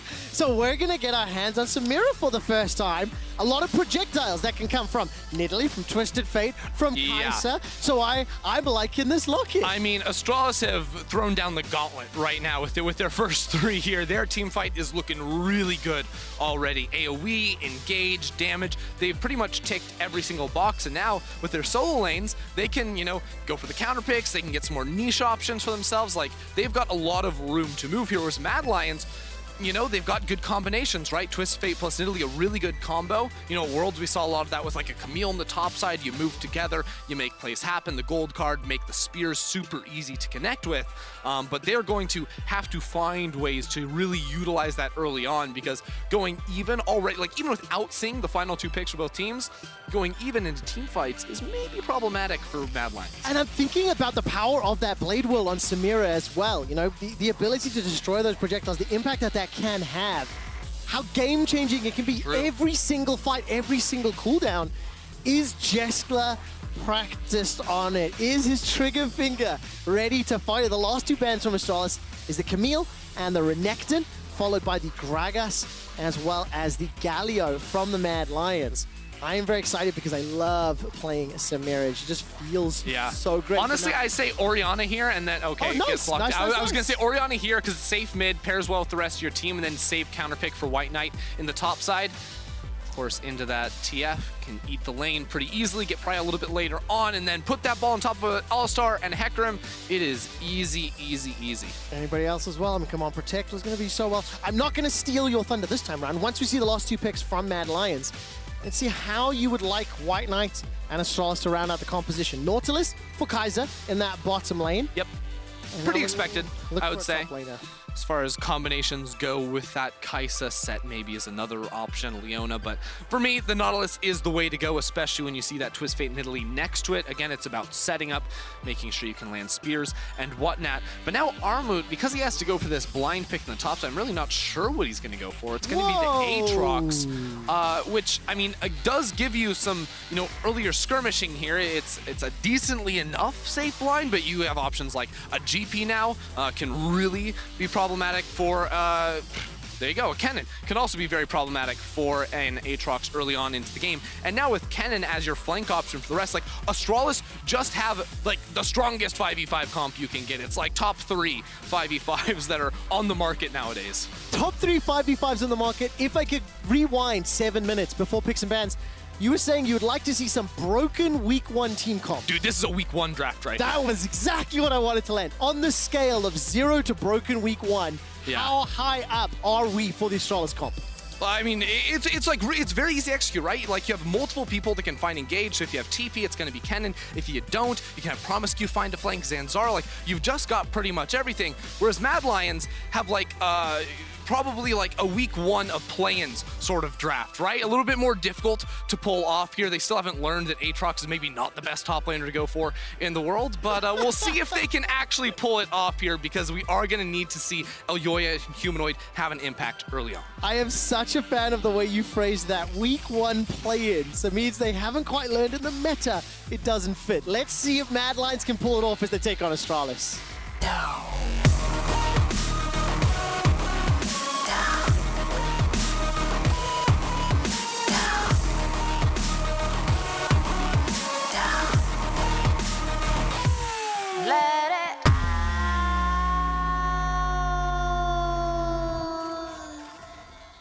Ender, you're such a great singer. Absolutely great singer. I love that you do that every intro. See whether or not Medivedi can follow with the same level of capabilities.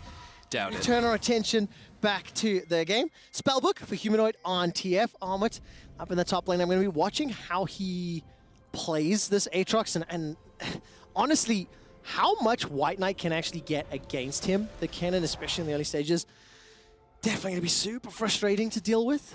Yeah, I mean, the only way like Kennen really gets punished in this lane is if he's pushing, but he doesn't quite bounce it off tower, so it gets frozen like right in front of him, and then there's room for something to happen. But I think Aatrox plus Nidalee very likely doesn't even get a kill with a first gank, right? It's a flash at best. There's going to be a spellbook for White Knight too. He has, of course, the minion dematerialized, which I love on Kennen. He can struggle a little bit in the wave clear department. Just by picking that up. You can really get early prio in the lane and make sure like you delete a cannon minion very quickly if you need to get in, get out, and your jungler's on the opposite side of the map, so you don't want to stick around too long. Well, the map has been cut in half for now. Zanzara starting on his blue, Elyoya starting on his. Armut will make his way back up to the top lane. White Knight will see that immediately, give the information. I'm going to keep my eyes on NukeDuck and Humanoid, see if they're going to be able to ward up the chicken camps, and actually noticing it now. Humanoid's already got a ward just behind those raptors there, as Kai'Sa starts to step forward. So Kai'Sa and Kazi will get themselves an early little advantage in the bottom lane. Very good damage onto Jessica, and promise you, that's a huge trade win for them. That's really nice too, and I think that we should see this more when you have sort of like melee support versus the All-Star, because you'll notice Phase Rush All-Star. We see a lot more Phase Rush All-Star. It of course makes it much easier for him to connect that extra stun with his E that has that little wind-up time. But level 1 trades, Aftershock versus no real combat effectiveness until you have access to that E. You can take those very aggro trades, and Kai'Sa took next to no damage going in there. Yeah, thank you, observers, for highlighting NukeDuck. He pushed the wave in, immediately steps forward, puts down that ward, something that Ender is very excited to see. Interestingly, didn't catch out. Elyoya heading towards his red, though. And these are the types of maneuvers that I wonder, like, are they intentional, you know? Do you have they seen, like, did NukeDuck place that same ward yesterday or something where it wasn't so deep in that it wasn't spotted? Could just be a happy little coincidence there. Of course, Elyoya continues to dodge away from a lot of this, and is walking in deep vision mid-gank. What's going to be the play here? Because I don't think they actually have a great gank here in mid, although they do have a gold card, and there's no cleanse on NukeDuck. Yeah, let's find out. Double buffs up for Elyoya. That was not well done. Dissonance movement speed helped out, and Well, not even that. Like, Elyoya stepped forward before Humanoid was in range for gold card. So Nukeduck's like, okay, I guess I shall leave now. Maybe Elyoya was calling flash gold card, flash gold card. I don't think gold card was even primed for that to even happen. Regardless of that fact, I was looking at Kaiser. He has placed a ward just behind the Grom camp on the Astralis blue side. So there is a little bit of deep vision there, and White Knight has pushed that wave in towards Armut. The ward has just timed out as Elyoya is going to make his way back to the Raptor camp for now. And that bottom lane has now pushed back. Jester and Promiscu a little bit out from their tower. I want to track if that CS numbers can change. Yeah, well, the weird thing about Elyoya's path, he's actually very behind right now. Like, not in terms of like actual camps, it's 28-25, right? Like, what are you talking about? Well, he actually never, this is his first time clearing his Krug camp. He has yet to get a base off, and because he spent so much time around that mid lane, his respawn timers are actually very desynced. So the top side's going to come up about 45 seconds before those Raptors and Krugs are going to return. Meanwhile, Zanzara already in position to go for that full cycle through the camp once again. Fantastic engage. The Wild Rush comes out from Jester. Very good damage onto Kazi and Kaiser. Promiscu eating most of that trade. And it does look like Jester mostly healthy. Naughty bot lane. That's where, if I'm Zanzara, I am flaming Jester and Promiscu. Like, that trade doesn't mean anything, right? You're not going to get a gank off. They're just trying to base anyways. And now he lost a little bit of that time that he was going to be able to make up. Of course, trying to cover in case Elyoya had a gank for there. Yeah, not going to help out. And we saw in the mid lane there, Nukeduck putting a lot of damage onto Humanoid, pushing him out. Now Elyoya moves his way up north. This minion wave will crash under the tower. Flash available for White Knight. No access to the slicing Maelstrom just yet. There's even a teleport being committed here. Minion wave is slowly starting to be chipped away. 3 minions left for the Astralis top laner. Gold card, the Javelin misses! Spear! The Javelin misses a stunned target. Elyoya and Humanoid are not on the same page. Here comes Zanzara. It's going to be a devastating charge onto Humanoid. Elyoya will get into Cougar form and get out, and Astralis cannot find anything in reply, and that was a comedy of errors. It is just a disaster right there. I mean, I love the play, right? Go for the dive before Kennen's level 6, right? That's why you use the Twist Fate TP right there, because once Kennen hits 6, that dive not looking so hot, but it's a missed spear, of course, off that play. Humanoid's gonna lose a lot of that. Again, Elyoya slowing down his clear, so Zanzara's gonna hit level 6, and that's what you don't want to happen in this Nidalee matchup. Nidalee wants to be hitting 6 first, otherwise there's this big window where Zanzara was already gonna have a big spike, and he is then going to be able to find his moment to look for a play as Nukeduck also hits that 6 moment. Yeah, and of course the teleport was committed there, so Nukeduck now not going to have that available. Now, admittedly, back in lane, taking a look through the rest of the map. Armut was able to make his way back up without using that TP, and because White Knight's got a spellbook, he swapped over, flashes on cooldown, he's got the Ignite in the inventory for the time being. And Zanzara is very close to level 6. We'll see whether or not he can set up any plays. Those ultimates have now been unlocked. He's even gold across the board. And the first few gank attempts will be very interesting to review at a later date. White Knight going to walk straight past the control ward, didn't step into the bush, didn't check it out. So Madline's fully aware of his exact positions. Yeah, he's just going to end up looping back around here, but this is a moment where really good vision control around this bot side. That deep ward over by the red buff would also see if Humanoid, now level 6, was starting to walk down towards bottom lane, which is where you'd love to get a gank off. Unfortunately, there is, of course, that fake little wind wall that Jessica has that can block out things like the gold card, and Zanzara's just going to use some pressure on bot and mid to fake that one up. Did you say fake little wind wall? Yeah. Isn't it more effective than wind wall? It's like larger area, it moves with you. Why it lasts for less long? Okay, touche. Yeah, it's fake because it's just it's a knockoff, right? Okay, I prefer knockoff. Knockoff works better. It's some sort of knockoff designer brand wind wall. Like, it's still effective. Like, ultimately, like, there's some good out there, but hey, nobody says knockoffs are bad, right? They're inspired. I mean, I'm pretty sure designer brands say they're inspired by something else. I like that. Jeskla with his knockoff wind wall. I'm going to use that one myself. Humanoid, Destiny available. Is he going to use the gate? Yes, he is. Round 2, gold card, javelin toss, slicing Maelstrom. White Knight will be able to counter kill, but the skill shots landed. The knockoff wind wall helping out Jeskla. The tower taking down Promiscue. Zanzara's here. Out. Armut is looking for JSKLR. Manages to use that Darkin Blade, flashed away from. Now Armut's going to be the next target. He turns it back around with the Q, and it ends up being a 2-for-2. All right, so 1-for-1 on the top side, 1-for-1 down bottom side. A TP comes out from Armut as well. That's why we wanted the play to happen for Mad Lions before Kennen hit level 6, Yes. right? And he didn't have the flash that time, but he had his ultimate, so it was enough to trade evenly. Oh, JSKLR, get back here. You're kidding. You're mistimed it, kidding. though. Armut's going to be able to pick this one up. No, not just yet. There we go. 1 or 2 lost autos. And he even committed the ultimate to that one. 3 kills to Mad Lions. A bit of a cheeky recall, and JSKLR gets punished for that. Yeah, That's what you actually, get for I knocking wonder. off. Zanzar still has his ultimate. I wonder if there was a way for him to get into that fight. Regardless, poor recall there. But this time around, we get underneath the tower. Elyoya does land the spear, but Kennen, of course, had already switched over to that ignite. That helps out, finishing off this kill onto Humanoid, who gets chained, CC'd under the tower. You hate to be the one, as the twist of fate, to pick up turret aggro, but sometimes it just be like that. Yeah, and absolutely the case. It's both sides of the rift, the turret helping out to balance it. And this little trade back and forth as Zanzara joins the fray. Armut and JSKLR are really the big threats here. And you can see JSKLR respecting the damage Armut can put down until this point. I mean, he thinks he's safe with the control ward, but somehow still gets hit by the W. Here's where Zanzara is very low, so he doesn't really want to commit into the fight. He doesn't necessarily know that Kai'Sa had been pathing back up towards the top lane, but the Herald swap does come through now for both teams. 1k gold advantage here for Mad. And look at the minimap. White Knight has left the bottom lane. He's got no teleport available. Armut is left alone. Now, if Armut continues up towards the Herald, I would anticipate some sort of challenge.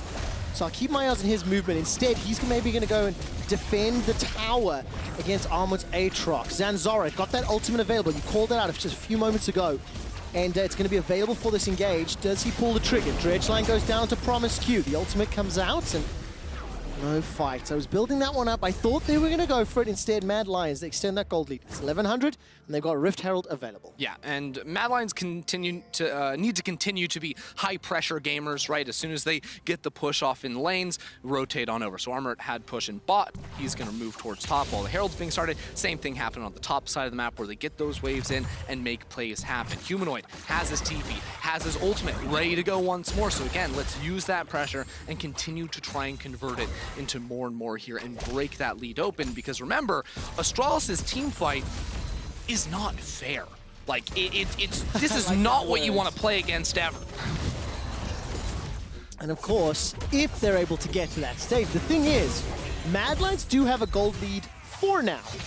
And if they're able to accelerate this, maybe Astralis may not get to that team fight stage. The thing is, you can never discount, even if you're in a gold deficit, the benefits that you're going to gain as the 5v5. If you get a good shockwave, the slicing maelstrom, the ability to use that knockoff wind wall and how impactful it can be, it will have an And the influence. knockoff Katarina ultimate. There you go.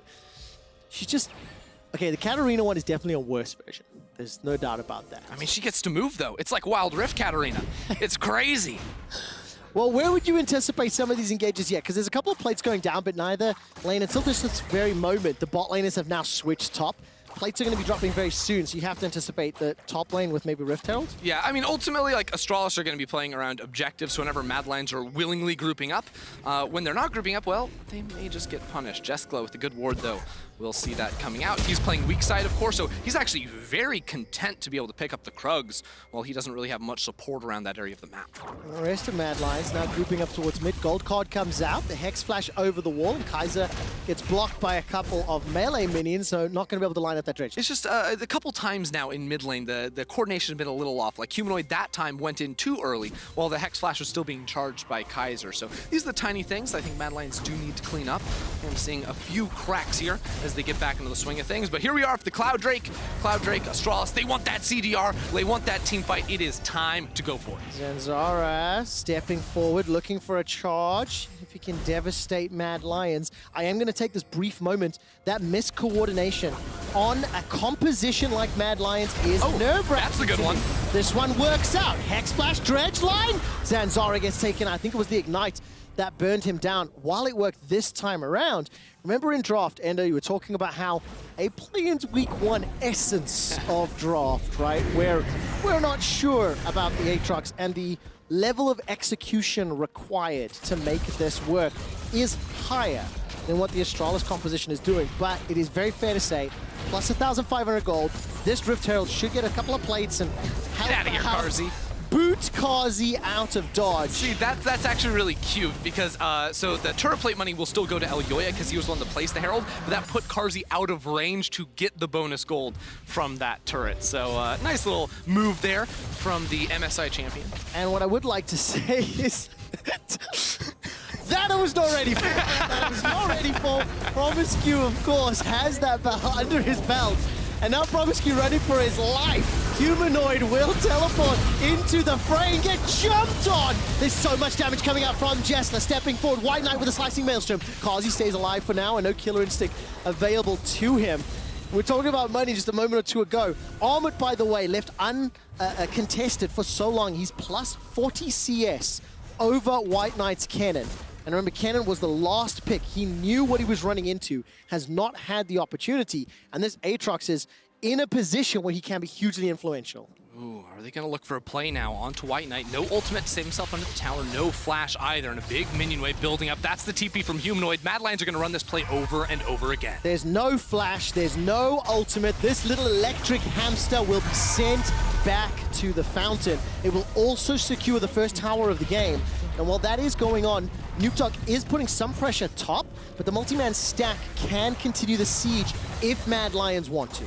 Yes, they can. I mean, one more time I have to point out, I love the changes to Rocket Belt as a really solid all-around first item now, because Humanoid's going to love that whenever he ports into these side lanes. Usually Twist Fates would have like the Rod of Ages, and they wait till their third item to get that extra range, right, with something like the Rapid Fire. But now with the Rocket Belt, you can get in so much quicker, guarantee those gold cards, and just increases your range of effectiveness when going for any sort of these side lane plays. In a similar way, White Knight's going to be working on that Proto Belt too, but he sidetracked himself a bit with that Seeker's Arm Guard, and as you mentioned, down 50 CS now. He is not packing that same punch as a Gore Drinker Aatrox is. Gigantic, gigantic difference. Armut's also got the flash and the teleport available, so if any of these rinse and repeat plays that we've seen from Mad Lions, which is just, you know, fight on the side lane, get Elyoya and Humanoid to help out Armut, hopefully land the skill shots together and then pick up the kills, you know, despite the first one going awry, just me just being a little bit mean. It has worked out at Mad Lions. 1 tower to 0, plus 4,000 gold, plus 3 kills in the lead. And it's just a very, very big advantage from Mad Lions to be playing from. Plus, there's a level advantage here. Armut's going to chase down White Knight. Yeah, I mean, Armut's going to go for this Does he one. win this White Knight's isolated. He absolutely wins this fight. It's level 12 to level 11. White Knight's ultimate does absolutely nothing. He's just going to get chased all the way down this bottom lane, and Armut's going to laugh at him. Yeah, Zanzara's going to try to do something in return. The gold card comes up. That buys a couple extra seconds. NukeDog, Command Protect plus Dissonance will help out, and Zanzara is able to run down Humanoid. Yeah, Kadril, yeah, we need the weak side police. Good lord. Promiscu's gonna jump in onto Carzzy. He's gonna use the Wild Rush away as quickly as possible. Zanzara's going low, burning Ignite, taking him down. Jessica's the next target. He's been jumped on and zoned away. NukeDog has got the Shockwave available, and the Javelin Toss will not quite find its target, so Mad Lions find themselves 2 quick kills. Yep, nicely done by them. I mean, this is exactly what they need to do. Again, use that pressure, convert it into more. Now they're going to be able to knock down this mid lane tower. Armu went from, you know, a questionable pick in draft, we thought, now sitting 2-0-2, having a big impact in a lot of these skirmishes, and that's exactly what Mad Lions want. Okay, now hear me out for this one, right? Yesterday, a couple of early ganks, Mad Lions against G2, looked good. Mad Lions pull things off, led by Elyoya. Once again, right, on that Lilia. Then we get to mid-game, and G2 skirmishes, and G2's mid-game just outclass, and, you know, G2 then run away with the game. Now, after a few small mistakes, Mad Lions are landing play after play. This Aatrox is absolutely popping off. Solo killing White Knight. He doesn't even need support, so Elyoya goes with the rest of the team, and now this mid-game is starting to snowball very, very heavily in Mad Lions' favor. Yeah, Armu definitely having a much better time than he had up against Wonder yesterday. But also, like, can Astralis find their windows? Because they've been playing very reactionary League of Legends so far, which is fine, right? Like, ultimately, Mad Lions have the comp that wants to be a little bit more proactive right now. Astralis want to slow things down, play for those big team fights around neutral objectives. But that number at the top of your screen, 32.5 to 26.4, like, that's getting a little bit more problematic as soon Mad Lions are going to start to stack up these ocean. Is it too big of a lead? Not yet. I mean, it's a big lead to overcome, and I do definitely favor Mad Lion's position quite heavily here. Yeah. But I mean, I think maybe the biggest problem for Astralis is that White Knight's Kennen is not going to have the huge impact that it wanted to, because I think when you look at it, like Nidalee, Kai'Sa, Twisted Fate, like Kennen can destroy those champions. If he gets into the back line with a flash, he has Ghost now too with that spellbook and a Proto Belt. Same thing as Zanzara's going to come from the other side, Promiscu too. Like, these are all the tools they needed to dismantle Mad Lion's comp. But when Mad Lion's the one splitting you up, that becomes a very different beast to tackle. Yeah, you need to team fight with this comp. If you never get to team fight and you're too far behind when you have to team fight, it's problematic. Astralis, whoo, that javelin a little early. Will sneak away a dragon. That is a huge advantage for them. Here's the thing, right, is look at how Mad Lions are playing it, right? They're not going to step into that 5v5 willingly. We're still a long way away from a potential Ocean Soul. So top lane, they're soaking up all those minions, force a TP out of Nuke Duck to make sure they can get those waves. Mid lane was also pushed. So Mad Lions, they step away from the 5v5 and they say, let's spread things out. Let's spread Astralis thin because we have the global, right? We have the Twist Fate. We have Armut's power, and we can continue to bully this White Knight Kennen. Plus 80 CS for this Aatrox. And I'm going to double down on what you just said, Ender. Huge kudos to Mad Lions. They recognize the strength of the 5v5. Don't commit to it. Get the teleport away from Nuke Duck. Now apply pressure. You know, nobody can go toe-to-toe with Armut's Aatrox. So just keep twisting the life out of Astralis. Play the side lanes, play the map. Use the advantages you've accrued and don't step into your opponent's strengths. Right? Yeah, and now that they've taken down this inner turret, Baron's going to spawn in 20 seconds. I don't think we're going to see immediate pressure on towards that objective. But Mad Lions, because they have the Twisted Fate, and you'll be confused now, he has heal, but really he has TP underneath that. Like, the plays Mad Lions can run, we've seen like a G2 run a million times with Caps of Twist Fate, where you port into the bot lane tower, you 2v1 underneath the inhibitor, you take the inhibitor while your team's around Baron, then you have double TPs to come in there. Like, you can affect every single point on the map because of those global abilities. Dude, I was going to make the G2 comparison in playstyle and like thought process, you know, like using the strengths you have, and I was like, no, but I would slow down on the playstyle comparisons. I was more saying like that's a play that G2 runs that Mad Lions pick up, pop it in. Thank you. That was why I hesitated. It was the wording, right? It's a play that we have seen executed by them. And the reason that I like that, and the reason I like this discussion is expectations are for Mad Lions that with the coaching staff they have, with the roster, the players that they have, the experience across, you know, including Armut as well, they should be able to, you know, start this year at a higher high than they did last year, right? And it makes me excited to see that they had a good early game yesterday against G2 despite not being able to do well in the mid game. And now today, just the way that they've played this game out, you can sort of clearly peer behind the curtain.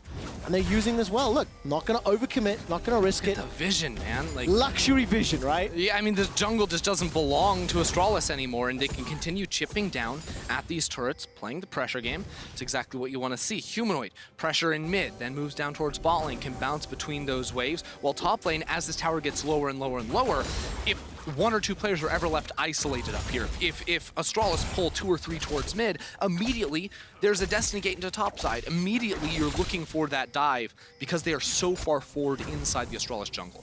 Yeah, now for me, it's about timing, right? It's about how long does it take Mad Lions to use the vision they have to push. Now it's much harder. We're 21 minutes into the game. They've got 4 towers already. There's only a couple inners left. Baron is available, but they're not playing for a soul just yet.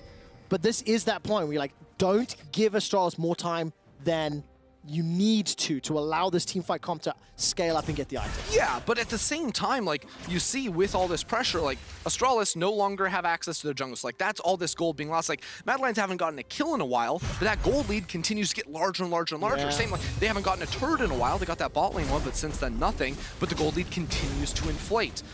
Whoa, 3,300 gold, the difference between White Knight and Armut. 1,000 gold between Humanoid and Nuke Duck. And 1,300 gold between Kazi and Jessica. BF Sword separating the two. Man, it is just suffocating. And you put yourselves now in Astralis's shoes. just try to hold on for dear life. Well, this will be the tower, right? They're slow on the rotation. Promiscue and Zenzar aren't quite there yet. They actually use the ultimate to try and clear the wave. Yes, gets interrupted by Armored's Q. Okay. Wild cards go out, so the Shockwave buys the tower. That's a good play for Astralis. They're not going to win a team fight with that Shockwave, but they buy themselves crucial time to continue farming as many minions as possible. Yeah. Now, Astralis, they may want to move towards that Drake, but I don't think they actually want to. Because they got the second one, it delays the soul long enough. Like, it's very unlikely we see a Dragon Soul come through. So instead, don't spread yourselves thin. Because if you go down to that Drake, you're losing those inner towers. You're maybe losing an inhibitor tower on top. And if anything, if Mad Lions make the play for the Dragon, which is expected, and you can see now on the map, it buys Astralis some time to potentially clear vision, to potentially put some wards down and see what they can do. See, there goes Zenzara and Promiscue almost instantly pushing into the darkness of their own jungle. Exactly, because like you need to make sure Baron has some light on it, and also maybe get that top tower. That top tower is very low. Get a little bit of gold somewhere. Zanzara walks in again, very similar trade to the one we saw in last game. Where it's like, are there any camps I can take? No. Well, unfortunate. Now, because Mad Lions have such a big lead, they sort of exude all this confidence. So they actually didn't even put 5 people on the Dragon. They only had 3 people down there. So Armut was able to walk topside and make sure they didn't lose that tower. Because with his items, I don't even know if Astralis could have dove him. And I mean, at the very least, if they kill him, he survives for 30 seconds, and Mad Lions get their Nexus. So. And that was the play you were talking about, where if Armut puts some pressure, Humanoid steps too far forward, gold card goes up, buys some time, defensive flash away, but Humanoid, he's too far forward, he did not yet die in the side lane. Humanoid gets out with his life, baits Astralis all the way forward. The slicing Maelstrom does little, does nothing, does not bother the Mad Lions, but that shockwave was big. Imagine there was not a 10,000 gold difference. Humanoids, go buy a lottery ticket, because that is one of the luckiest escapes I have seen. I was just about to say, like, some things in the LEC never change. Like, G2 always wins and Humanoid always dies. Like, like even when winning, man, it's just funny. But he did not this time got out somehow. What a miracle. I mean, it cost absolutely everything, right? Baited Astralis down. And you can see how that shockwave, how much better it could have been had there not been that 10,000 gold difference in Astralis. Well, I think, frankly, Humanoid lucky to get away with his life, and then Astralis lucky that not more damage took place because Nuke Duck pulled the trigger at the right time. Very much indeed. All right, Mad Lions, it's time. Let's move to the Baron. Let's get it done. We did the Dragon play. Let's run the same thing around the Baron now. Again, the dynamics of like side selection here do come a little bit into play, because it is harder to secure Baron as a blue side team from an advantage, just because like you look at the terrain, the wall you can hop over easily with something like Hecarim, as opposed to if Hecarim's pushing for blue side, he has to go all the way through that river, you know, and you can get turned on very easily. I didn't expect it this quick. I didn't expect it this quick. Mad Lions realizing this a little. They push forward. Kaiser will see Zanzara. Humanoid stepping forward. The dredge line goes right between Zanzara and Promiscue. Shockwave goes backwards. Humanoid's able to escape it thanks to the rocket belt.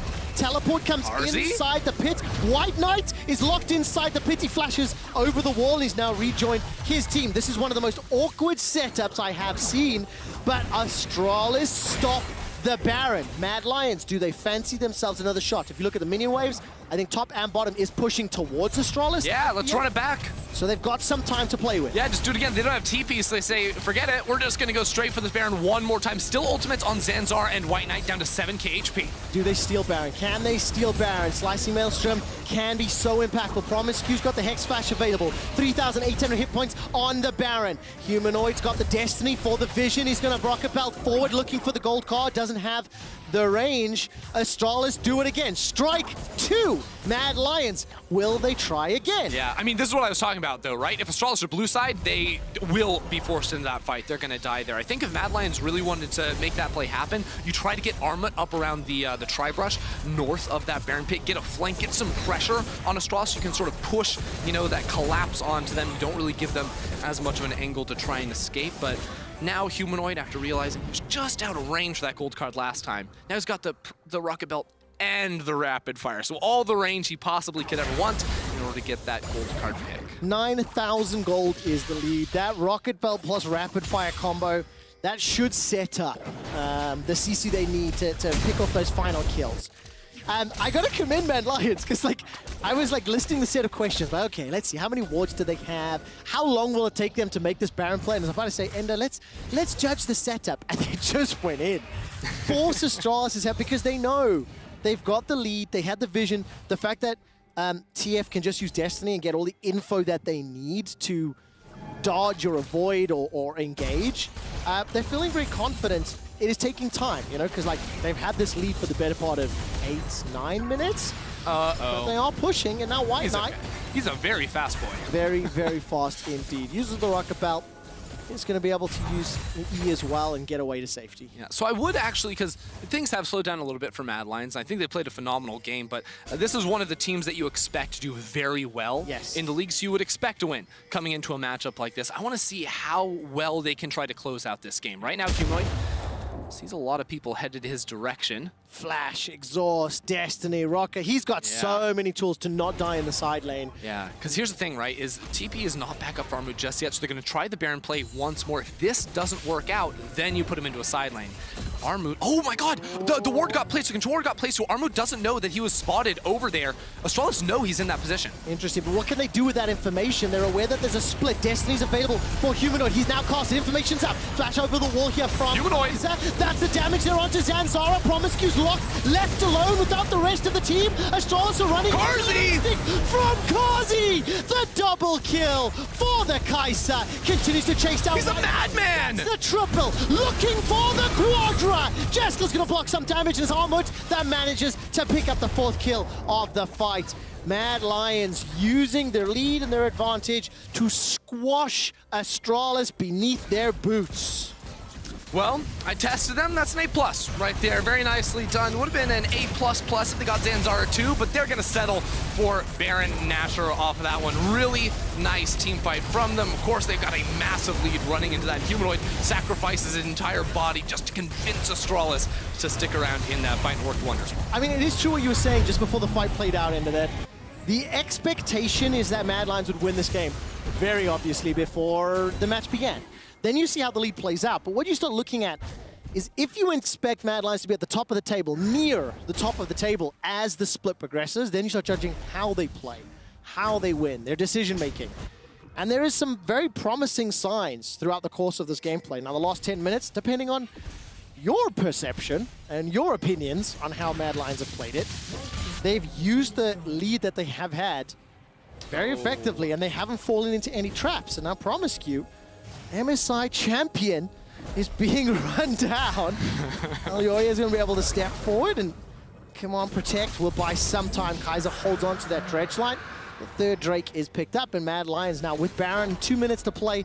They can start setting their sights on inhibitors. Yep, they were just playing 2 lanes right now, which pretty much tells me they're looking to close this game out very shortly. Not bothering splitting up in towards 3. They got 3 players in mid, a couple down towards bot. The Humanoid, of course, the flexibility to move between both these towers. Even with the rapid fire, because he gets that extra range for the proc up against the tower. That one's down to just below 50 HP. Armut got himself still at 70 CS advantage. 650 gold bounty, by the way. He's never going to die. 650 gold bounty for Karzi. He's got the Hurricane completed. This is the teleport coming in from White Knight. Lightning Rush, forward slicing Maelstrom. Flash forward. Karzi jumps onto the back line. He buys some time thanks to the stopwatch. The unstoppable onslaught comes up. That buys time. Finally, Karzi goes down, but it doesn't matter. Smack him with a wallet. Mad Lions ace Astralis. Armut with the triple kill. They take down the inhibitor and they set their sights on the next. Yeah, that's a Karzi play if I've ever seen it. He's getting dove by, he's getting flanked. Says, I am going straight into the middle of all 5 players. He goes down at the end, but his sacrifice was not in vain. Mad Lions completely dismantle Astralis from beginning to end, and they're gonna take a game this season. Yeah, I got so pressure. I usually don't do these moments. Trevor's like, you got this, and I failed at the final moment. Unlike Mad Lions. What you didn't see, because you're obviously watching the game, I'm pointing at Ender saying, you take the win moment, you take the win moment. Oh, look, Mad Lions had such a huge advantage. They committed once they got their Baron. I think it was very, very clear for the better part of 15 minutes. They were going to win that game. It was just a matter of time. Just go to break, I'm ashamed. If you were to give like some closing thoughts on how they close the game out, what would be sort of like a gut reaction, immediate takeaway? Better than my win moment. I mean, that's fair. That's fair. Key Player of the Game nominees at LEC on Twitter: Armut, Elyoya, and Kaiser. Look, G2 Esports got off to a flying... Can I read it? Can I try it? I'll redeem myself. G2 Esports got off to a flying start with Reckless, but we'll see if their run continues against SK Gaming. Bounce back. Great. Absolutely fantastic. Woo! Nailed it. Nailed it.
Welcome back to the LEC. Mad Lions bounced back from the game they had yesterday. And Armut, I have one question for you. I mean, I have many questions for you, but Hello. one first. How do you go from How do you go from knocking Mad Lions out of play-ins last year to joining them in 2021?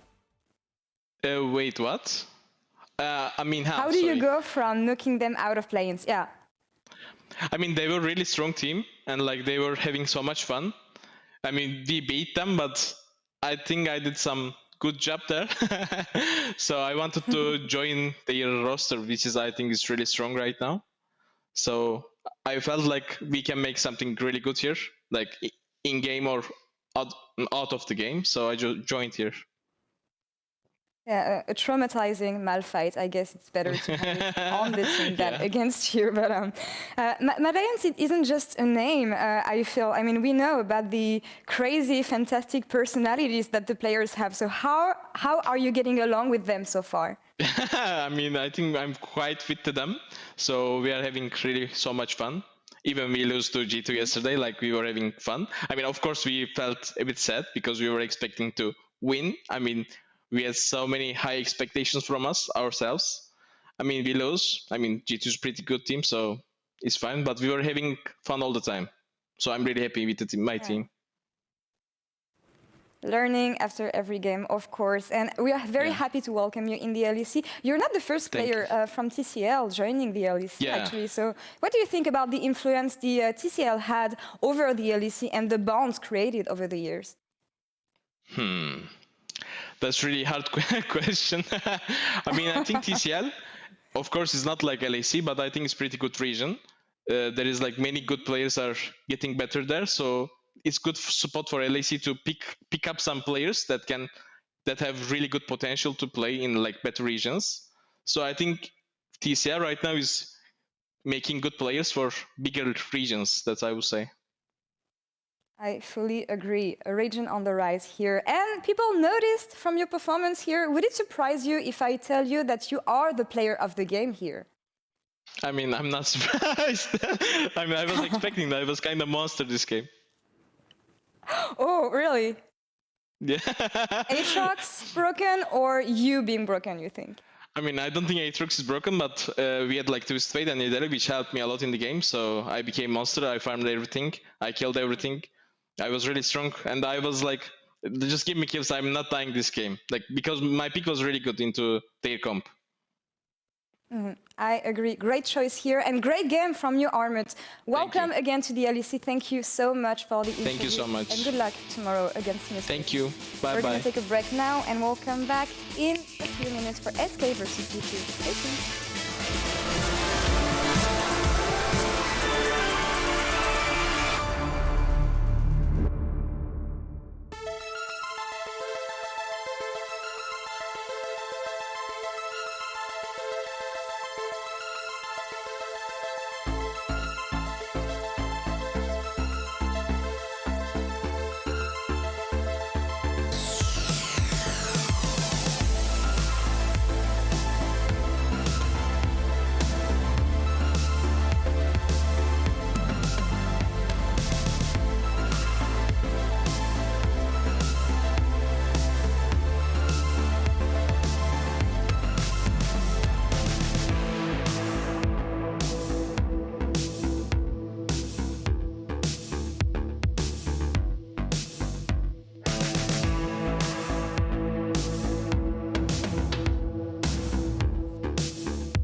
back, everyone, to the LEC Super Week for our second look at G2 Esports and SK Gaming.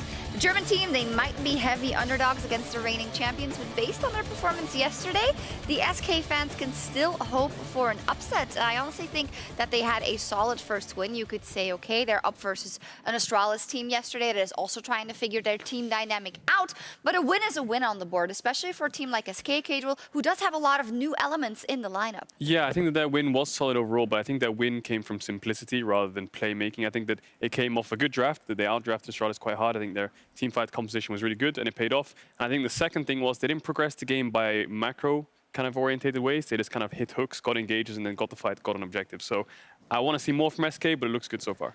I think you're going to get somewhat the same style for most of the regular season from SK. Like Jess, as a coach, I've always focused a lot on like the basics and like, okay, just like learn a couple of key things in the gameplay, like fairly simple, easy to set up comps with a lot of crowd control, and then try and enable like one specific carry, which I'm expecting to be Blue. Yeah. The more we get into the regular season, I think he's going to become their star player. At least that should be the goal for the organization. So yeah, I'm expecting like this kind of draft, this kind of style to continue. Is it enough to beat the top teams? No, but you can definitely always take wins against the bottom half. And we can also see how far they can get against a top team like G2. And I think that's also very important in the development of a lot of these new players that are making their debut in the LEC. You talked about hitting hooks. We want to talk a little bit about the support matchup, and specifically first on SK side. Treats, his re-entry into Europe and now into the LEC. He had a fantastic game, setting up so much for his team. Yeah, this is a player who was kind of on TSM for a year or so, and people were like, well, when's Treats going to play? Can we stop Treats? And everyone wanted Treats to play. And I think he lived up to the hype in the first game of the season. I think his hooks kind of initiated the fights, and although SK had a lot of engage tools in the Gragas and the Hecarim, it mostly came from hitting a hook, and then the team fight kind of pursued from that onwards. And I think he played really well around vision, made sure that he positioned himself well. I think he teamed up really well with Tinks to make sure they got that vision in the first place. So a lot of things that he did worked really well. I think the flashy things he did hitting the hooks was the most important thing. But of course, the base you need to cover the bases, so it's good to see that he could do that for his team. Yeah, of course. I mean, Treats is the kind of person where we've always heard a lot about his shot calling capabilities. Even though this is technically like his first games in the LEC, like he's an older player. Like he's been around for a while, so he's seen a lot of different things. He knows how to at least lead a team, and he has a very young AD carry next to him. And Jesu, who of course is a rookie, came over from Misfits Academy actually, played for us last year, and he's like a very mechanically gifted, but obviously very inexperienced player. So I think that combination makes a lot of sense, even though you wouldn't call Treats a veteran. He's been around enough, and he's vocal enough as a person that he can dictate that lane and probably teach Jesu quite a lot of things. Absolutely. Now he's up versus an absolute behemoth in the bot lane with Mickey on the side of G2, who had a fantastic opening game, I have to say. Everyone was looking at the opening game for Reckless, but it was Mickey on his Alistar who really was doing a lot of work, like repelling all the ganks and making the team fights happen. Yeah, I think he was making fun of people with his movement. And I think not only his movement was kind of what he was flexing on the enemy team, he was also his engages, you know. He was playing so well around vision and getting such good multi-man knockups in the fights. Here, you saw him flash in and cancel Humanoid's jump. Later on the fight, he was hitting some crazy Alistar combos, and I just think Mickey just being Mickey, right? We know he's a top 2 support in Europe. You saw it here, the vision, he plays around with the vision, gets a knockup, gets the engages, so really, really reliable player that G2 can always rely on. Making it easy for Reckless in his first game. I mean, I think that's fair to say. Yeah. I think it's like, sometimes I think on G2, like the nicest thing ever for any star player in G2 could sometimes be just like, you just have a chill game and you just look around and the other 4 players are just popping off left and right and carrying you. Like, that must be a great feeling. Absolutely. And every single player on his team can actually like carry the game, which is the most frustrating thing when you play against them, because they mechanically check you at any point in the game. Like, you're 10k up, it doesn't matter. The next skirmish you take, it's hard to execute because they will just fight back, and they're able to do it individually. That is something that we have heard forever from the LPL teams, right? The strongest teams, and actually any team in the LPL, knowing that they will always skill check you and always try and find a way to get back into that game. You said at the beginning of the day that it was very frustrating to play against them, and you said it again here. What is your impression? Well, yes, I want you to elaborate a little bit on... It's frustrating? I want you to elaborate a little bit, maybe, and give your opinion on where you can see the ceiling of this roster going in the LEC. In the LEC, I can safely predict that G2 will be favorites to win the whole thing. Yes. I think that we can all put that one out there. I think for G2, it's always like, where can they go, Worlds? Can they take the title? I don't know if their ceiling is higher with Reckless than with Perks. I think Perks, legendary player as well. I think they probably lost something in terms of the actual like in-game knowledge and potentially like the in-game decision making in very, very key clutch moments. But they have gotten a slightly better late game AD carry who can potentially clutch out a big win there. I don't know if it makes them closer to a title, a world title, than having perks. But it's really hard to upgrade from perks. Well, their ceiling was a world final, so it's hard to break that. That's a pretty good ceiling, you know. And of course, everything, time will tell about everything. Very true. Nobody's going to remember what I said right here. So G2 will win Everyone's Worlds. going to remember. They're going to clip it. No, don't do first. that. Anyway, G2 did get off to a great start with their new superstar, and they look to continue their domination against SK. And win Worlds. And win Worlds. As Deficio says, G2 are going to win Worlds. Clip it and ship it, Twitch chat. I'm looking forward to seeing it on Reddit later on today. I'm Medic. This is Vedius. We're here for our first cast of 2021. About halfway through day 2, and I think things have played out relatively to expectations so far today. Yeah, Vedi. ties across the board. Everyone's in. going 1-1. What we love to see here in the LEC, and we're in for a banger, I would imagine. G2 Esports, obviously, I think yesterday did look good, but the early game was a little shaky. Now going up against SK, the question is, will that really be a problem? Because I don't think SK showcased a very strong early game either. What SK did showcase was a strong mid and late game. Their team fights were very good. They kind of sat with what they had done in 2020. We'll see if they do that here today again, as we are going to jump on in to Champion Select.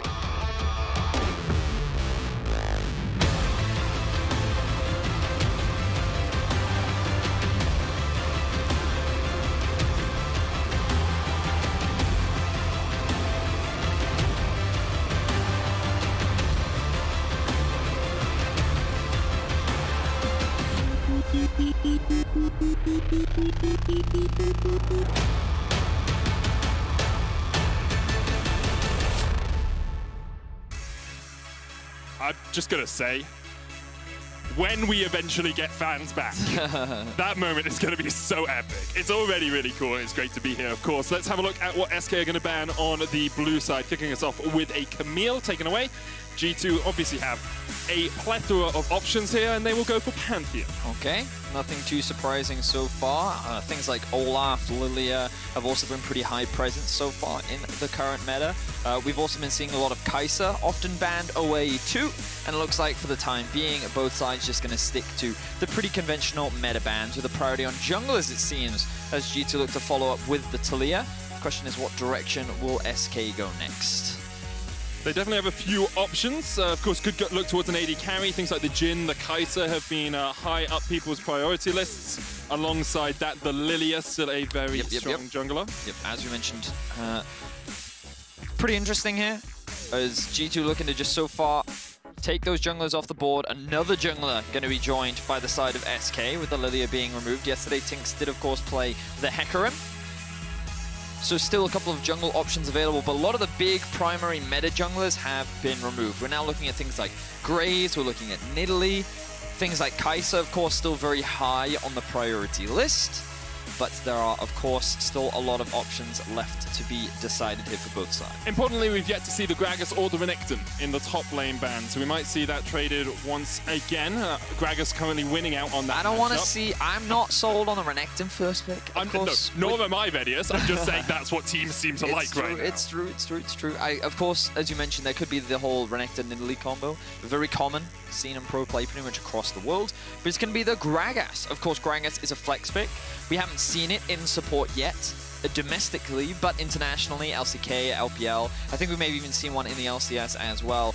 Support Gragas is definitely a thing, and I'm sure that Treats is no stranger to the champion in the bot lane. So that flexibility, whether they can pivot depending on what G2 go for as they move into their half of the draft, of course, things like the Graves, like the Nidalee are both up and available. We're actually going to see a priority on the Thresh, does indicate a potential Phelios combination that we have seen, especially with some of these AD carries now taken off the board. And especially since Treats had such a good Thresh performance yesterday, going 2-0-11, I'm not surprised that G2 are like, okay, well, we want to take that away from you and remove some of Treats' power. I mean, on top of that, I remember very specifically the 2019 summer finals where it was every time Mickey got Thresh, like they were winning games. Yep. Mickey is no stranger to Thresh. He is a very big Thresh player, loves the champion, very good at it.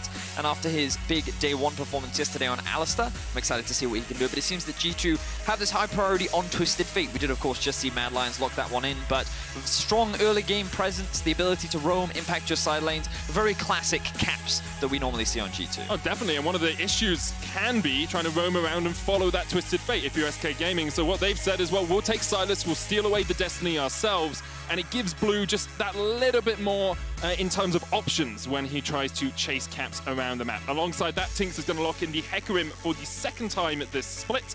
And it does mean that Gragas won't be going in the jungle, but as you said earlier, could still be flex to support. Certainly could be. I'm not sure they really want to put the Gragas into the Thresh, though. I feel like that with the body slam being a main engagement, things like Flay and Hook, definitely a pain in the backside to have to deal with. Of course, G2 now going to round things out with the Graves. Somewhat expected, given the available jungle champions that you do have left at your disposal.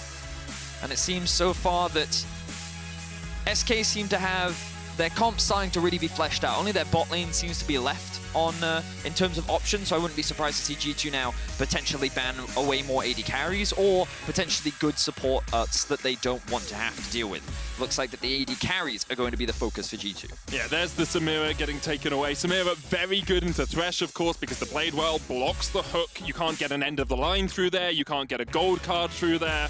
If a Samira just times her portable wind wall pretty well, she can stop any of these engage tools possible for G2. SK are going to get rid of the Ashe themselves, removing some of that more utility-orientated marksman. We have already, of course, seen the Imperial Mandate Ashe earlier today, and that worked out pretty well. So, I mean, the thing with banning AD carries against Reckless is we already saw yesterday, you really can't pinch this guy's pool. Like, in the end, he could even go back to one of his like classic picks, like the Tristan or even a Kennen AD carry, which wouldn't be as good now. You won't go back to Kennen AD carry. We won't talk about that one, but he's on G2 now, so he can do anything he wants. Well, what I thought was interesting yesterday was how he talked about, he felt he was a little exposed because he kind of had to go back to a champion that he wasn't that familiar with. They didn't have a lot of practice on, and while they did definitely make it work, it was definitely not what their plan seemed to be going into the matchup. So with a couple more AD carries at his disposal and with another one taken off the board, you would imagine G2 is going to look to lock in the Jhin. Right now, of course, they could go for something like an Aphelios. It is up and available, but perhaps with the amount of dive that is currently sitting on SK, they don't want to run the risk. So they may just go for something like a Jhin, give you a little bit more power in the 2 versus 2, give you a very easy lane to play around as well. When you have the Twisted Fate, you want to have that lane that you can set up for the level 6-4. And it looks like that the Jhin is going to be the option. For anyone that remembers back at, I don't remember which IEM it was, but Reckless was one of the OG Jhin players. He brought it out at that tournament, and many people were surprised, and he had a lot of great success on it as well, back in the day. The good old days. It was like just after Jhin really was came out. Like, it was one of the first tournaments he was available at. I can't remember the name of it either.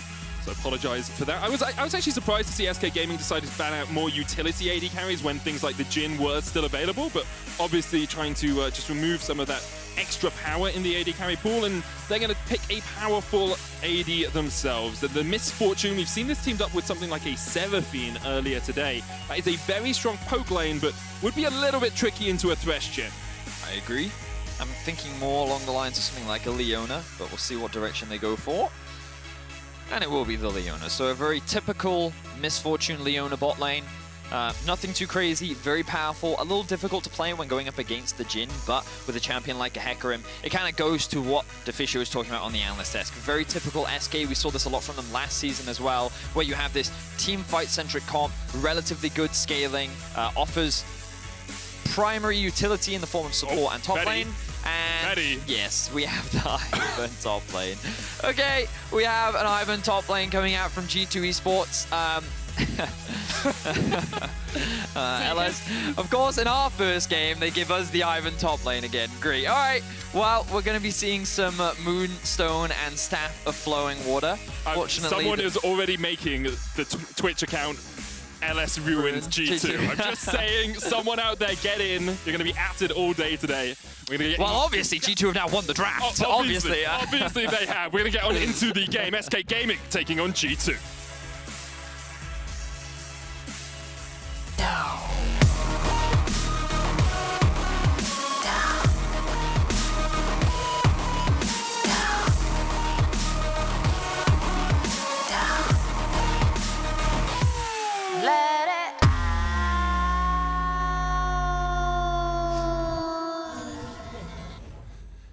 on to Summoner's Rift we go. Ivan in the top lane.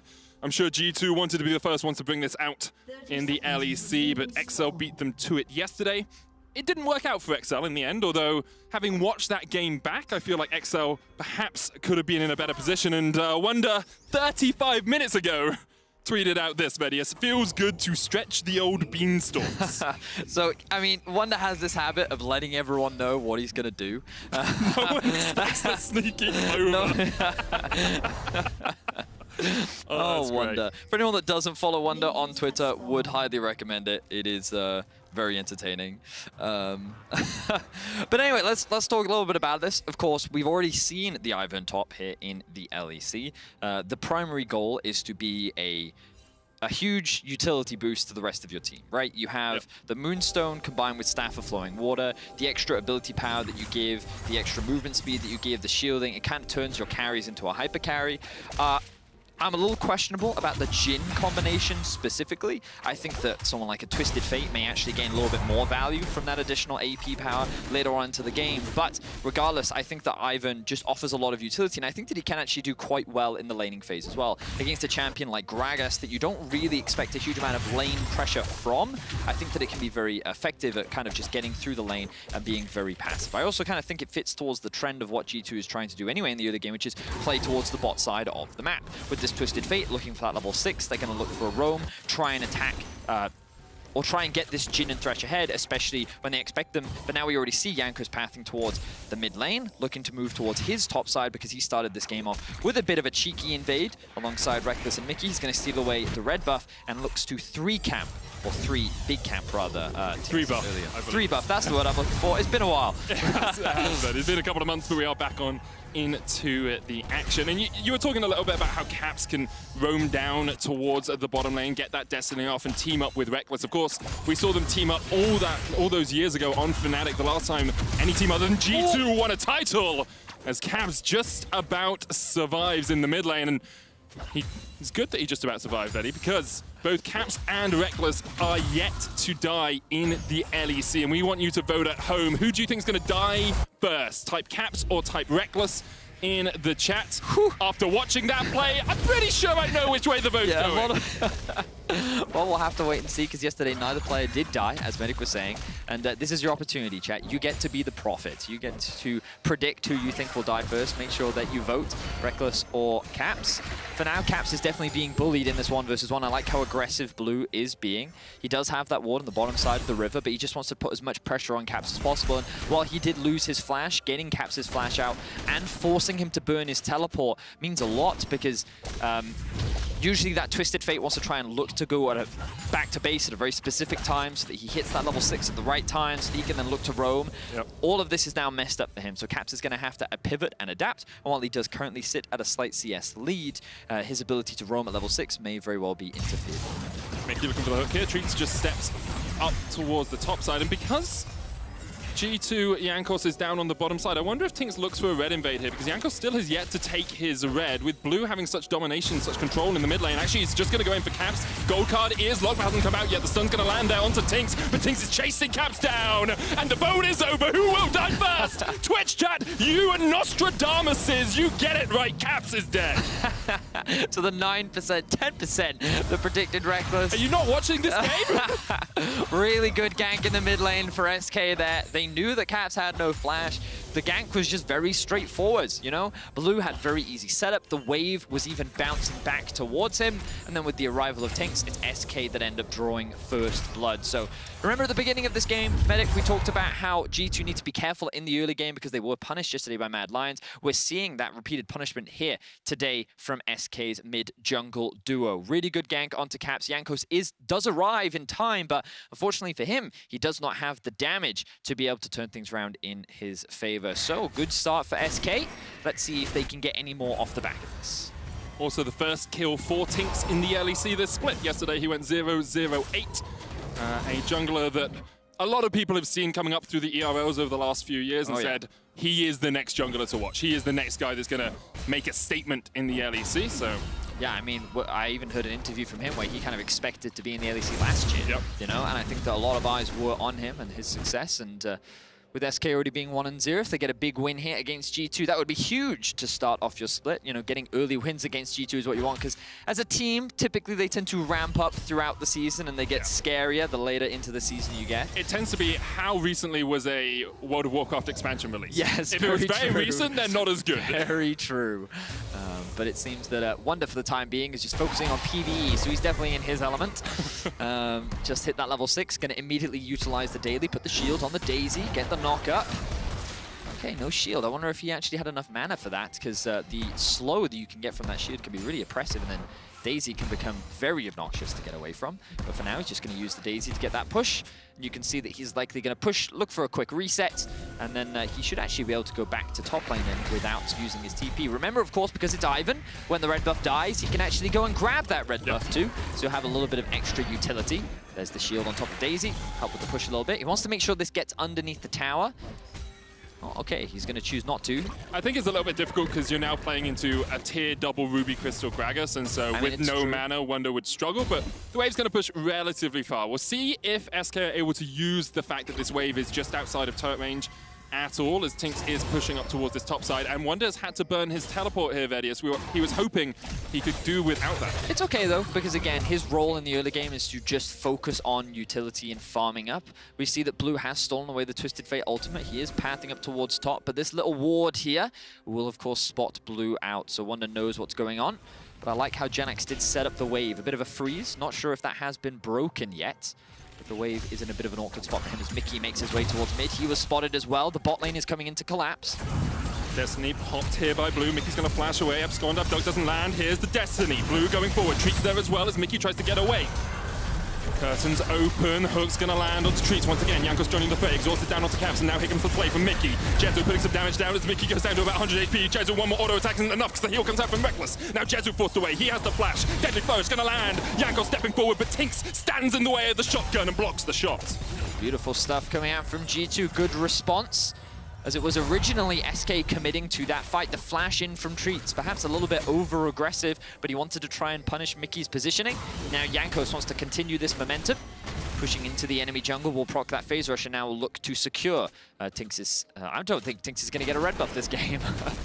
It's going to be interesting. Tinks will give this one up. I was wondering perhaps if Treats would want to come across, because Mickey was very low HP, but Jankos with the smite will secure it and uses the blast cone to get himself away. Let's have a look at the state of the game, though, Vedius. 8 minutes in as actually we jump back on into this replay. So Mickey's positioning did get caught out by the vision. I'm not sure if Blue expected this to come through, but I like how Caps used the stun to land onto Blue and then Reckless with the follow-up CC. This means the Blues now separated, decide to disengage, but then Treats overextends. That allows Mickey to land the hook, the flay, and then Reckless gets a very nice shot off onto the backside. So very well executed there from the bot lane of G2 to be able to equalize the kill score. Meanwhile, Wonder still farming in the top lane. Oh, he's actually left the top lane. Dun, dun, dun. So that sounded a lot more dramatic than it should have been. Well, so what SK have done is using that small window as G2 is looking to reset. They've pathed up towards top side. They've secured themselves the early Herald, and now they're going to be looking to try and get some early plates with their bot lane. I'd love to see them actually path back towards the bot side of the map, use this tempo advantage that they have to potentially go for an early Infernal. But the thing they always have to be careful of is Caps does have TP, does have Flash, does have the ult. And actually you can see him eyeing up towards the bot side of the map, but he's deciding not to commit for now. Blue has the hijack available, so couldn't steal away this Destiny if Caps decides to try and get out of here. But for the moment, not really too much is going to go on. And I want to just come back to that state of the game, Ved. It's about 500 gold, the difference between the two teams. You can actually see Reckless develop quite a CS lead here on the Jhin with that kill. And with about 20 extra CS, he sits about 700 gold ahead of his lane opponent, and that's just going to get him towards that Gale Force that little bit quicker and give him that bit of mobility that Jhin really lacks in a fight. Certainly does, and it also kind of plays towards the win conditions that G2 want. They want their Graves, and they want their Jhin very strong and very fed, because as the later game goes, this Ivan is going to look to buff them up and provide them with all the utility they need to run away with the game. But SK, they're on a bad spot right now. For the time being, they've been able to keep the gold relatively even. While the bot lane is a little bit behind, Tinks is still in a good position. It's true. With his itemization, it looks like that he is going towards the Divine Sundera builds that we did also see earlier on. Trinity Force is something that you do sometimes see with the Hecarims, but it is largely a matter of preference, I believe. And I think that once Tinks hits that first item, once Blue hits his first item as well, then SK can start to look to be a little bit more proactive as they look for a gank on Wonder. Knockback onto Wonder. Tinks going to try and knock him back as well with charge, and Wonder caught underneath the turret, really has nowhere to go. The Trigger Seed tries to keep him alive, but GenX will secure his first kill of the game. Easy peasy gank coming out from SK. Tinks looking to continue his proactivity. I said he needed his item. He said, nope, I don't. Nope. Is able to pull off the combo with GenX, landing a really good ultimate onto Wonder. And he does lose his flash. But again, putting him behind. Ooh, that's a good That's a great solar flare, though. Straight onto Reckless, who has to flash away. The stun wasn't able to connect, but Mickey's almost gone down. The bullets rip through him, and Treats will secure the kill. Very good response from SK, and now all of a sudden, they're the ones with the gold lead. They're going to use the Rift Herald bot. They will secure the first tower of the game, and what could have been a huge punish from G2 ends up getting turned around, as you rightly said, due to a good ultimate from Treats. So really good responses here from SK. They've now been able to balloon their gold lead to about 1.5k. They're in control for the time being. Was it Tinks that got most of the gold for those plates in the bottom lane? I wasn't sure if GenX was in range. You can actually see, yeah, Tinks 1,000 gold ahead right now over Jankos. Also, a 1,200 gold lead for GenX. So we have seen how much a Gragas can actually take over the game if they get towards this Sunfire Aegis Spirit Visage state too early compared to the opponent's itemization. It's very possible that SK can start to look for fights around these dragons, around the next Rift Herald when it comes up. Certainly can. And I think the G2 have to be very cautious of this Hecarim right now because he is strong with that Divine Sundera being completed. It's going to be a lot more devastating than that Graves will be. Caps did TP towards the top side of the map. I thought I heard the ultimate come through. It looks like that was just me hearing things. I think it was. We did see the TP up there. Treats walked over a control ward, actually, as he came up into this lane. I wonder if he saw it, because that's not the nicest place for a control ward to be. Looks like he's going to go back and clear it out now. I was just thinking about, you know, Wonder teleporting in there, putting Daisy down, tanking the tower. Could have been a little bit tricky for SK, but they notice it, they clear it out, and now they are going to bring their bot lane down towards mid. To see if they can clear out some more control around here. So for the time being, SK investing vision up towards the top side, potentially saying to G2 that they're thinking about that next Rift Herald. Obviously a very contentious subject because that second Rift Herald doesn't give you the same value as the first one does. Usually when you're kind of looking at these tier 1 towers, they're usually easier to take. It can, I think, have a lot more value if you maybe win a big team fight and then you can maybe take 2 towers off the back of it, or maybe you can generate a huge amount of pressure elsewhere on the map to then set up for the next Drake. But of course, it's still quite a ways until it does respawn. The Drake's going to be coming up in 2 minutes as well. So for the time being, no major objectives on the map to play for, and we're yet to actually see Caps use his ultimate anywhere proactively on the map. And I think the big thing for SK over these next couple of minutes is you have a minute and a half. You've yet to get a mythic item on Blue or on Jezu. You really want to get those if you are intending to fight over this Cloud Dragon. Of course, they could say, well, we just want to scale, we want to get towards stronger team fighting, but we talked a little bit about this backstage earlier, Vedius. Miss Fortune is most powerful at like 2 or 3 items when she's equal with her opposing AD carry, when they're on the same item spike. Well, I think Jhin might be an exception to that, because I feel like the Jhin at 2 items is probably, I think, a little bit stronger than the Miss Fortune. But I think that it depends on the situation, right? Because in a team fight, if she's able to land her ultimate, then obviously she's going to offer a lot more value than the Jhin is, right? But if they were to just hit each other, I would kind of give a small advantage to Jhin, but that is just, of course, my opinion. It also depends where he is in his shooting cycle as well, because if he starts with a 4th shot and then reloads for 30 seconds while the bullet time comes through. Do you take 30 seconds to reload? I've been playing a lot of Hades, and the reload mechanic in that game is not forgiven, okay? Sometimes I just reset the run if I miss a reload.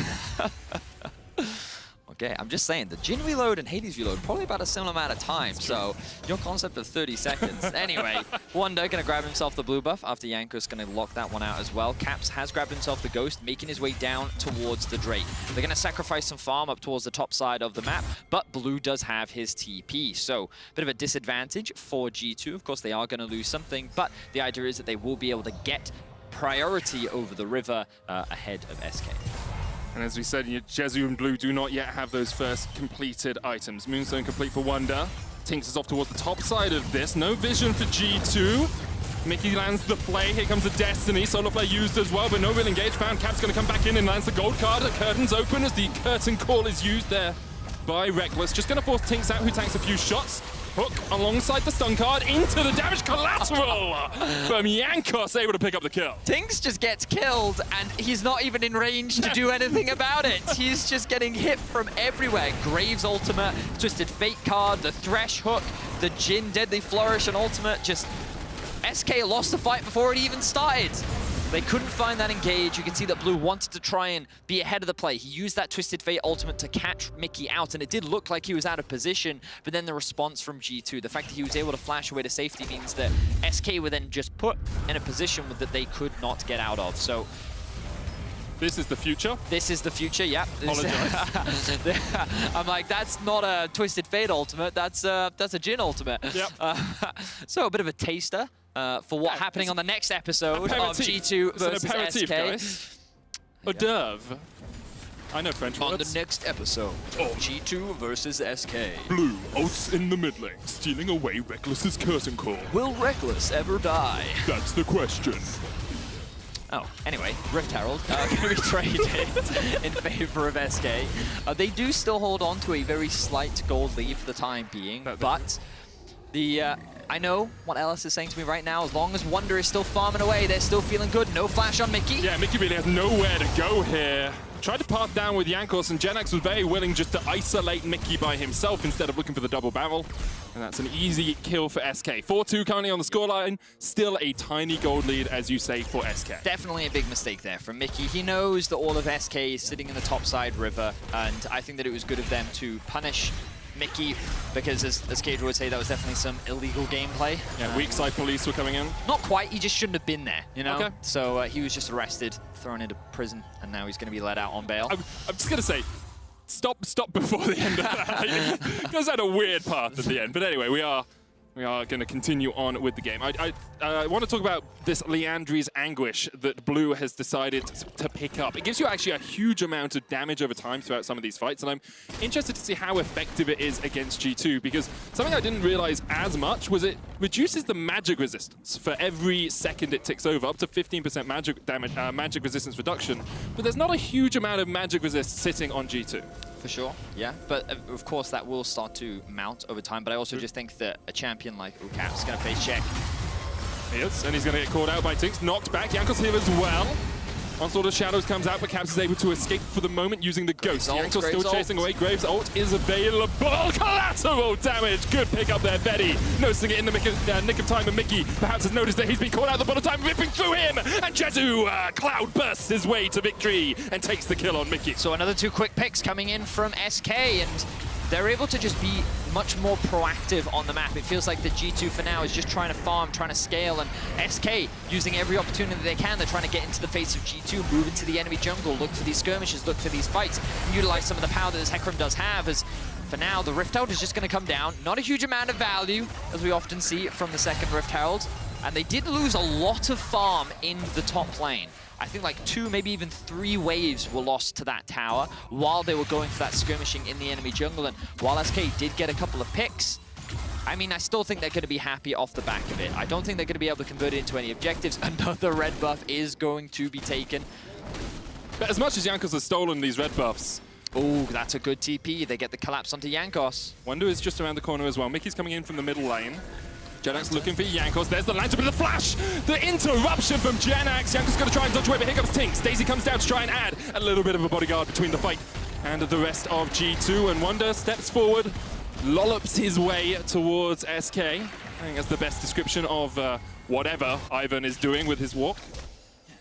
Daisy, of course, really good knock up there as well. Caps just going to be split pushing in the side lane, but SK, I like the idea. They knew what Jankos was trying to do, and they wanted to try and punish him for it. They did get his flash, they got Mickey's flash, and when you look across the board, G2 very low on summoner spells with the Drake spawning in about a minute's time. I'm going to look at some of these ultimates that we used. All of SK's should be up in time for the Drake. Wonder has now spotted out Genax, and you can see Jankos on his way as well. And this is good from Wonder, because he's just positioning between Genax and the escape route. There is a tower here, but as you say, Veddy, it's very well played from Genax.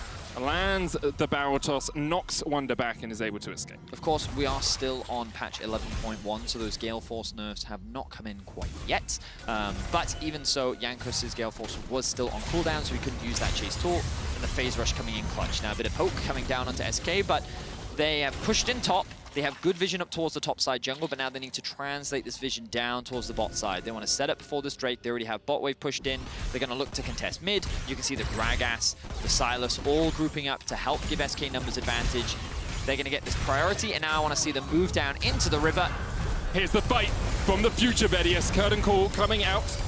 Tinks is down towards the bottom side. Wave's going to land on Genex. There's the hook as well. Bullet time opens up. Jankos down to about half HP, but Reckless is like, anything you can do, I can do better, as he opens up the curtains himself. Treat's stunned. Solar Flare coming out. Treat's locked down and taken out by Jankos. And SK really unable to find the fight they were looking for. I think SK just didn't need to do that. You know, they had the priority in mid lane. They could have just moved into the bot river, started setting up that vision, you know, gaining control over this objective, because this should have been their priority. But instead, they've given it over. They allowed G2 to find a very easy pick, like they've done repeatedly throughout this game. And they're going to hand over an Ocean Drake that honestly should have been in a much better position for SK. And now G2 are 5 minutes from an Ocean Soul. SK have been unable to find the fight that they wanted around any of these objectives. G2 at the 26-minute mark, 27-minute mark, will be looking at an Ocean Soul, and that's just going to be so powerful when you've already got Ivan with the Moonstone and you are healing up your entire team. You've got Graves, who has grit and tankiness for days. You've got Jin, who's pretty safe on the backline because Gale Force keeps you relatively safe as an AD carry, and of course you have the Thresh there as well. So it's just going to be very difficult for SK, who have this team fighting composition, to actually find the team fights they're looking for. As the gold card locks Genax down in place, once again lands the knockback onto Wonder. And Genax has done a very good job of avoiding dying in this side lane.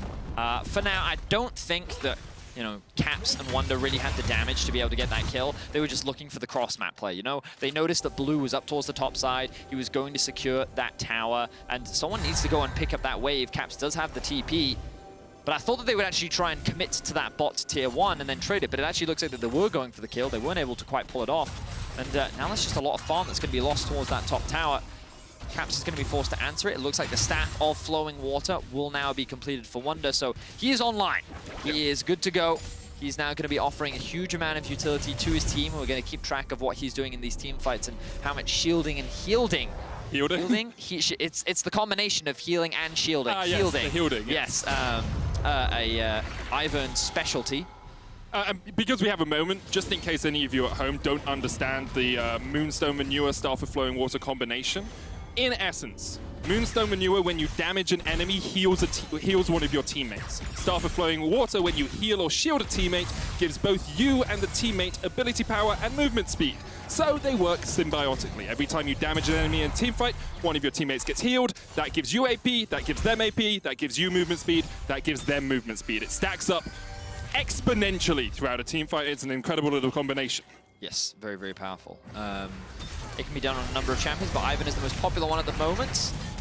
You can see that Treats tried to go for a pick there. I did like the idea, but the follow-up wasn't quite in time. Wonder was able to just brush that one off.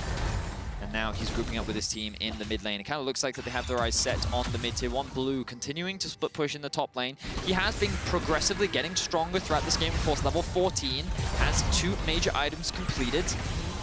Tower is going to go down in the mid lane though, and the gold continues to be basically even here. Brush with the Daisy coming down. There's the Destiny used by Caps, but it's really just a C where the rest of SK are. Destiny actually, the gates come down as Genex has been locked up here by Jankos and Caps. There is a blast cone, but Caps isn't letting Genex escape too easily. This time he flashes away. Jankos autos the honey fruit. Hook lands in the mid lane as Mickey tries to catch out Tinks. Genex is able to escape down towards the mid lane tier 2. Here comes the curtain call as Rectus looks for the 4th shot. Tinks dives in, but the 4th shot doesn't even need to connect. Wonder gets his kill. And now G2 have a man advantage. And you can see it's getting harder for SK to actually start the fights that they want. Every time they engage, it feels like that there's no easy target for them to just burst out. The kind of dive that they have with things like Tinks on the Hecarim and Treats on the Leona is just not as effective as it was earlier on into the game. And now G2 is looking for the re-engage. They've got the flank coming in from Caps, flash from Wonder. Wonder flashes forward, and of course everyone can follow as the Q connects. The rest of the team dives on in, and this time Genax is down. Blue caught down towards the bottom side, stolen away. Daisy does an extra man, perhaps for SK as they try and turn it around. Wonder's down. There's a second as Mickey falls. And with the help of Daisy, the traitor for SK, G2 fall in the mid lane. Blue turns the forest against Wonder by stealing away Daisy. They actually get so much more utility that allows them to turn it around. And the amount of, remember that this is a champion that's designed to get in the middle of fights, sustain a lot of damage with the Zhonya's as well. He can just buy a lot of time. And huge props to Blue there, because that might have been the turnaround that SK needed. They're now starting off the Baron. Caps is alive, Jankos is alive, and Reckless is there as well. They're pushing in mid lane because this Baron is going down pretty slowly. Let's see what G2 can do to answer. Here comes the Destiny. Treat's going to retreat off the Baron, only 8,000 HP on it. Janox on his way, Teleport coming in as well as Wonder's going to join the fray. Mickey now has Shurelius. Going to try and join his team as quickly as he can. Daisy has been popped by Wonder. Looks like they're just going to try and chase SK out of their own jungle.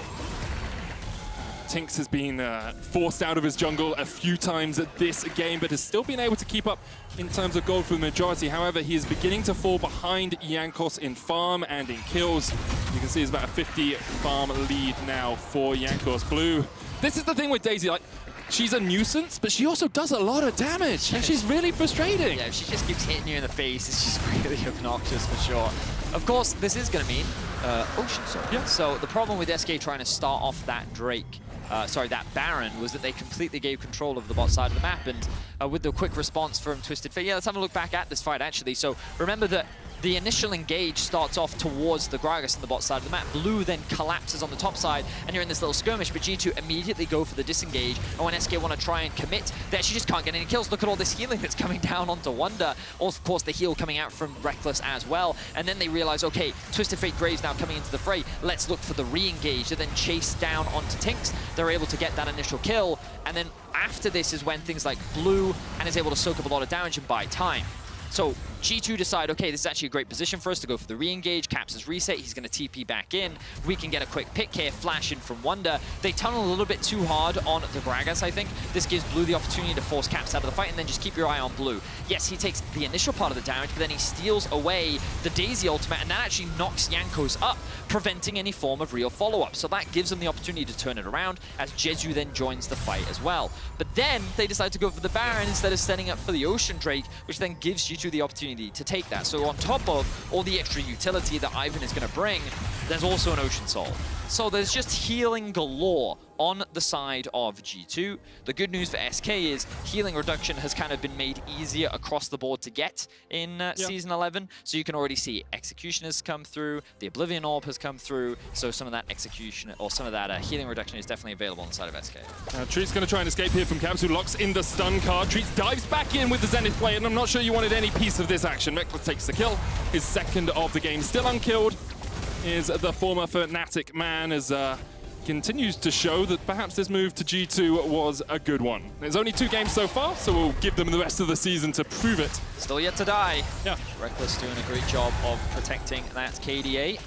Still getting involved in a lot of the fights, though. Now Daisy going to be used as a wall alongside Mickey to keep SK away from plants. Mickey with the hooks. He's been absolutely on point. Had a storm over game yesterday. Blimey isn't the word I was going for. As the bullet time comes out, Mickey forced away, but Janox once again is dead, and Reckless just forces them away with the curtain call. Baron still aggroed here, 8,000 HP on it, and SK has not really much they can do. Blue tentatively looking for a steal, but he doesn't have smite, he doesn't really have a way to get in, and now Mickey jumping forward with the Hex Splash. I love Wonder putting the bush down for him as well. It's like, you're hidden now, they don't know. The stun card comes out once again onto Blue, though. Jezu's going to try and open up onto Mickey, and look at the healing and the shielding, it's absurd. The Ocean Drake definitely does help with that, but I will say, I don't think this game has been the best showcase for Ivan. I don't think we've really gotten to see his true power, because I think that a lot of this game has it's been a bit of a messy game, if I'm being honest. Like, G2 have been able to get a lot of Drakes that I think were a lot easier for them to get than they should have been, you know? SK went for quite a few fights in the mid lane where they just got picked off, and then G2 could then translate that 1 or 2 kills very quickly into the Drake, and their whole focus has been Drake after Drake after Drake, and now they're in this position. They found another good fight, and remember that they've been in a kill deficit pretty much the entire game, yet after every kill, they're always converting it into an objective. Now, another hook does land. Let's see if they convert this into another pick. Cam says forward, locks the gold card, and yeah, Treat's kind of chucks himself in amongst the wolves there. Not really much he can do. That's half of his HP into the collateral damage. Jankos, you kill-stealing master. Once again, as Captain does all the work in Jankos that gets all the glory. JerAx locked in place once again, and G2 will get the double to their jungler. Just 2 Nexus towers remain, and Blue and Tinks. There's not really much you can do to defend these. G2 going to continue their winning ways here as they take down the Nexus turrets. Blue locked up once again with the stun card. Tinks trying to get in from the side, but the root call is going to lock him in place. A great onslaught of shadows, but it's too little, too late, I'm afraid. Tinks, you're not in the regional leagues anymore. G2 going to play with their food as they force SK back onto the fountain. And although Daisy has joined the ranks, SK still cannot hold back G2. 2-0 G2 on the week with 1 game left to play. Whew. Bit of a crazy game, actually. Very back and forth. The gold was pretty much dead even for the vast majority of the game.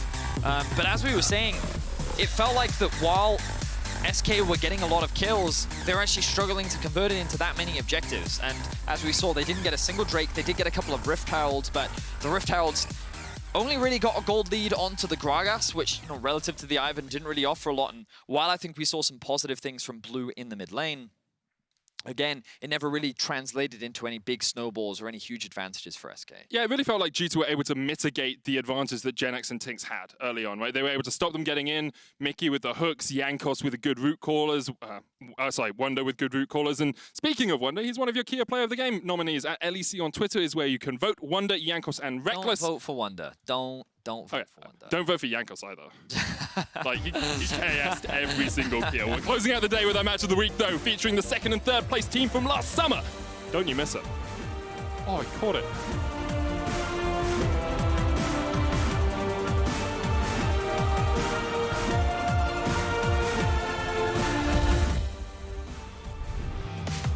I feel like getting this chance right now with Rogue is one of like the best chances I have.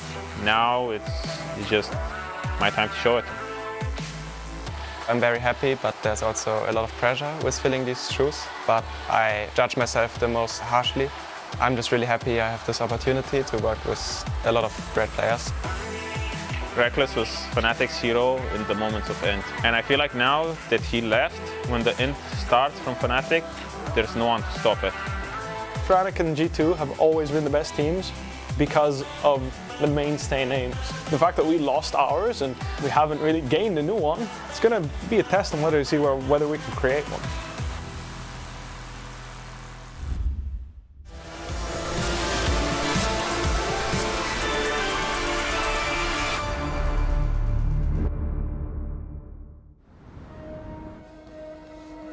They are out there, waiting to be discovered. Some of them are big, and some of them are small. But that's the thing with ideas. They don't just come to you. To find them, you have to move. Kia, movement that inspires.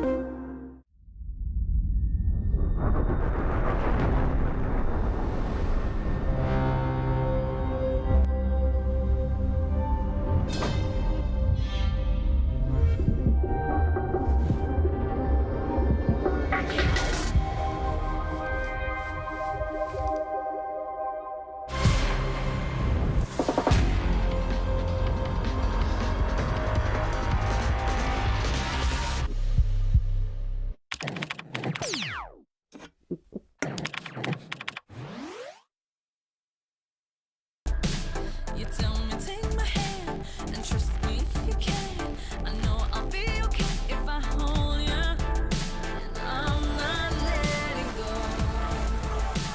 You open up this feeling inside me.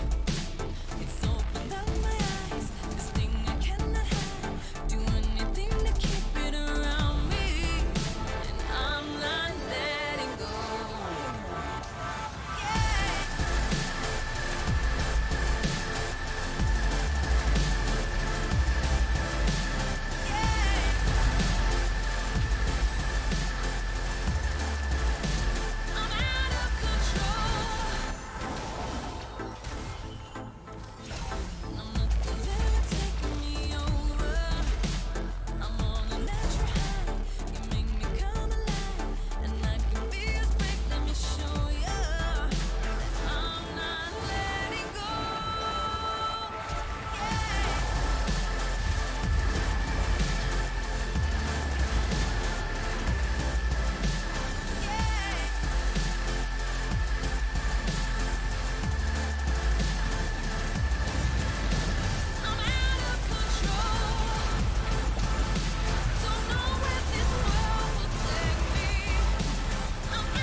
Hey, welcome back to the LEC where no one expected the sneaky, clever and very nice photo montage here from the LEC Twitter account. Wonder, I have a question for you. Let's settle this once and for all, please. Ivern top lane. Why is it good? When is it good? And congrats on winning with the champion, I guess. Well, first of all, thank you. To answer your question, I must admit I can't really because, we saw that XL, they played a lot of these, these buff enchanters top lane, and since we play them tomorrow, then I just wanted to try it out. And I thought what better time to try it out than on stage, right? So I kind of like experimented a bit on stage, had like a few screw ups. I must admit, my Ivern, even though despite being an old StarCraft veteran, my micromanagement of the Daisy was not optimal. But I think when the game progressed, I kind of like figured out how to play it more and more. And I think if we play XL tomorrow and they match us with this, my team is just way stronger and we will just beat them easily. So. Wonder and trying champions on stage, name a better duo, really. But we have to talk about the itemization here. And I know LS is watching, so please be careful. Talk me through the build you went with here. Moonstone first. I feel like it's a must-get with Ivern. But what do you get for second and third items? Here you went for the Staff of Flowing Water. Why Ardent third? Well, I kind of like realized that the interaction with the Moonstone, of course, healing everyone while you're in combat, right? And then getting two items that, give you bonuses to basically your entire team and also yourself whenever you heal someone. It's like a very strong combination, of course. So all that matters is really if you can get to that point without being too far behind, and also if you can basically like, I think this champ is not like Soraka in the way that it saves someone completely, because it kind of like heals everyone on the team and buffs everyone, where Soraka would like heal someone for 1k, right, in like 1 second, and you will be really hard to kill. But this one, this item build and these champions, they don't really, focus that much on keeping one person alive, but more like buffing the entire team. And I think that's why these items shine in particular. All right, makes sense to all the crazy players who want to try this in solo queue later. Please don't do it. Wonder is a professional here, at least I think. Do you think we'll see more of Ivern on the top lane in other regions? I mean, it was a first in EU, as you said, with XL yesterday. Is it worth a ban? And yeah, do you think we'll keep on seeing more of Ivern?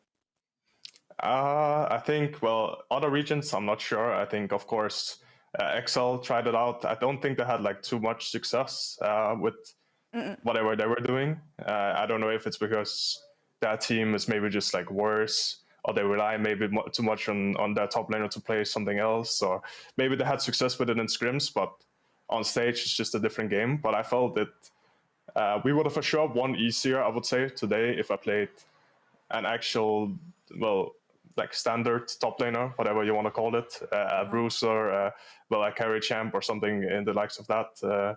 But it's for sure good to try out and good to experiment with, because, it might just end up being like good in certain matchups, or might just end up being broken in general. So that's basically why I wanted to try it out.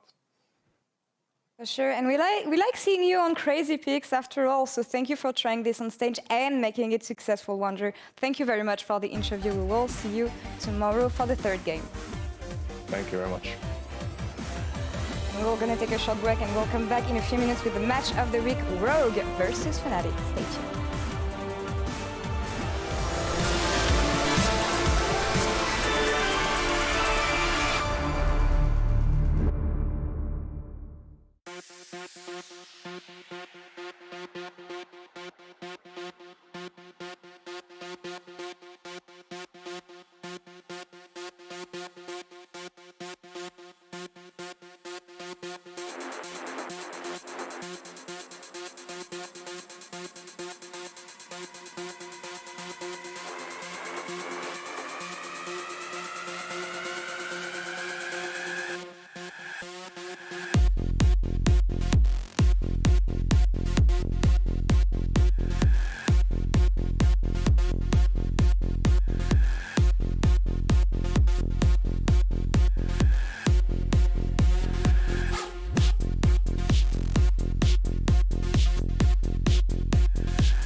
I'm very happy, but there's also a lot of pressure with filling these shoes. But I judge myself the most harshly.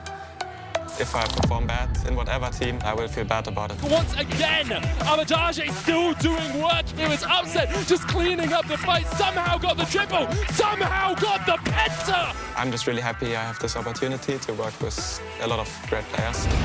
Does he bring the boys? Yes, he does! The blood chop down! Mufo is losing his mind. He's building himself after that one. Something just flushed up the wall. That's it, he's dead. Goodbye, double lift. Star comes up, right the target. That's the engage. Jackie Love teleported back in, has been rooted in place, and top esports are getting destroyed in the river. Yeah, I can see some parallels between me and Upset's trajectory, but the difference is that he's not living up to his hype, while I'm still being underrated by everyone. I think there are many really good players that are in a bad situation. They can't really shine, so I can definitely see how Odo relates to me in this way. Now Shadow's got to be wondering, why did I pull the Renekton into my team? Slide and Clyde is going to be up soon. That's the slice, that's the dice. Odo's coming in from the bottom lane. This is the flank that he wants. Oh, it's going to be huge. There's the Humo flank. Odo waits for the perfect moment. That's going to pop. Not be able to do a lot more, though. Oh, the target! He does it again! I feel like getting this chance right now with Rogue is one of like the best chances I have. Now it's just my time to show it. The way I remember Rogue is like they figured out how to want to play the game. They're top 2 in summer 2020, and they walk into playoffs and get 3-0'd by Fnatic, and they're like, what happened? Minions are pushing the Nexus. Larson! The mechanical god steps up! Rogue, ladies and gentlemen, will be the first team to qualify for Worlds 2020. Dawn of Shadow, there's the charm. Salve dives into the back line! And Rogue, they tried as they might, but you cannot stop Fnatic. I'm just not sure what to say about Rogue. Obviously, it's Trimby, like it's an unknown factor. We've got a new mid-jungle, so it's going to be interesting to see how the mainstays from Fnatic match up against their new players, because I think that's going to make the biggest difference. Reckless was Fnatic's hero in the moments of end. And I feel like now that he left, when the end starts from Fnatic, there's no one to stop it. Fnatic and G2 have always been the best teams because of the mainstay names. The fact that we lost ours and we haven't really gained a new one, it's going to be a test on whether we can create one. Welcome back, everyone, to the Analyst Desk for our match of the week, Fnatic versus Rogue. These teams were fighting at the top of all of last year, but in 2021, I think Rogue is trying to surpass Fnatic and cement that themselves in that top of the LEC. There was a lot of hype around Rogue's lineup, and we'll see if Fnatic can bounce back after that opening loss yesterday versus Misfits. We are going to cover the picks and bans right here on the desk with these two distinguished gentlemen. Lovely. So let's have a quick primer for both of the teams. Kadril, do you want to talk about Rogue, what you've seen so far, and what the expectations are on their shoulders? I think Rogue coming into Spring Split have made 2 really good changes. You know, we talked about the dynamic change. They had Vander, the experienced support, Finn, the rookie top, swapped it around, experienced top and RDYCHK and now rookie support. And I think RDYCHK is going to help them out a lot in terms of experience, because I think if you remember last year in the playoffs of Schalke versus SK did like a really big lane swap on them. Schalke didn't really know what to do, but RDYCHK, Gilius said in the interview afterwards, shot called the whole thing. So I think he's going to be a really important factor for Rogue. I think he covers a lot of their lack of experience across the mid-jungle AD roles. Even though Hans has been to Worlds, almost took down SKT, I think the mid-jungle needs a little bit more experience.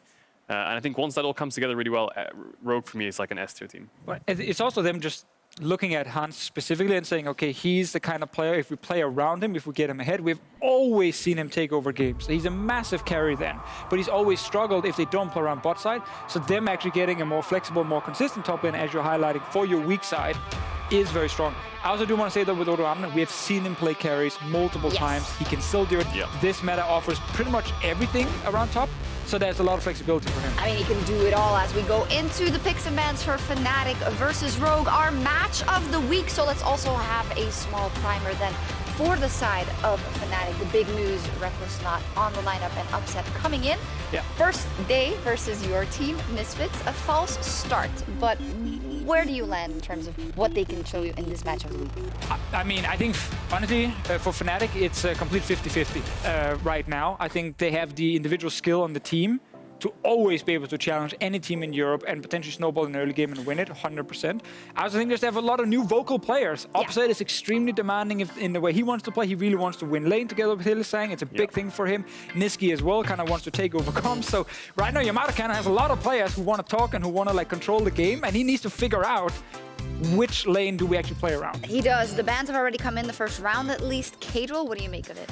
Yeah, well, there's a couple of champs open. Pantheon is one of them, open. but they've gone for Graves. Pantheon's open, Renekton's open, things like this. You got Lilia, the Nidalee, lots of different champions that you can mix and match. And like you saw about Upset, I remember his tweet said once that he was more handsome and less passive in lane than Reckless, so we'll have to see that as evidence as the TF comes in, which is TF Graves is a really good combo together, so denying that combo from the side of Fnatic, and they've gone for the Kai'Sa, which is the strongest AD in the game right now. I just want to see if Akali gets picked, because it's almost always banned, but obviously TF is one of the picks into it that we see some teams use. So obviously in this case, Rogue leaves it open, takes the TF early, also takes that away from Nisqy, because we know he is the kind of player who absolutely loves to play mid lanes where you can push and then roam. Fun fact, Kadril, first time in the LEC this year that Pantheon has not been banned in the first rotation, but they didn't opt to go for it. No one picked it. No. And we see Aphelios without Thresh as well. I wouldn't be surprised to see like a Sylas come out from Nisqy. It's a good champion to the TF. I think Akali would be a bit risky because although Akali Graves can work really well, you like a little bit of CC. And on top of that, I think TF into Akali is a bit dangerous because of the Shroud. But he does go for the Galio, which is another champion into TF, which just matches the globals. So I like the draft so far from Fnatic. Have to see what Rogue wants to do, because I think if they let the jungler drop even further down the draft, they could struggle. Although there is around 3 or 4 up, so it wouldn't be the worst case. Yeah, we did see a good adaptation yesterday out of Rogue as well into... I thought it was Vander who played Galio, but now I'm second guessing myself. I wrote it down. Here it is. Yeah, Vander indeed. I have the pro here next to me. This can obviously be flexed on the Fnatic side. They can still put it down. Ah, there we go. I think yes. Pantheon, you get in now. You already have AP mid. You have double CC, like point and click CC from mid lane 2v2. That can always be super strong. Pantheon can bring all the burst damage that TF does not bring in the early game. So I actually think that does give him a lot of pride. But come on, you have TF ult and Pantheon ult right now. Yeah. Even like Kai'Sa can close like quite a lot of distance. Like this is a very, very mobile comp in that regard. It's global central, 100%. I think you could even throw a Shen in there if you want to, but I think if you're running double global, it's good to have something to play for on the side lane. Yes, you have the Kai'Sa, but I would like to have something maybe on a carry top if you want to pull that out, but if you're going Pantheon jungle, you could also go for a tanky top like a Shen and go for the full globals and just keep diving bot on cooldown. So, like you said, the Galio is a little bit of a flex. Alistar ban coming out, Cinder ban coming out, so both just banning out each other's things. Rogue think that it could be a flex Galio, so they want to make sure TF has the easiest time possible against anything that's still have good friends, Gragas Renekton. Yeah, we do. I was going to say, finally it hasn't come out as quickly. I mean, we've seen Renekton ban in second phase into like early Gragas pick, but now they're obviously just getting rid of Gragas on this side, so they can still also play Renekton if they want to and like hard play around his lane. Should it be really hard for Fnatic to answer if they do take it on 4. But they can also wait and just last a counter pick top because they've already shown their mid. That's the more standard. You pick your support on the side of Rogue and then your last pick for Auto. Maybe Rogue do go for the Renekton 4 because then you can keep the Pantheon flex, although it's not the best support. I think it does work down there if you want to keep the flex alive. We'll have to see what Fnatic decides to do in the end. They ban away the set, so looks like the Pantheon might go towards the jungle, but like you said, they can counter-pick top or they can counter-pick support because the Galio is a flex. And if they do pick something like the Renekton, I don't think it's the end of the world, even though Gragas is down. There is champions like Gnar up and I think GP, which could be pretty good. So Fnatic won't have any issues against that. With the information that we have of yesterday, Trimby, of course, that new player on the roster, had a bit of a shaky start. Would you want to put him in a comfortable position? And if so, are there options to do that here with the support? I mean, I would 100% trust him with like, you know, whatever engaged support you want him to play, or if you want to counter pick the bot side and try and hard win that, like this is the Renekton we talked about, gives them that option now to obviously look around the bot lane and see 100% what Fnatic are going to do. So I would put full trust in Trimby. They didn't promote him for no reason. True. Like, just get him in there, man. It's early spring. What's the worst that can happen? You lose a game? Yeah. I think GP is super good for Fnatic. TF Renekton. GP does really well into that. The Brown pick as well is going to negate a lot of the stun cards, a lot of the CC coming out from Rogue because their comp is quite short range. So things like the Brown do cover a lot of space there. And them picking Renekton on 4 is, well, it's two reasons they did that. Renekton's really OP right now. And the second question could be, are they flexing the Pantheon? So Fnatic have to be a bit careful here, but I think they will be rounding out the top, the comp with the top laner here. They do go for the Volibear, which historically at Worlds was actually pretty good. You saw Bwipo always picking the Volibear, and he has some highlight reels of him 1v2ing TSM on that champ. So we did also see it get abused if it did fall behind early, but obviously like he's looking at Renekton with Pantheon and TF next to him. He's like, yeah, okay, guys, like, what do you want me to pick, you know? Like, I'm probably just gonna get completely dumpstered if they actually want to focus on me. So he's in a really, really tough spot, obviously. Fnatic generally, like, they don't actually have a lot of ways if they want to be like the ones who's like straight up engaging onto. It's very, very hard to play comp on the Rogue side. So it's hard to play against Rogue's comp because they have like 2 global ultis on their side, ton of CC, ton of engage, even with Pantheon and Rakan together. It's almost the inverse of yesterday, where Fnatic had tons of engage and they weren't able to work it out. So it almost seems like they want to play a bit more passive this time and see what Rogue throws at them. Yeah, definitely. The thing is, I love this Rakan to round out the comp just in general, because Rakan is a counter to Braum in lane, so that's a really good pickup by Rogue there to counter the lane matchup. And I mean, Fnatic have a decent amount of engage with the Volibear and the Braum. It's not the best, you know, it's like it's run at you. Yeah, it it's just hard, runs man. at you. It has a little bit of counterplay. They have the Galio ult to cover engages from Rogue, so they have globals to match, but Rogue, mid-jungle, 2 global ultimates, and 2 side lanes to play for, so they've got a lot of playmaking. Rogue has a lot of playmaking potential. Let's see what happens. Our first match of the week of 2021, Fnatic versus Rogue.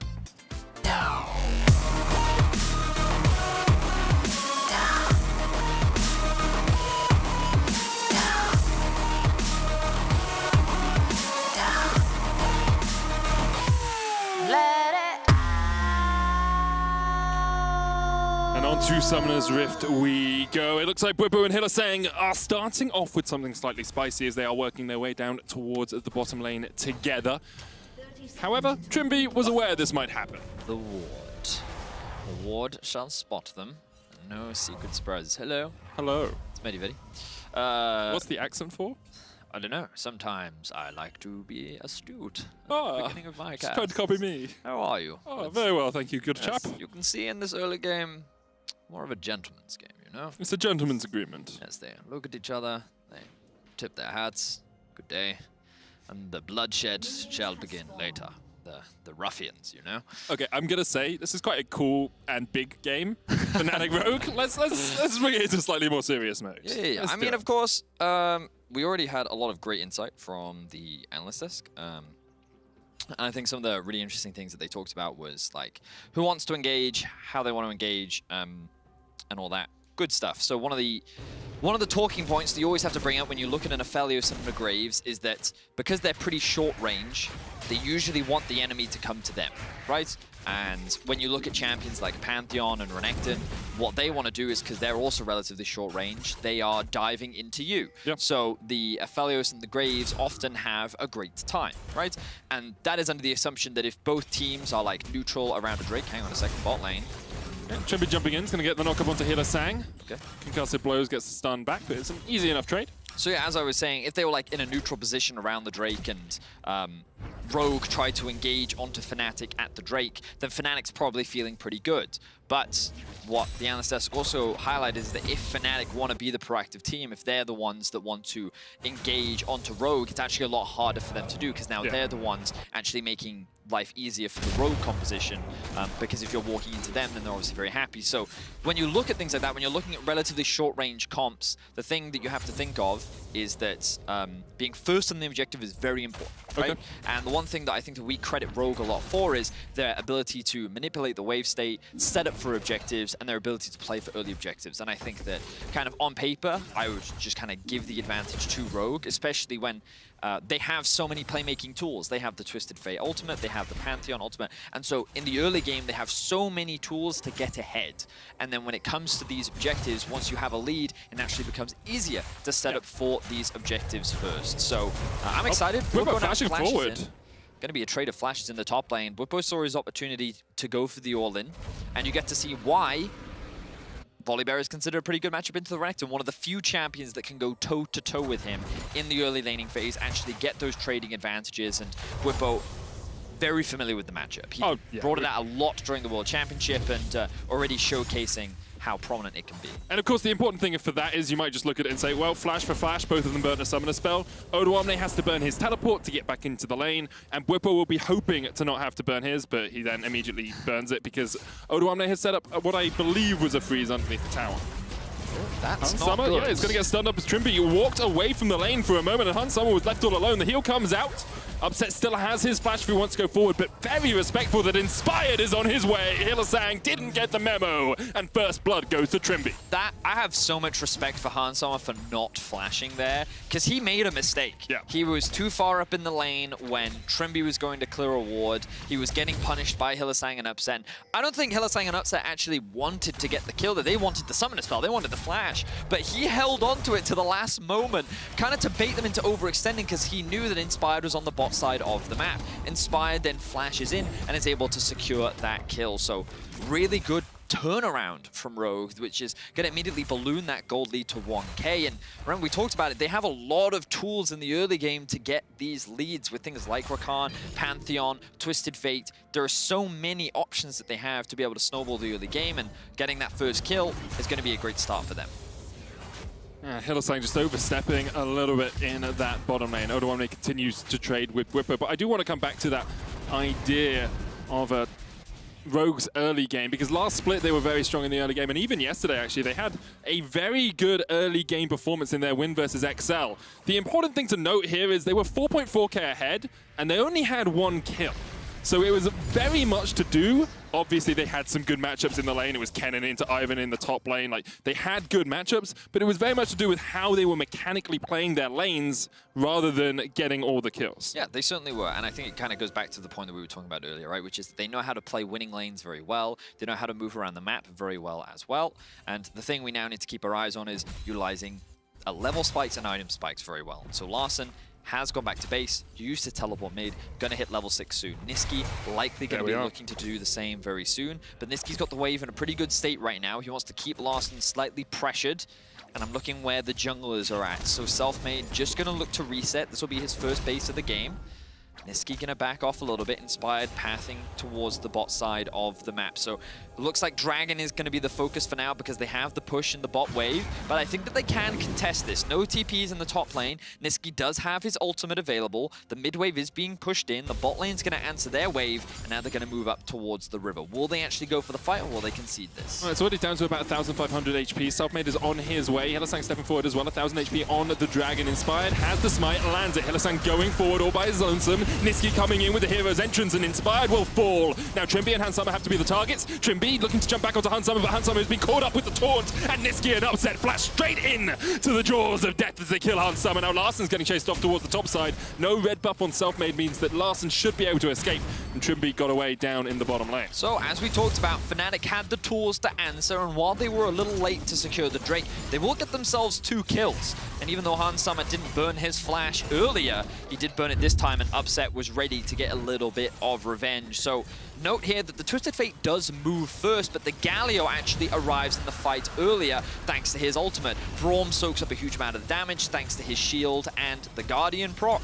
And while Pantheon was mitigating as much as he could with his E, it just was not enough. Hansama then gets split off away from his support rather, and ends up losing his life as well. So good answer from Fnatic, showcasing that they're still willing to skirmish, and they're able to get a little bit more gold into their back pockets. Perhaps a little bit greedy from Rogue to try and fight after Inspired had fallen. You saw Hansama stepping back towards Upset. Maybe he could have just said, well, Inspired's going to die here. Let's run as soon as we can and try and get away. Instead, they lose 2 kills for it. Gold still about 500 in favor of Rogue. You can see a CS lead for RDYCHK in the top lane, a CS lead for Hansama in the bot, and a slight one for Larssen in the mid lane as well. But gold is actually pretty much even in those roles. So let's have a look at where that difference is. 400 gold lead for Trimby as support. And that's actually a 500 gold lead for Selfmade in the jungle. So that gold gap continues to shrink moment to moment. Well, when we look back at the World Championship, it was when Selfmade was playing these carry junglers that he found the most success. Of course, Graves, bit of a cursed champion for him and his history, for those that don't know. Last summer, Fnatic could not win with Graves when they locked it in. I think their first win was actually at the World's group stages, and Selfmade, all he could say in the interview was, I can't believe we actually won with this champion. Definitely found a couple more wins since then, of course, but it is a champion that he is very good at, very confident at, and when he has this lead, you know that he's the type of player to run away with it as well. I mean, he's a very interesting champion just generally at the moment because Graves is incredibly high on the priority list, probably the most picked jungler in all major regions, but sits about a 35 to 37% win rate depending on who's playing on the day. So Obviously, in scrims, it's playing really well, but just not quite having that translation into stage performance as of yet. Inspired's going to secure the Rift Herald for Rogue. That's their second neutral objective of the game, as they got that Ocean Dragon earlier. And because of it, Selfmade knows he is safe to go in here and take away this blue. Could very well try to steal the Gromp as well. His bot lane is pushing in, so he knows that he can get to safety. I don't think they're going to go for this dive. I think that would be a little too greedy. The minion wave is not quite big enough, and Pantheon's on the way. Larssen has the ultimate too. Yeah, I think that's smart from Selfmade. Just going to back off from that one. But I like that from Selfmade. Steal the blue, deny it from Larssen, get yourself ahead as well, because I think Fnatic know that they do scale better. When you look at Aphelios and you look at Graves, especially relative to their opposition, I think that they're going to be that much stronger in the late game. So as long as Fnatic stay neutral to ahead within the first 15 to 20 minutes, they're happy, right? They just have to be careful of all this early game proactive playmaking that Rogue do have, and for the time being, Fnatic, I think they're pretty comfortable. Rogue in an okay position on the other side. You can see Iron Spike Whip is on its way for Inspired. I assume he's going to go towards the Gore Drinker. A very oddly named item, the Flail. I don't understand why a Flail would want to drink Gore, but... Again, what do you want? Do you want it to be named Steve? Yeah. Or Bob. Bob. Look, wouldn't you be so much more fearful if someone ran up to you with a massive flare and was like, I'm going to hit you with Steve? No, I wouldn't. You think Gore Drinker sounds better? Yeah, it does. Yes, okay, it does. Gore Drinker's the better name. You're right. Thank you. 100%. Yes, that's why we're not letting you name any of the weapons. Okay, Medic? Yeah, exactly. Now, the Dragon is spawning in about a minute's time. You can see both mid laners looking to reset the, not the Proto Belt, the Rocket Belt. Good job. Has been picked up for Larssen. Let's see if Niski's going to get his first, but he's actually choosing to push another wave. A little bit dangerous, because this is going to put him back a little bit more. Sorry, put him back. Rogue is going to have a bit of a tempo advantage, because they're getting back onto the map a little bit sooner. You can see Trimby grouping up with him as well. They're going to be able to push out this wave, move into the bot side river. Inspired looking to reset as well, and you can see that the Drake is on the eyes and minds of Rogue. Remember that while they may get outscaled, they do, if they can keep playing towards these Drake, then they're going to have that very obvious win condition, right? And it's going to be either the Infernal or the Mountain Soul for them. We'll find out after this Dragon goes down.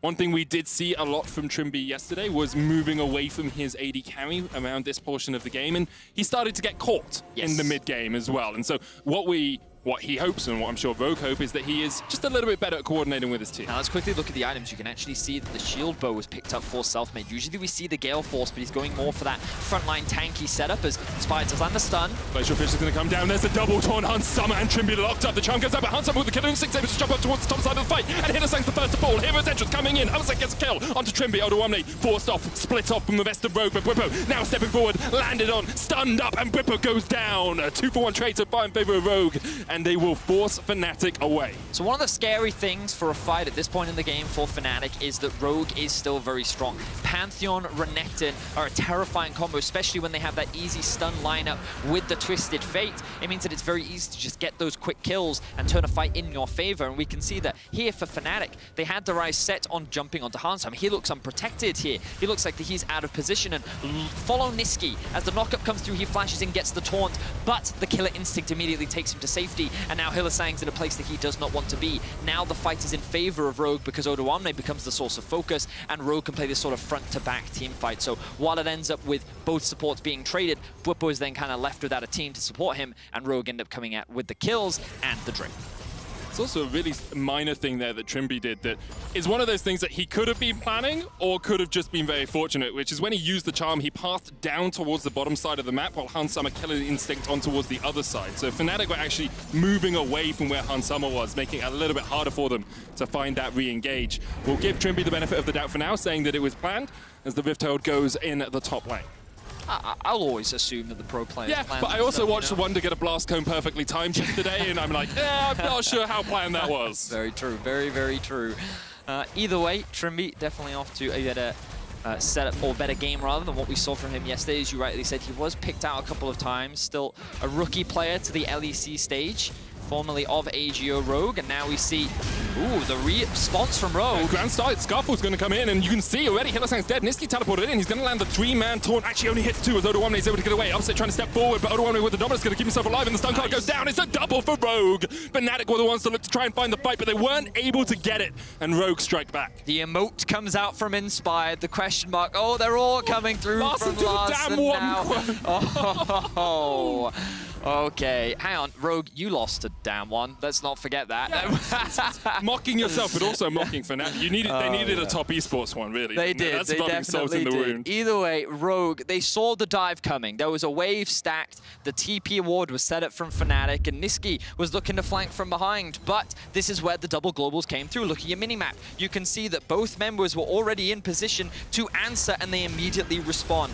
The ulti comes through from 2 members, from the Pantheon and the Twisted Fate, and they're able to get that quick execute underneath the tower. Watch this stun here from Larson. Focuses on self because he knows the tower aggro is going to switch, which means that the tower ends up helping, and they're able to get themselves 2 quick kills. Yeah, because Hylissang died so quickly, Upset was the one tanking tower at the start, so he had to back away, was never able to get in the middle of the fight. And it means now you can see Rogue have accelerated their gold lead here, Vedius. They are 3,000 gold ahead, and there's 2 minutes on that Mountain Dragon. And you can see what the analyst desk was talking about earlier, where if it's Fnatic that want to be proactive, it is a lot harder.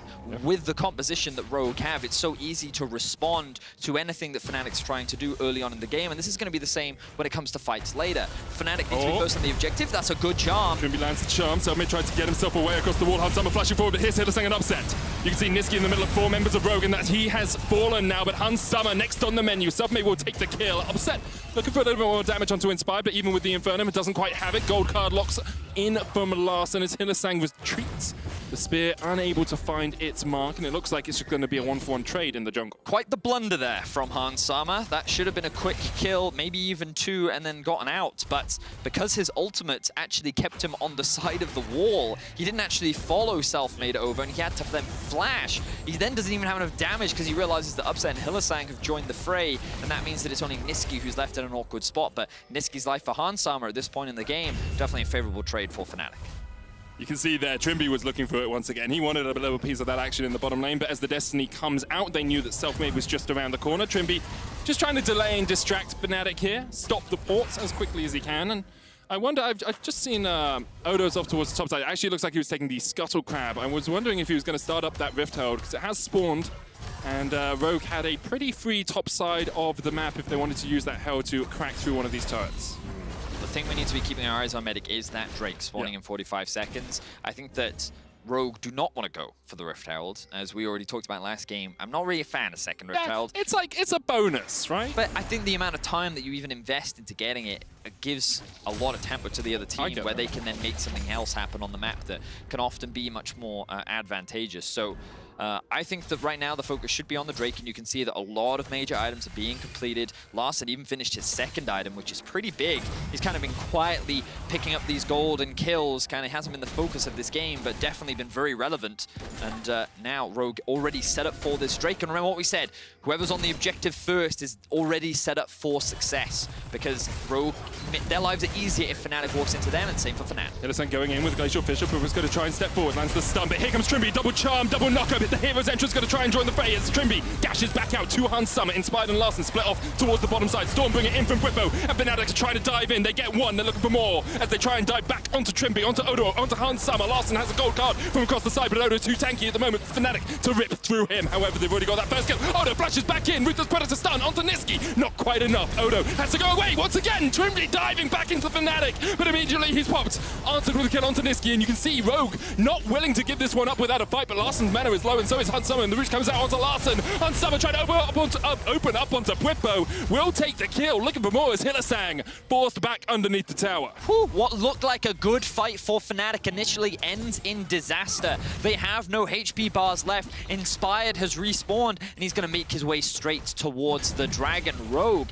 end up coming out on top, and they're looking to secure themselves another big Drake. So let's have a look at how this fight all kicks off. Whippo, I think, makes a really smart decision, along with Hylissang, to just commit locked onto Inspired, split the fight up. And while it looks good, as Trimby dives onto the back line, Selfmade's like, I'm here for protection. Just look at Whippo in the 1 versus 2. He knows that he can buy time, and then the moment the rest of the team has disengaged from that little skirmish in the mid lane, that they then go to assist Whippo in getting that kill. And at this point, you're like, okay, go for the Drake, but no. Fnatic decide that they want to try and contest for more kills, and this is just allowing Rogue to just keep landing stun cards. And Trimby, I think the engage was quite promising at first, but they end up trading 1-4 support for mid lane, and you can see that like more chip damage just keeps coming through, and so much credit needs to go to Larssen here. He's using the range of with the rapid fire cannon to be able to land these stuns, land this poke, while Hansama's just kind of left undamaged. So they're just chipping away at Fnatic, and they were able to come out ahead in the fight.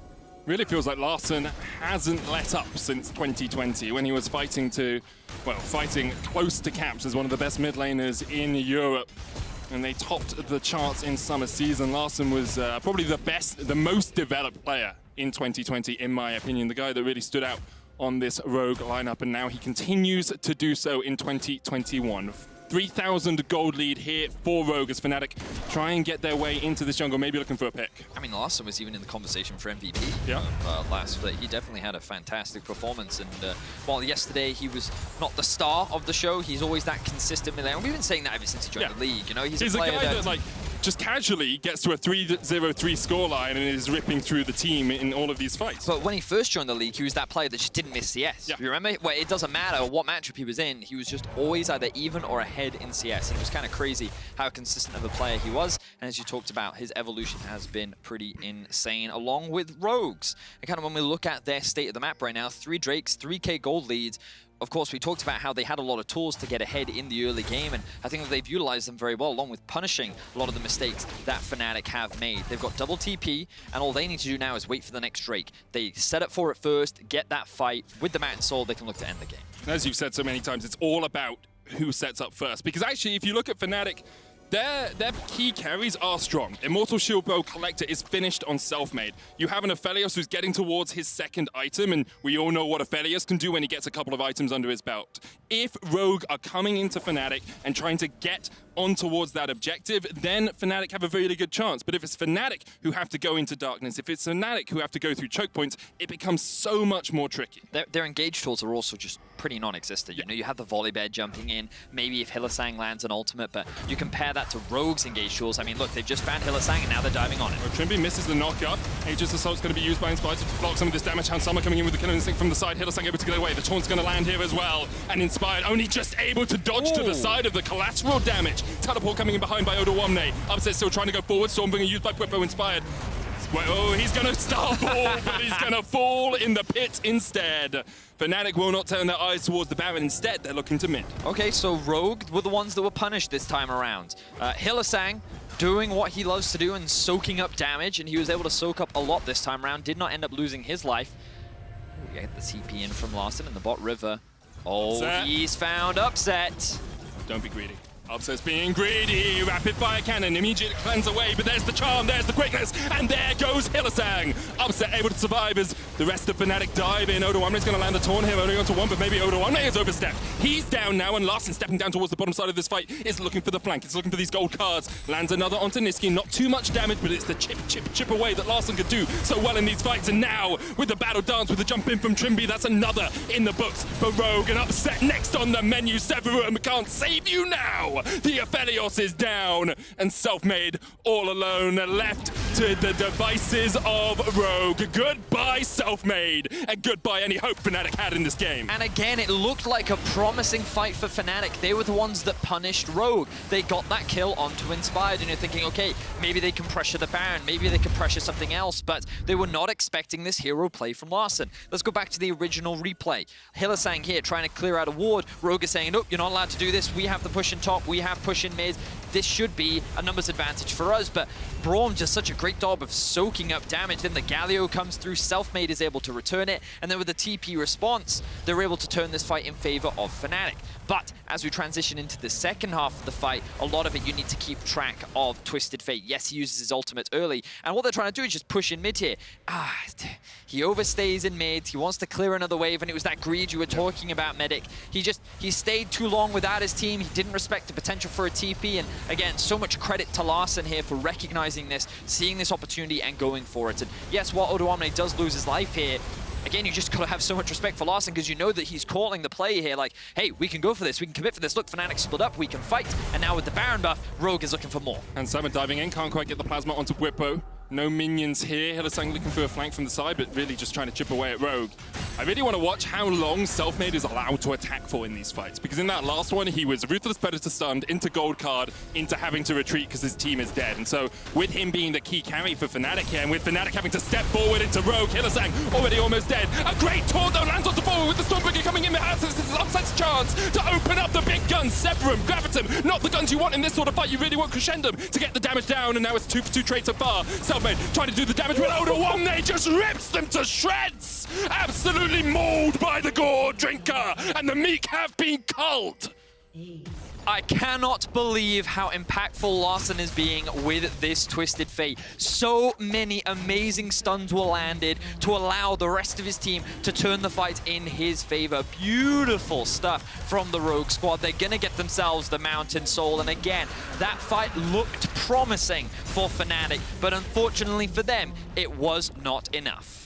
Really feels like perhaps if Upset had had different guns for this fight, the landscape could have been so different. So you can see that already at the beginning of this fight, Whippo is very low. Hylissang looks like he's getting chunked out, and you can see that taunt that you were talking about. But look at the positioning of Larssen here. Taunt, one after the other, gets that initial pick. But you're thinking, okay, but Fnatic have been able to equalize the kills, but this is it. The Rocket Bell into stun again, like, just... Yeah. What a beautiful Twisted Fate performance. His positioning was great, the gold cards was great, and like often, yes, it's not that kind of hyper carry dishing out loads of damage, but his kill participation involved 13 of the 17 kills, just great positioning in that fight to allow the rest of his team to clean up. It's one of those, you actually have to be very game intelligence. You have to have great game sense to play Twisted Fate like this, because it's not just about, oh, I burst the AD carry. It's about who's threatening my backline? Who do I need to stun in this moment? How can I position to make sure I'm safe? When can I get a rapid fire cannon proc off? And Larssen is showing us once again that he has come into 2021 wanting to make a statement. And props to Niski, because I feel like that he did land a huge taunt there, but like that's his job done at that point, you know, like he's gotten into the backline, he's set it for his team, he's buying time. I can't remember if he actually had an opportunity to use his ult, but either way, the fight kind of looked promising for Fnatic, but at the end there, Larssen was just able to turn things around. So great stuff coming out from Rogue. They now have the Soul. The Baron buff has worn off, and while they are looking to siege, you would imagine that they're likely going to wait for the next Baron before they can look to end this game, but this game looks done and dusted. Couple of Fnatic question mark pings on the deep ward near the bot lane, maybe looking to see if they can get a flank position here off onto Rogue. Larssen is in the mid lane, but there's the charm onto Whippo straight away, and the hero's entrance is not enough to save him. Now Niski stunned up underneath the turret. No minions here mean that Rogue will be a little bit apprehensive, won't want to step too far forward, and with the Crescendo coming out and with the turrets going down, Upset can put out a lot of damage. You can see RDYCHK down to half HP already. Larssen once again locks in a gold card and straight away dives onto Upset. Trippy has the flank. Trippy has no charm, but he has the jump and he tries to dive in with flash. Larssen now with the gold card once again has been forced away from the tower. RDYCHK trying to step forward. Upset has the perfect weapons to fight this fight, but just he doesn't have the front line. They're getting ripped to shreds by Rogue. They certainly are, Medic. Rogue. They've been able to find that initial pick onto Whippo. He's still dead. Their siege is going to continue, and Fnatic will be forced to concede. This will be the first inhibitor going down, and Rogue will walk away the victors. I think here's the TP. They're flanking. Niski going in, stunned immediately, and they just dive straight onto him, and now it's a 4v3. Make that a 5v2, sorry. Selfmade now stunned up, doesn't really have anywhere to go. Has already used the flash. Hunt Summer decides Selfmade isn't even worth his time and dives onto Upset. Hunt Summer with a double. I believe he got a triple in the end, and now Whippo all on his lonesome. A very sad bear in an unbearable situation. He would wanted the polar opposite, but this bear is done. Take pause for thought as Whippo is about to fall. The charm comes out, and he is done for. Raw. Final bear. Beautiful stuff from Rogue. The fact that they were able to turn that fight around, and they did exactly what you're supposed to do in a situation like that. Engage on the team that's looking to engage, and you ignore the TP flank, and they played it beautifully. Rogue looking to end the game right here, right now. There's a reason Rogue are in many people's top tier, fighting for the top spot and making a statement as they clean up Fnatic on the Fountain. Rogue 2-0 on the week. A much stronger performance from Trimby on day 2. Some of the nerves definitely getting out of his system. Great Rakan play overall. Love the early action that we saw from Inspired, but Larson was really the star for me in this game. His positioning on the Twisted Fate, the way he was responding to ganks, just his impact with those stuns in every single play that was happening, just beautiful to watch. Very impressive mid laner, and definitely someone that I think we're going to continue to watch as the season progresses. But Fnatic, obviously very frustrating, going 0-2. Still, of course, tomorrow for an opportunity to get a win back on the board. Many Fnatic fans probably tweeting at me right now. They always go 0-3, 0-4, 0-5 at the beginning of the split. I looked it up, they don't. So usually they go like 1-1 week 1 or 1-2. Like they will lose some games. They usually have a weak start to the split. But I checked like 3 years back. I couldn't see a time they'd gone 0-2. So this is actually a poor start for Fnatic. Definitely a time.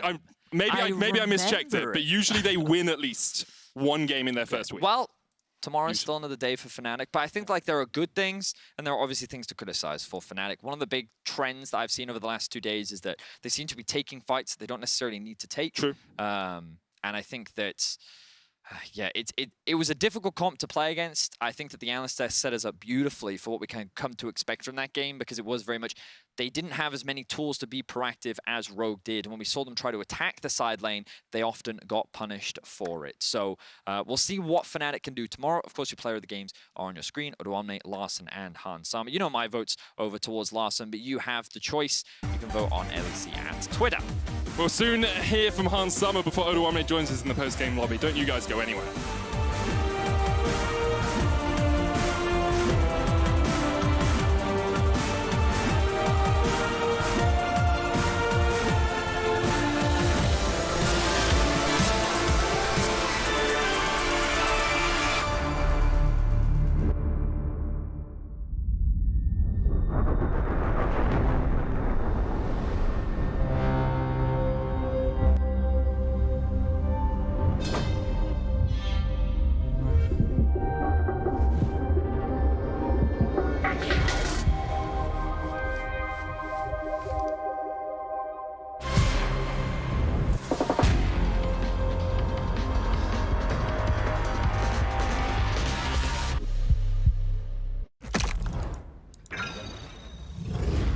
Systems are overloading. We can't risk another game.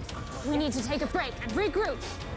We're starting to lose our mind. Captain, we cannot go back to Elo Helm. Last time it took us months to get out of it. Initiate break protocol. Hurry up!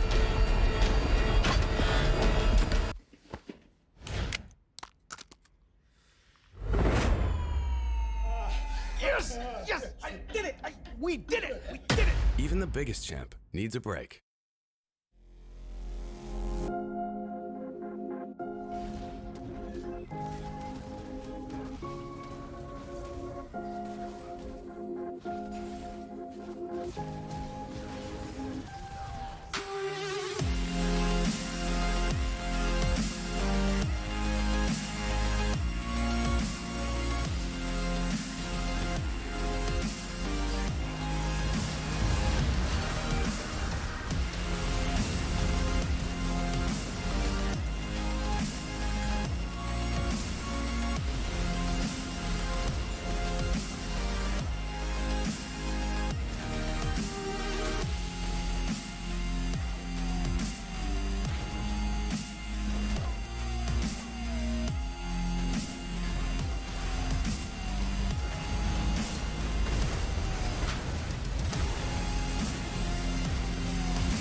Welcome back to the LEC for the last interview of the day. Rogue win the match of the week this time, and I have Hans Sama with me to talk about the game. Hi, Hans.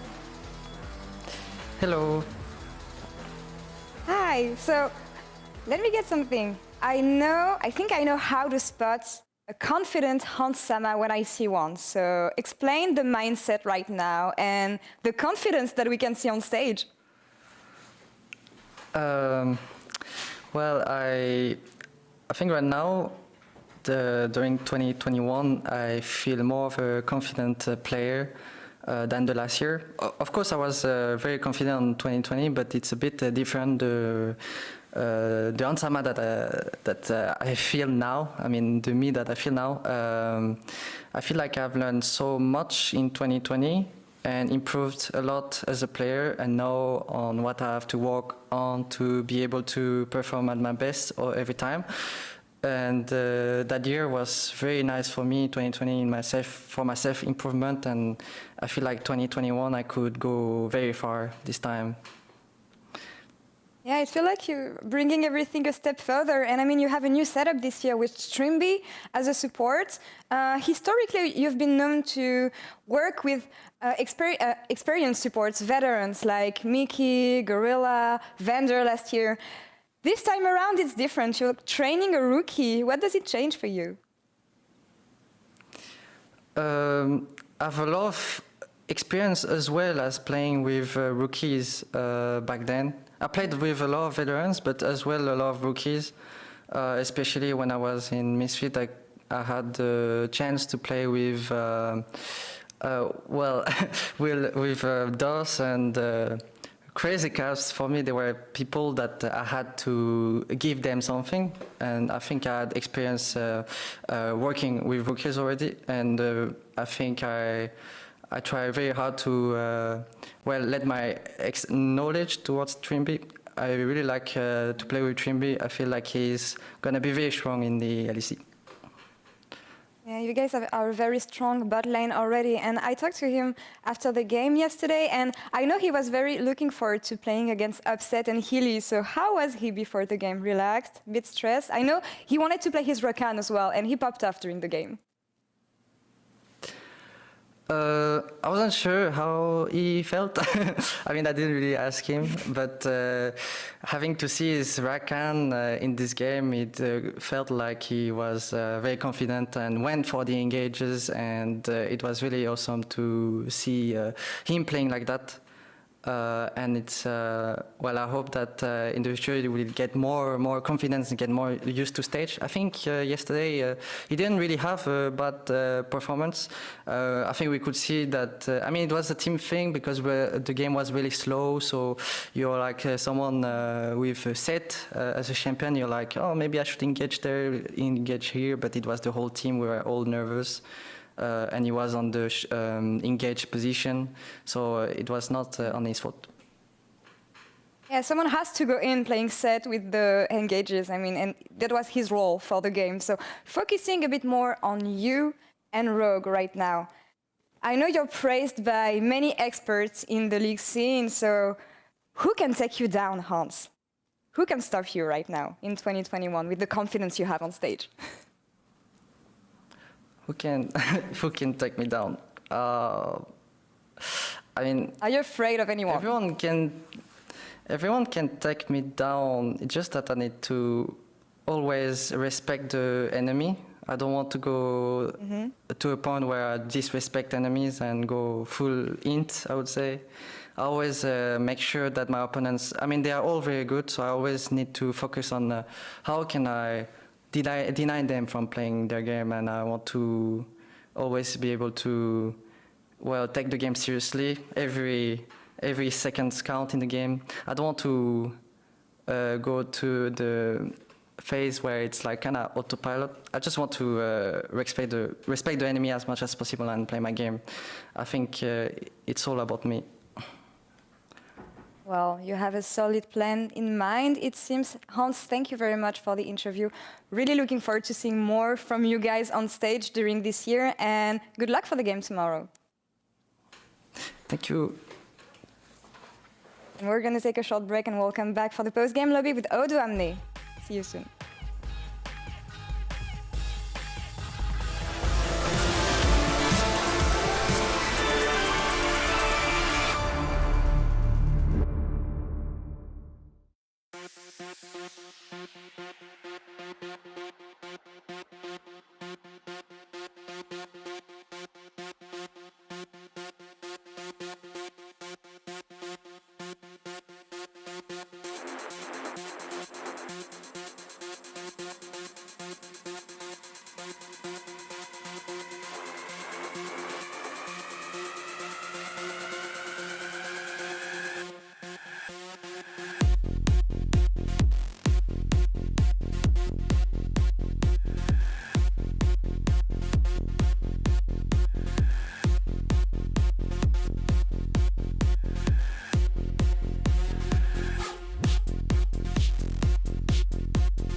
Welcome. Oh, my producer just called me Lore. John, you keep making mistakes at the end of the day, man. Just kidding. Hello, everyone. I'm Shox, joined by Cadril and Odoamne for the LEC postgame lobby. I feel so bad. Never throw production under the bus. I apologize, John. Hello, Odoamne. Congratulations, 2-0 so far. It's going pretty well, I'd say. Hello, everyone. Happy to be here. But yeah, I mean, 2-0. Things are looking great so far. So yeah, I mean, might as well make it 3-0 tomorrow or 2-1 just to kind of ruin everything and destroy the hype. But we'll see what happens tomorrow. For sure, that would be, you know, fantastic for narrative and whatnot. You know, then we don't know what to talk about. I love it. You know how we are. Odoamne, you said in the Match of the Week hype video, there was a quote of you that says that you were not too sure if there would be anyone to stop the in Fnatic with their new configuration. Is that what you think happened in this game? And why do you think you guys won so convincingly? Okay, let me just clear this. In my Match of the Week trash talk, well, it kind of ended up trash talk because the question I was asked was really innocent and it was kind of like made into this huge trash talk thing. Well, I mean they made it fine, you know, the trash talk was kind of like sweet. I mean, true, it was really sweet trash talk, but yeah, I mean, Reckless was just always this stone, you know, in Fnatic's like lineup, and there were many times, you know, where we saw like Hilly run it down or Bwipo run it down, and then Reckless just being 10 CS per minute, at least 0 deaths, 5 kills or whatever, and he would just kind of like save it, you know. So now that that's gone, it's kind of like, yeah, there's no one to stop the N train from taking off, you know? Yeah, I don't think it came off as like hard flame or whatever. I think that's a solid assumption to make. But I don't want to focus it all on Fnatic because you are the team that is 2-0 and you are the team that won also today. So what was it about your composition or your play specifically that made you look so clean in those engages? I mean, to be honest, it was a big draft diffy, I would say. We have so much like power picks, like everyone memes Renekton, you know, but the fact that we have Renekton, Pantheon, and TF together, there's just so much like proactivity in our picks that even if Renekton is a useless champion, it just sets up plays for like TF or like Pantheon if need be for like topside. It just adds a lot of threat. And I don't know, we just overloaded on proactive picks, and I know we had a lot of tools to just kind of like punish the Fnatic int when it like started, because there were many times where like Hillisang would run in or Bwipo would run in or like someone would overextend, and we just have so many tools to lock people down that it just made it really like easy for us, because I feel like we got a lot of picks that we shouldn't have gotten, and the result of the game is just kind of like predicted from the draft, I would say, as well. Diffy and the drafty. Yeah, I think that both their drafts today and yesterday were super, super strong. I think this one had way more tools, loads of globals to play with, and I'm curious to see what Odoamne thinks. Who is actually making the calls in the team? Because it feels like, especially yesterday, your gameplay was so clinical. I felt like yesterday, even though it was so few kills, you got such a huge gold lead. So I'm curious, who's actually making the calls on like where you're moving around the map and how you're playing the game?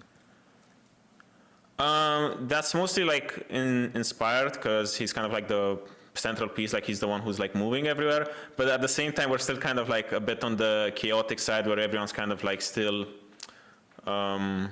not freaking out, you know, but there's just like not clean, super calm and everything, you know, because we're a bit more bloody than bloodthirsty than the games show. And the games on stage so far look really like slow. People are like not inting as much. So for example, yesterday, even though we were winning super hard, we were a bit not used to playing so slow, you know. We're used to people kind of like giving us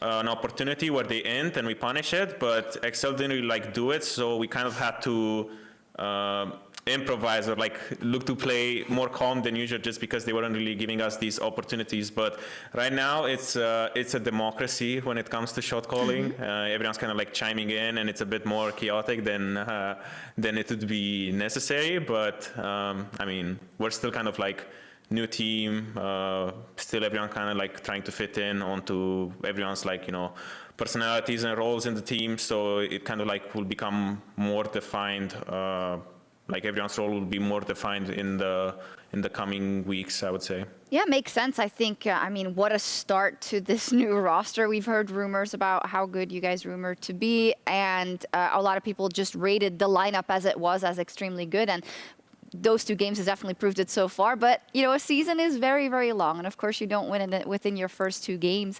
The Kia player of the game was Larson with 70% of the vote. No, it's not you. I mean, we did put you in the vote again yesterday as well. Yeah, I know. Actually, yeah, thank you. I appreciate that.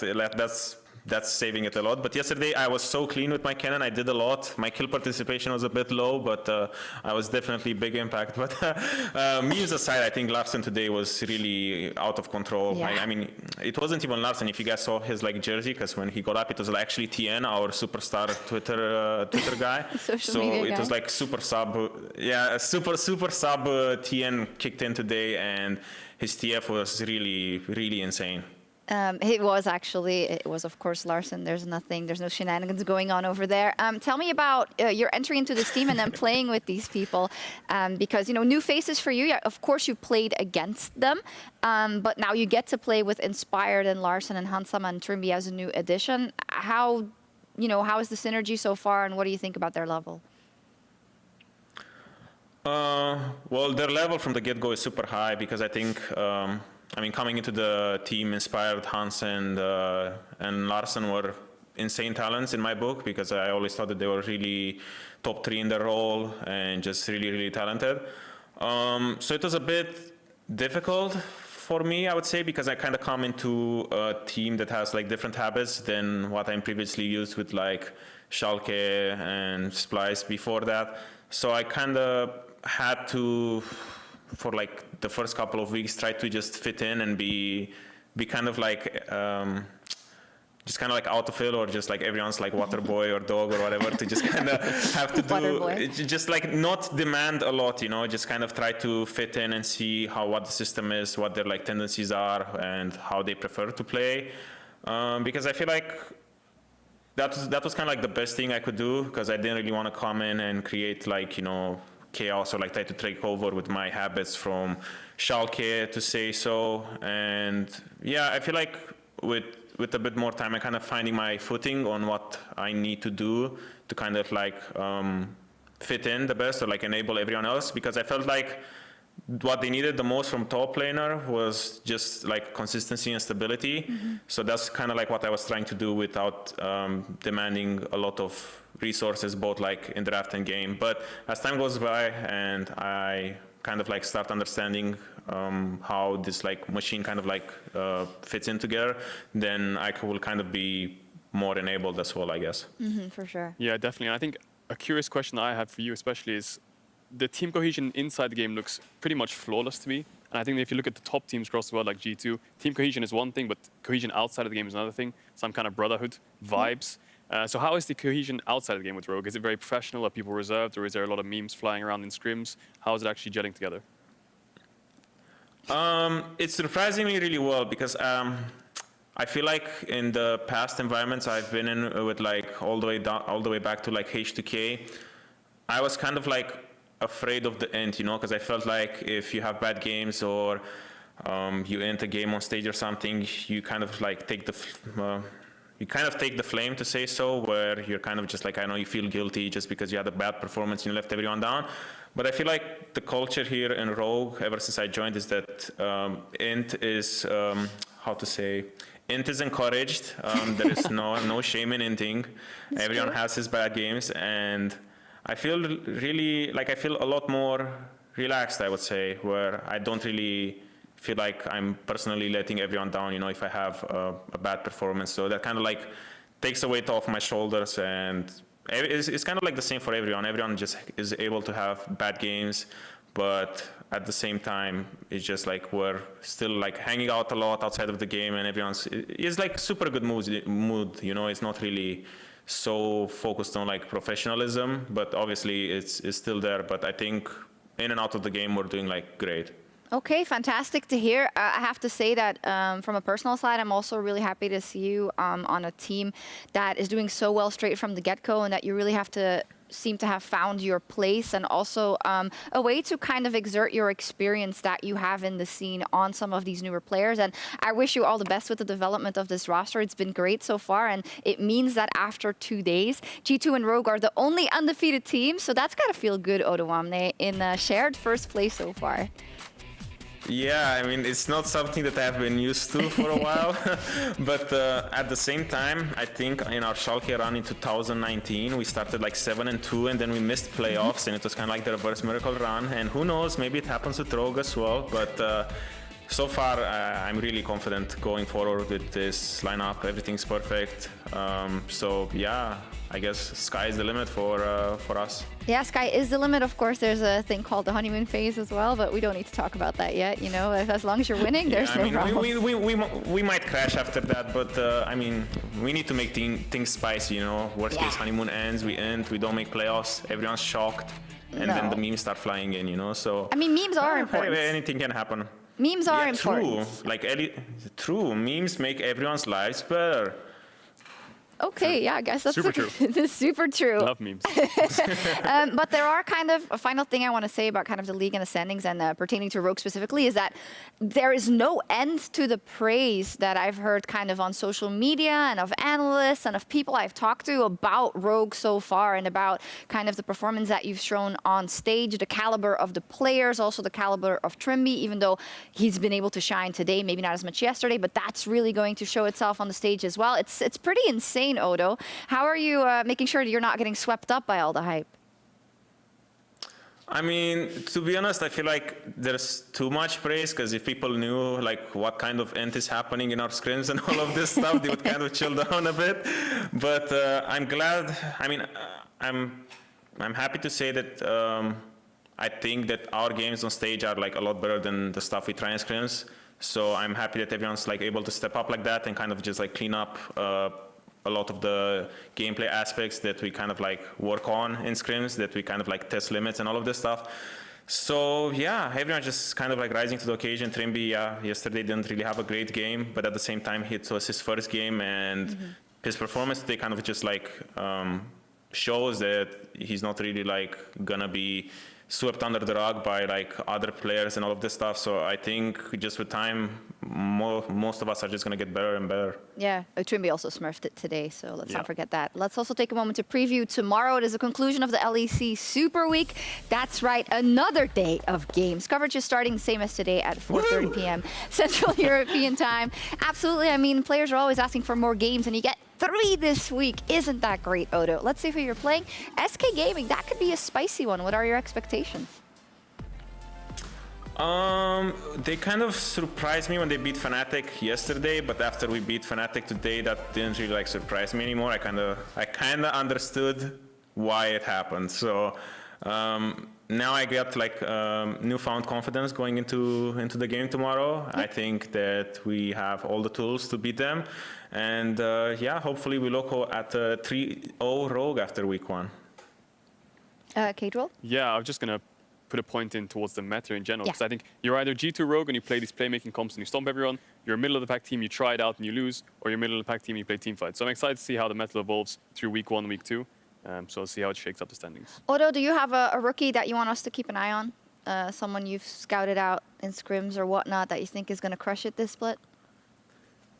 Yeah, I think there's a support on Rogue that has a lot of potential, and he's gonna pop off in the coming days and weeks. So you guys should keep an eye out on him. Okay, let's do that then. All right, Odo, you know the drill. We'd love to take a selfie with you, sporting that new haircut as well. Yeah, let's get it. Let's do it. Gonna be accurately socially distanced as well, so gonna have to work on the framing a little bit. Wait, can I do this thing where I put like my hands around you? Wait, how does it work? Like on our shoulders. That's tricky. Yeah, but I don't think it's gonna work. It's a bit hard. No, try this just. is not bad. Can you see the? Okay. You're frowning. Can you give us a smile? Okay, no, this isn't gonna work. Let's just do a normal one. Okay. Wait, I'm gonna. It's so hard to get everyone in the shot. We did it. We made it. Nice. Thank you so much, Odo. Good luck tomorrow. Bye-bye. And that was all Thanks from for us. having me, guys. It was lovely as per usual, and I'm sorry for interrupting you so many times. That's okay. It's because of the latency. It's all good. That was all from us here in Berlin. LCS has already started. It's 100 Thieves versus Immortals right now, and then Cloud9 versus TSM. What a banger. The LEC is back tomorrow with more League of Legends. See you then. Lovely. Lovely. Ooh, NA. NA.